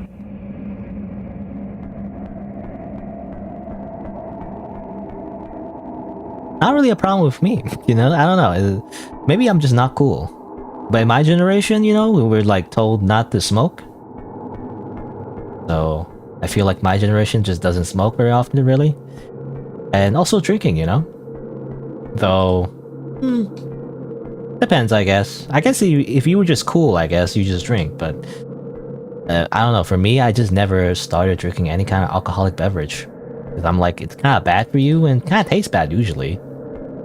You know, you gotta like, acquire a taste for it or whatever, but like, well, why would I acquire a taste for it if it's not good for me in the first place? Like, if I had to acquire a taste, it would be for like vegetables, you know? I hate vegetables usually. I'm not every vegetable. I like broccoli, but a lot of vegetables I kind of don't like, but you know, that's something you should acquire a taste for because it's ultimately good for you. Why would you acquire a taste for something that is bad for you and also doesn't taste good, you know? If it's bad for you, it should at least, you know, taste good, you know, in the sense that it should just be easily accessible, you know? You shouldn't have to like train for it, you know? You shouldn't have to like work for it just for something that is bad for you at the end anyway. That doesn't make any sense. Why would you want that? That's how I see alcohol, you know? It's like, it's bad for you and it doesn't taste good? What's the point? I know it gets you drunk, I guess, but why would I want to be drunk? I mean, I know two reasons. One reason is so that you don't feel any social anxiety. But to me, that's cheating, you know? I feel like that's cheating. And also, even if you don't feel social anxiety, you'll end up being more socially awkward, actually, when you're drunk. At least, from what I can tell, you know? Again, I've never been drunk, but like, from what I see from other people, you just end up being more stupid. So, just because you don't remember it in the moment doesn't mean it doesn't happen. You know, it's like does anyone hear the tree fall if it if it falls in the forest or whatever? You probably still do something stupid. So I feel like that's a downside. And another aspect, I guess, which is a little bit more relatable, is like if you drink to like forget your problems, to like if it's very common actually. If you have trauma or something, bad memories, you do something to like soothe that, the mental pain by drinking. But obviously that's bad because then you end up with an addiction, and then that's not cool. And then you're reliant on a chemical substance for relief that also isn't very good for you. Which makes logical sense, I feel like, but obviously people aren't always 100% logical. But anyway, I feel like if you're gonna do something like that, you might as well play video games instead, It's like, at least, I mean, video games, you can get addicted to, you can get addicted to a lot of things, but video games can be bad for you if you just, if it, how do you say, if it, affects your quality of life, and everything. But for the most part, it's way healthier than chemical substances. That's all I'm saying. So, you might as well just play video games instead, Instead of drinking beer, just play video games. Or just do something else, get a hobby. I don't know. It's way healthier for you. And more satisfying, I feel. And in some ways, less expensive, because you compare the costs. I mean, video games these days can be expensive, I guess, but there are a ton of free games too. I play a lot of free games, so. Anyway, everything's deteriorating, by the way. A very Silent Hill. Well, where do we go now? I don't know. Big moth. Ah, okay, so you see the big moth in the reflection, I guess? Don't see the big moth here, though. Anyway, where would we go from here? Turn that off.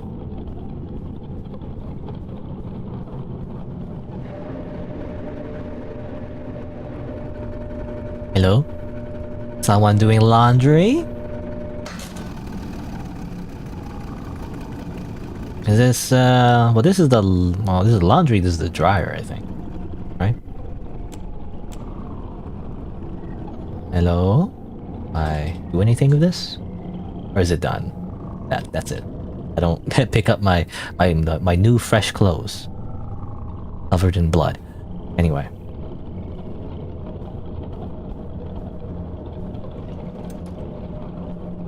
Hello? Anything in the closet? No?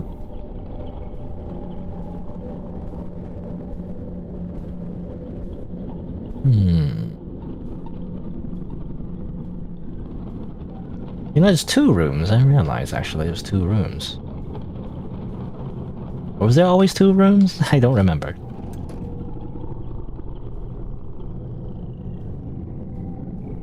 Journal? Oh. February 28th. Walking through a big warehouse that was lined with dozens of shelves. Parts of the ceiling were open with a lot of light coming through. I had a feeling of comfort, but also felt very cold. Found a bunch of boxes that were all mostly empty. Kept looking through all of them, trying to find a watch I thought I lost but couldn't find it. Tried leaving, but tripped over a gap in the floor and woke up in a sweat with a sensation of falling. Ah, that's a very common thing too. I don't know how many times that has happened to me, but at least a few times. Sometimes for me, it's like when I trip on a staircase or something, in my dream, it like gets small. For some reason, like when I'm climbing a staircase, it gets smaller and smaller and smaller until eventually I kind of fall off the staircase, and then I wake up, before I hit the floor, I guess. I'm like, wow, well, what the heck? That's not a super common dream, but it's happened in the past for me. Also, hello, Telgare, by the way. I'm just playing a dream simulation game, where we're just going through basically someone's dream journal, remade into a video game. Also, someone is in the mirror, and it's not me. Anyway. Now, as usual. To sign, as usual. Check the toilet. Full of water, as usual. Bath, full of water. I never take baths though, I always shower. More convenient. Hello, shadow person. Talk to me? No? Not. I'm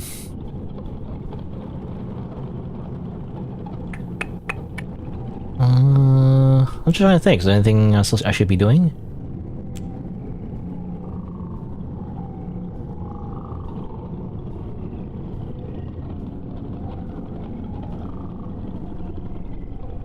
Oh, anything over here? Not dark in here. I mean, everything is dark, but you know. Strange.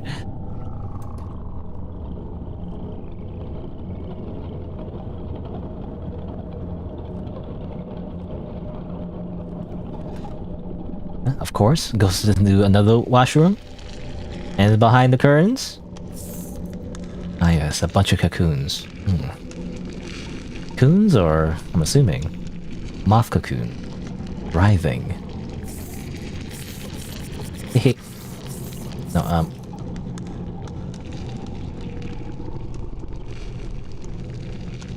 okay. You know, something tells me that the moth is a very consistent symbol, you know, in this developer's dreams. No, couldn't tell you why. Also, the developer's old, or at least, well, the developer's around my age. If I had to guess, they still remember VHS tapes and like boxy computer screens. You know, they're probably around my age. I don't know. 'Cause I also remember a time like that. But it's usually, you know, a lot of that time is when I was a kid, though. I don't know. Maybe they're older than me. I'm not sure. Anyway. And then we're in the middle field. Oh, and there's the black hole. You know, just a black hole. Very typical. Anyway. You know, I had another thought, but did I forgot. You know, sometimes when I stream, it's mostly just stream of consciousness, I guess. I just talk about random things, especially when, you know, there's not a lot of, like, things to read. Or this is more like a walking simulator. Which is great, actually. I like walking simulators, by the way. I like just looking around, you know? So this guy wants a vending machine. But sometimes I lose my train of thought, and then I totally just never finish what I was talking about halfway. So I notice that sometimes. When I look back at my recordings, I start talking about something, but then I get distracted and never finish my sentence. And that just end up just never finishing whatever I was talking about. I think I was talking about like alcohol or something. Yeah, something about alcohol and how like it's not, for me it's not as cool anymore. So maybe I'm just lame, but like I do feel like not for me, you know?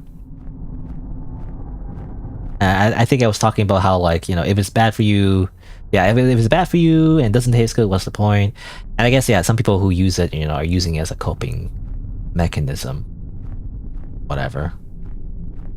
But that leads to addiction and all that. And I get that, but I don't know. I feel like there's other ways to cope without having to, you know, for me anyway, I don't know. I don't want to be like, you know, I don't want to be like a stereotype, you know, where like I don't put poison in my body or whatever. My body is my temple or whatever. I don't know, but I don't know. I do kind of believe that in a way, where the idea of just putting chemical substances in your body, unless it's medically necessary,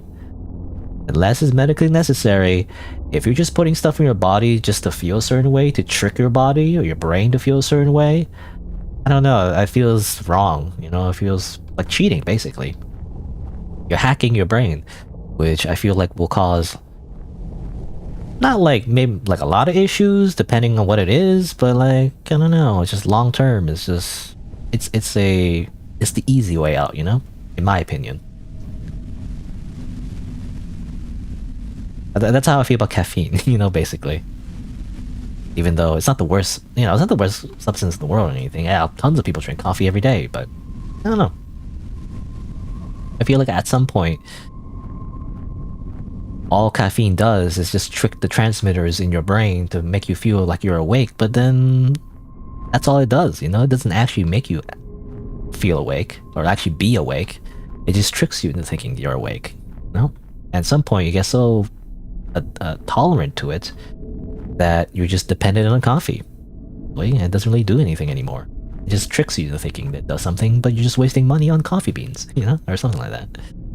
That's how I feel anyway. And that's why I don't drink coffee. I don't drink coffee.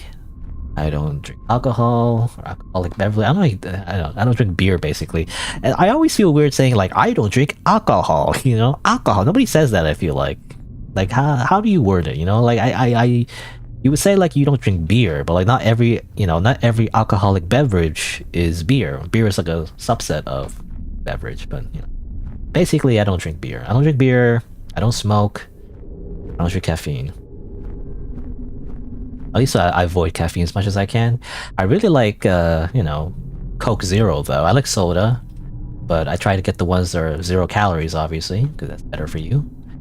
Even though there are some studies that say like, oh no, you get cancer or whatever, but then, I don't know, those studies are kind of flawed because they kind of pump rats with like a bunch of aspartame or whatever, like many times their body size, and of course you freaking get cancer if you pump that much into your body, like anything really. So I don't know. Maybe down the line it turns out it freaking kills you, but like for now it seems safe. Anyway,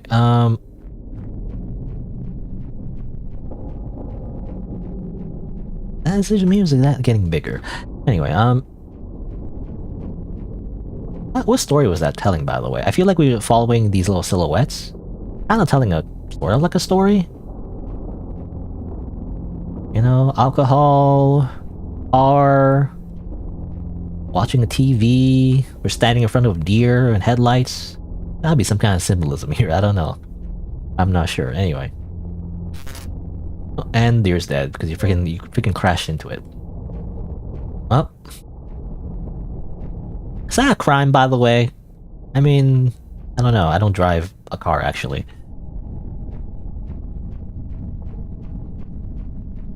I'm also kind of weird because of that, you know, I never really bothered getting a license. I just get around public transportation, really. Which I feel like it's easier if you're in Europe. I hear Europe has a very strong public transit system. I mean, especially Japan as well, but I don't live in those areas. Maybe I should move, I don't know. I never got a car though. Because I'm just too afraid of using a car. I feel like I'll just crash and die. Or if not die, end up in bankruptcy, you know, because I crashed into something, it's my fault, and then I have to pay for it, and I frickin' go bankrupt. I don't know. Because a car is like expensive, you know? It's not like $100 or anything, it's like, you gotta get a loan for it. And I already got a loan. Got a student loan, you know, and I paid that off. It took a long time. I don't wanna like take another loan. It just, you know, it leaves a bad taste in my mouth. Like borrow money at this point in my life.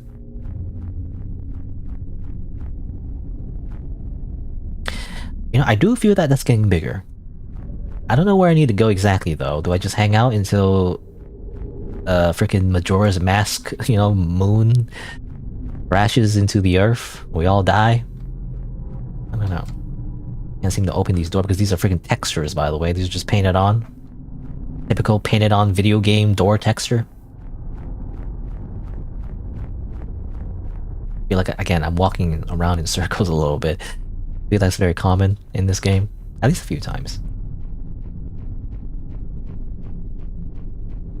Anyway. What else can I ramble on about? I don't know.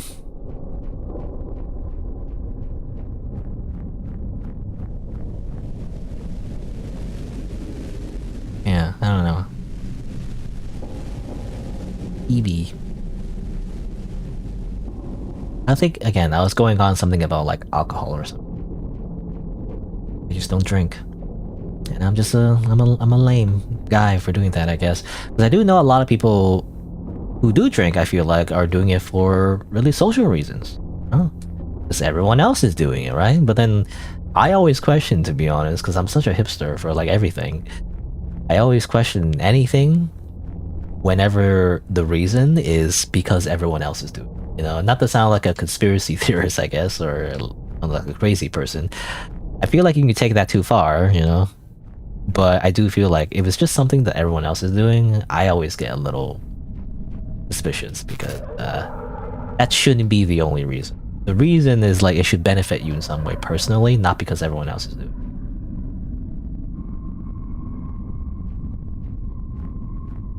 Because then what's the point, you know? Are you really benefiting yourself, or are you just doing it because everyone else is doing it, right? That's not a good reason. Anyway. Also, the black hole is eating everything. This is a cool dream, actually. Well, it's a scary dream, I guess, but I wish I had this kind of dream. I wish I had these kind of vivid dreams. My dreams suck. You know, my dreams are not very scary at all. They're kind of boring. They're stressful and boring and annoying. Never like really cool or anything. I never go on like a cool adventure where I get freaking isekai. You know, I hate the isekai genre, but I can be honest, even I am a little bit interested in like a cool thing where I would be isekai in a different world, you know, and live out like a cool fantasy where I slay monsters. That is kind of cool. I mean, that's why I play Dark Souls, really. That's like isekai in a cool way. But like when it's isekai in like a very lazy way, I don't like it, you know, which is mostly isekai. Where it's like, oh no, I got isekai into a new world. Wow, it's just like my Japanese animes, or just like my video games. You know, let me open up the stat screen. You know, the game character is just making references to video games. You know, it's like what the heck? It's so immersion breaking. I don't like it when it's like that. You know, where it's like so on the nose that the main character is like a freaking nerd. And they're like oh, it's just like my video games. I can level up with my experience points, and the other characters are like, what the heck are you talking about? Well, you see, my world, this is like my video games, you know? It's like... Anyway. I don't like that kind of isekai genre, where they just kind of like don't take it seriously at all. I definitely prefer it when it's not called isekai, but rather it's just taken seriously. I'd rather just the character just already be in the world, you know, where it doesn't need to be isekai. Or if there is gonna be isekai, it needs to be scary, right? It needs to be like, oh no, you get transported into like a weird world and monsters are fucking eating you and like trying to kill you and stuff like that. And you're like, what the fuck is going on? It's like, oh no, you're trying to survive. But that's interesting. Now that's an interesting isekai. But like it's actually like a whole different world that you don't know anything about. It's like very alien. But that's cool. Not this shit where like, you know, where like, oh, I know everything, you know, oh, this is like, this is just like my video games, you know, I could choose a class, you know, or whatever. And it's like, it's just so immersion breaking. Anyway, here's my bed. Let's go to sleep. Oh, the world is being consumed. Let's go back to sleep. No? Actually, I don't have an option. Never mind. I thought I could go back to sleep. I guess not. I can't just go back to sleep when the world is being consumed by a giant black hole. How annoying. Where do I go then, developer? Where do I go, Sodoraptor, the developer of this game? There's no clear path, but you know what? That's fair, because like maybe it's not something like a, you know, supposed to feel like a linear path, because then it'll feel like too much like Final Fantasy 13, was it? I can't remember which game it was. It was one of the Final Fantasies, Lightning or whatever, where it felt like just walking down a big hallway the whole time, and you know, that's one of the big criticisms of the game. It felt like way too linear. I don't know. Anyway, was it 13 or was it, I can't remember. I know one of them was a MMO, right? 12 I think was an MMO, or was it 11? I can't remember. Was it 12 or 13? I don't know which one it is. It's too many Final Fantasies. Can't keep track. I only know 7 because it's the most famous. 7 and 10. Kinda it really. In my on top of my head anyway. 7, 10, 9 I guess. 9 is the guy with the monkey, you know, the monkey guy. Was it? I don't know, something like that. That's all I really remember. And to be fair, well, the thing is, I think I only remember those because of Kingdom Hearts, you know, because that's Kingdom Hearts is how I was introduced to Final Fantasy. You know?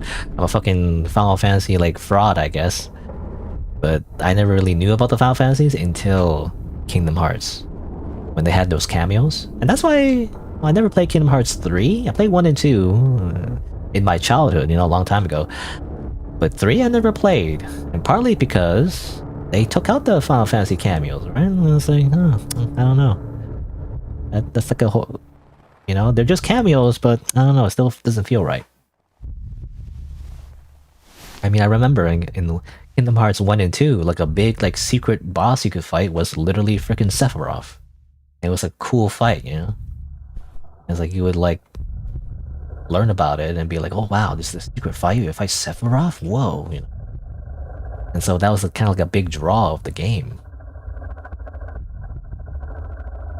Moth, by the way.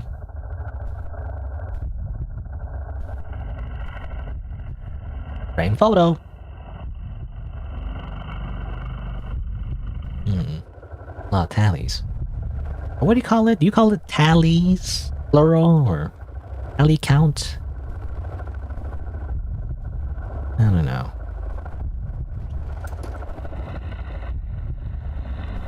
Here. That's like a... What do you call this? Queen size bed or something? Or king size? I don't know. It's like this... A bed big enough for 2 people. You know? Or a comfy bed. Unless this is for... Well, I don't know. Like, maybe it's for another person? I don't know if it implies that they... sleep with someone else? I don't know. I have no idea, actually. I haven't seen, like, any implication of that.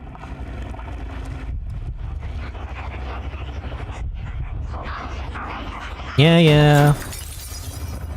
I'll get to it when I get to it. Whatever you say, shadow person. A lot of mouse around. No, I feel like... very Silent Hill. The floor suddenly just changes to, like, I don't know, fencing, I guess. What do you call it? Chain link fences? Or grates, I guess? You know, we really let this house go, by the way, you know? We really didn't clean much. You know, maybe this is a dream simulation of Asmongold. Anyway, I don't know. I don't know anything about Asmongold, by the way. No idea. I just know he's like a famous streamer. He's one of the bigger streamers. Don't watch any of his content because none of his content really interests me. But the one running gag for some reason on the internet is that he's just very unhygienic and has a very messy room. Which, to be fair, I think a lot of streamers do. You know, a lot of just like stereotypical gamers kind of just don't clean their space very well. And in fact, sometimes you don't need to be a gamer. Some people are just messy, I feel like, you know? Some people are just messy. They just don't clean because they just love living in filth. It's like, I don't get that. I'm a bit of a clean freak myself. I'm definitely like, if you were my roommate, I would cuss you out if you like put garbage on my floor or something, you know? I'm that type of like annoying roommate, I feel like. Anyway.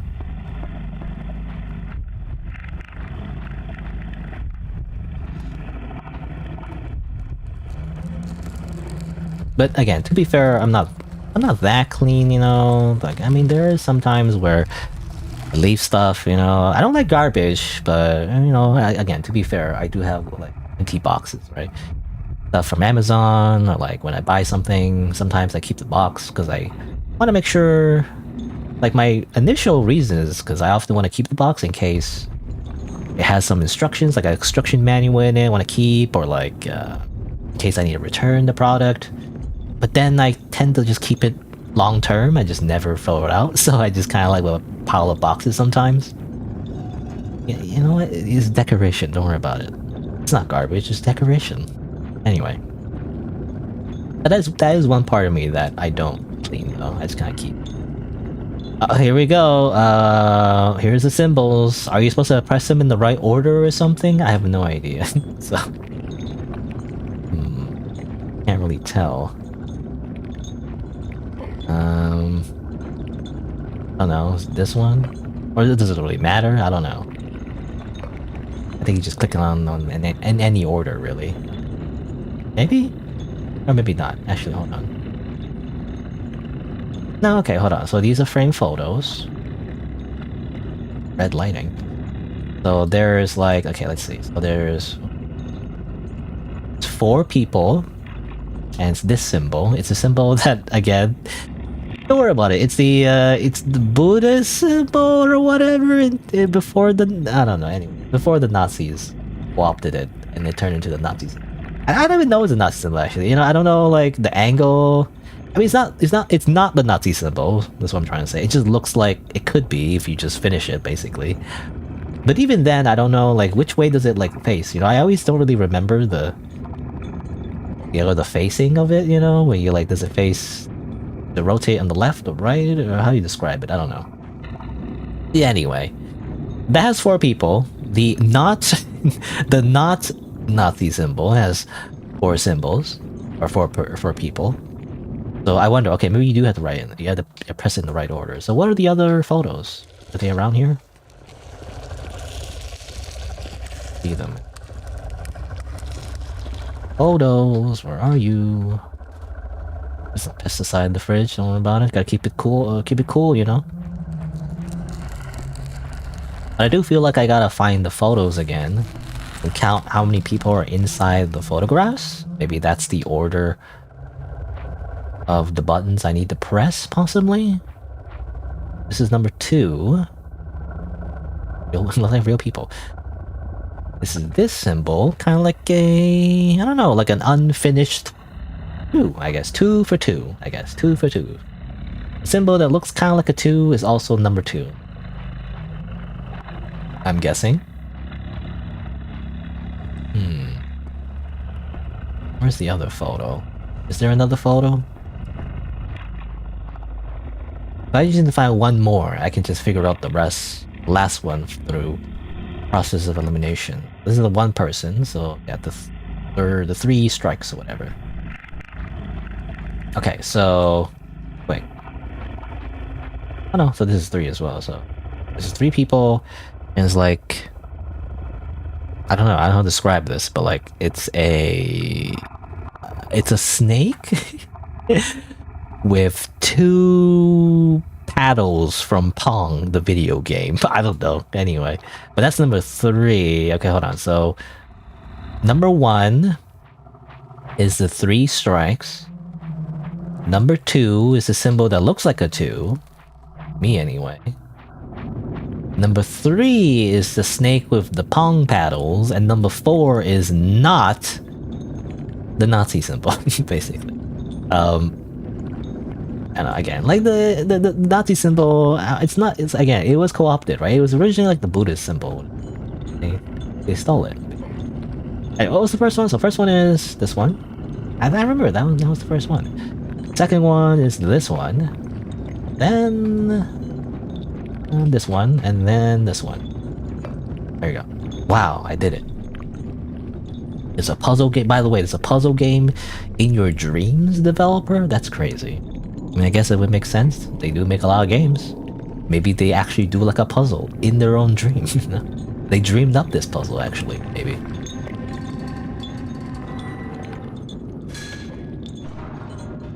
Oh, there it goes.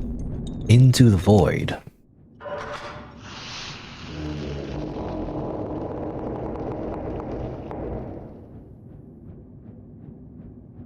So many moths. So many moths attracted to the light. You know, it has happened a few times actually, where a moth actually kind of like flew in. Sometimes I don't notice it, but it just kind of flies into my house. And I've lived in different houses, I guess, but you know, at least in one of the places I've lived in, they just kind of like, yeah, they just kind of fly into the light. It's kind of creepy actually. It's kind of keep bumping, like bashing their head into it, and it flickers the lights. You know, it's kind of scary. Moths are kind of scary. Even though I feel like they don't intend to be scary. But like, you know, sometimes when they just crash into your... somehow get into your house, just kind of like crash into your light. Makes it seem kind of scary. Right? The door opened, but like it's a brick wall, so hello? Can't really... nothing in here. Where do I go now? Do I join them? Whee!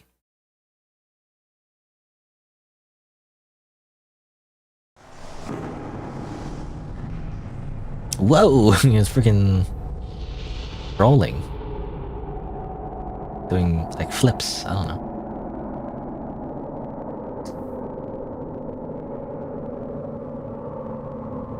Ah yes, we're in the bottom of a well. That's a horrible idea. Why did I jump down here? Oh well.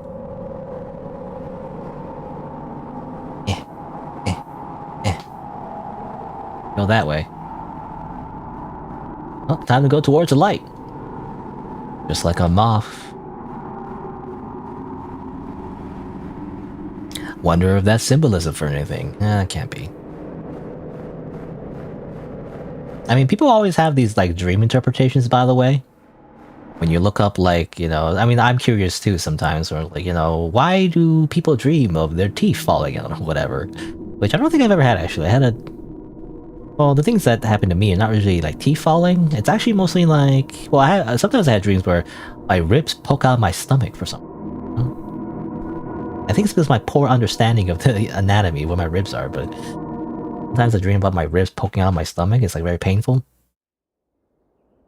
That kind of thing. But anyway, you know, when people look up like, you know, why does this thing happen in your dream? And there's like, oh, because you're, you know, you're thinking about the future, you know, whatever. It's like a horoscope thing. And it's like, it's not a horoscope. There's no like magic to your dreams or anything. It's just your freaking brain just like conjuring up like old memories, right? Because that's why you often have dreams that remind you of something that's happened in the past, or like someone you haven't met for a long time. That's a common thing, by the way. I actually don't like it when that happens, but anyway, but that's the thing that happens because, you know, your brain is just recycling old memories, right? That still exist in your subconscious. Right? It's not that hard to interpret whatever happens in your dream. It's just literally just based on how you think. It's not magic. It's not like a magical thing. Wait. Anyway, nothing written in the journal? Well, time to move on. Alright, empty house.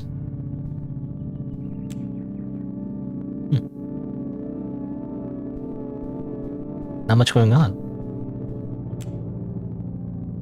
Just turns the lights. Washroom? Washroom. Hi, what's up? Is it time to leave already? I guess so, static person. White static guy.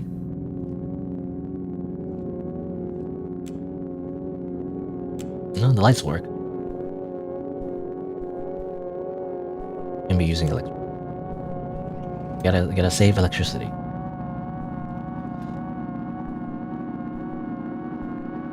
It seems like we're moving on. Also, these little vent things.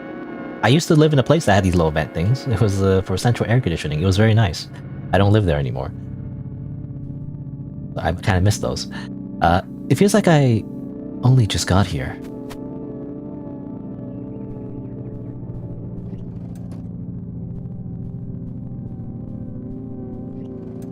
Even the washing machine. God, what the heck?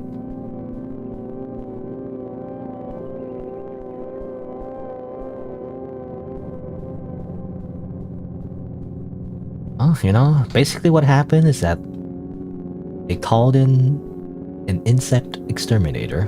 They killed all the moths. Now they're moving out. You know, basically. Well, maybe not. Hello? That weird, like, hallway washroom? I feel like this doesn't make any sense. Why is it like a double sink? Like, this has to be not real, right? I mean, obviously it's not. It's, like, literally based on the developer's dreams. But, like, I don't know. It just feels like very nonsensical.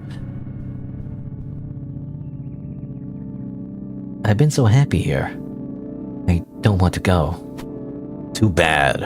But waking up. Just like when the Eldritch gods, you know, they're just dreaming of this world. Once they wake up, it's destroyed like a dream. That's how that works. You never existed. You were never real. You were a figment of my imagination this whole time. Anyway, what? Hello? Where's my roof? Who stole my roof?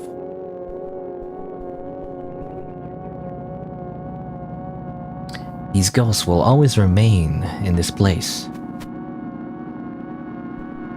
Also, hello, GG7. I don't know if you're still here. I missed your comment, by the way. Like, how long has it been? Like, 4 minutes ago? I'm just too engrossed in the game, I guess. And my own inane ramblings. Hello. Time passes. Memories fade. But even if I'm sad, it's over.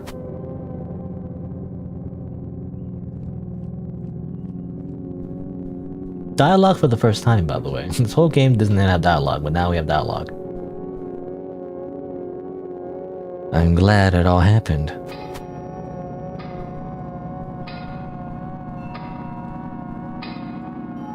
It's time to leave now.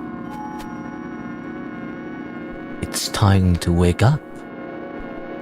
Gordon, smell the ashes. What did he say? I forget what G-Man said. Beginning of Half-Life 2. Time to smell the ashes? In the end, I needed you. White static person. Needed you to give me closure. The dreams are behind me, and now I will pass them along to you in the form of a video game. Free on itch.io, or pay what you want anyway. Thank you for everything. Wow, it's a beautiful moth monster. The giant moth monster. Gojira. I don't know. Wasn't it like, didn't Godzilla fight like a giant moth before? I don't know. Also brain scans. Wow. What is this? Why does this feel like, well, it reminds me of Metal Gear Solid 3 for some reason. They have like a very similar like effect in the trailer. And not the trailer or the opening, you know, like game, when you open the game in the main menu. Something like that. Anyway.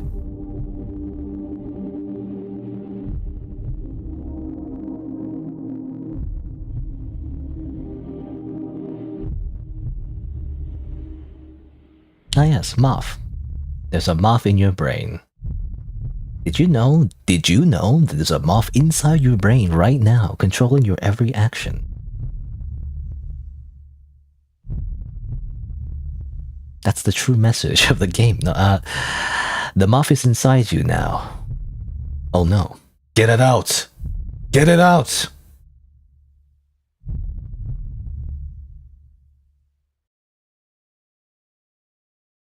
Okay, anyway. Is that it? I don't know. Press anything? I don't know if I press anything. I press escape? Do I just leave here? Do I leave the game here? It's kind of awkward now. It's just a silent awkwardness to this. Hello? Hello? Hello? I don't know. I'm assuming I need to close the game now. I kind of wish the game... I mean, if it's intended for me to close the game, I wish it would just close automatically, or just give me an option to just close the game. Because I don't know if I'm supposed to just stay here, or do I just have Alt F4, you know? Not everyone knows how to Alt F4, that's all I'm saying. You know, they may be stuck on this and be like, oh, my computer's broken. You know, you never know. Okay, I'll Alt F4. Whoop. Let me reopen the game just to have the main menu. Open.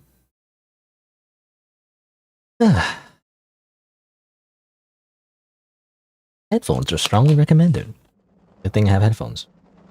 Anyway, that's it. I'm assuming that's it. There you go. That's the game. I don't know much what to say about this game. To be honest, I got a little silly. I personally got a little silly of the game. Maybe a little bit too much, but I kind of felt like a lot of it was very abstract, you know, very abstract and surreal. I'm not sure what I'm supposed to be getting from it. I do like it though. I mean, I do like the aesthetics. And obviously the story, I feel like, is left to interpretation. It's not really a story, is it? Again, as far as I understand, the what the game is just simply a interpretation of the developer's own dreams, right? Like, I kind of felt like they were actually telling a story at the end there, but I'm not sure what. Because of the dialogue, you know, the white static person. But I mean, as far as I can tell, it really is just meant to be like a weird, like, nonsensical dream that's vaguely based on something kind of sinister or scary, but obviously it's just your mind playing tricks. Because that's what often your mind does, you know, when you don't understand something. Like, for example, the darkness. It tends to, like, create monsters that are there that don't actually exist, you know, that kind of thing. So it felt like it's a little bit of that, you know, and obviously just a lot of surrealism, which is, again, very typical of, like, an actual real-life dream. So it does that job well, but I'm not sure if it's trying to tell us something specific. I don't know. I don't know, it's kind of like weird symbolism, or again, I don't know how much is intended, or just literally just their interpretation of the dreams, like literally what they saw based on their dream journals. I'm not sure, because I feel like in a dream, it's not supposed to make sense, right? It's supposed to be all like weird and jumbled up, because that's how your brain works when it's asleep. It doesn't, you know, it just doesn't really have a logical sense to it. But anyway. I don't know, overall though, I like the experience. I felt like it was more like an experience more than anything. And it was pretty cool. You know, just walking around, just looking at things. Got stuck a few times, but maybe it's just a skill issue. I don't know. But yeah, I mean, you know, I don't know. It's like the creepy moths, black hole, you know, was the seems to be like a constant theme. Yeah, I don't know. And of course, the whole thing in dreams, you know, where you walk around and you turn around and suddenly you're in a different room, you know, that kind of thing. I think that game kind of captures it well. It's a very common horror trope, though, in a lot of horror games, but, you know, makes sense. Yeah, I mean, I don't know if there's anything else I want to say about the game. Sound design, I think, is pretty good as well. Yeah, I don't know. Again, not much to say, because it's like definitely very ambiguous and not really, like, again, I feel like not really like an actual story, like in the sense that it's like someone sat down and wrote it all out like a fictional story. It's, again, more like a again, simulation of what the developer literally dreamed of. So I'm assuming that's what it is. I don't know. I could be wrong. I don't know. At least that's what it says in the story page. So that's just what I'm assuming. That's what this is. It's not anything deeper than that, I feel like, you know? Anyway. Yeah. I mean, that's it. I mean, that's the game. It was enjoyable. There you go. I guess that's it for The Moth Inside Me. And, you know, I guess I'll do my little outro as usual. So, yeah, as a little reminder, if you didn't know, if you're watching the VOD or maybe the video eventually, I actually stream these games live, so be sure to subscribe to my YouTube channel and change the notification bell from personalized to all to get notified when I go live, if you like. You can also follow my Twitch and Twitter as well. Thanks for watching. See you in the next video. And there you go. That'll be it for today's stream as well. Oh, I went a little bit longer than I thought. It was more than an hour, I feel like. Or maybe because I rambled for too long. I also got stuck a few times, but anyway. So, you know, I think I'll end it for today. But yeah. Press the button.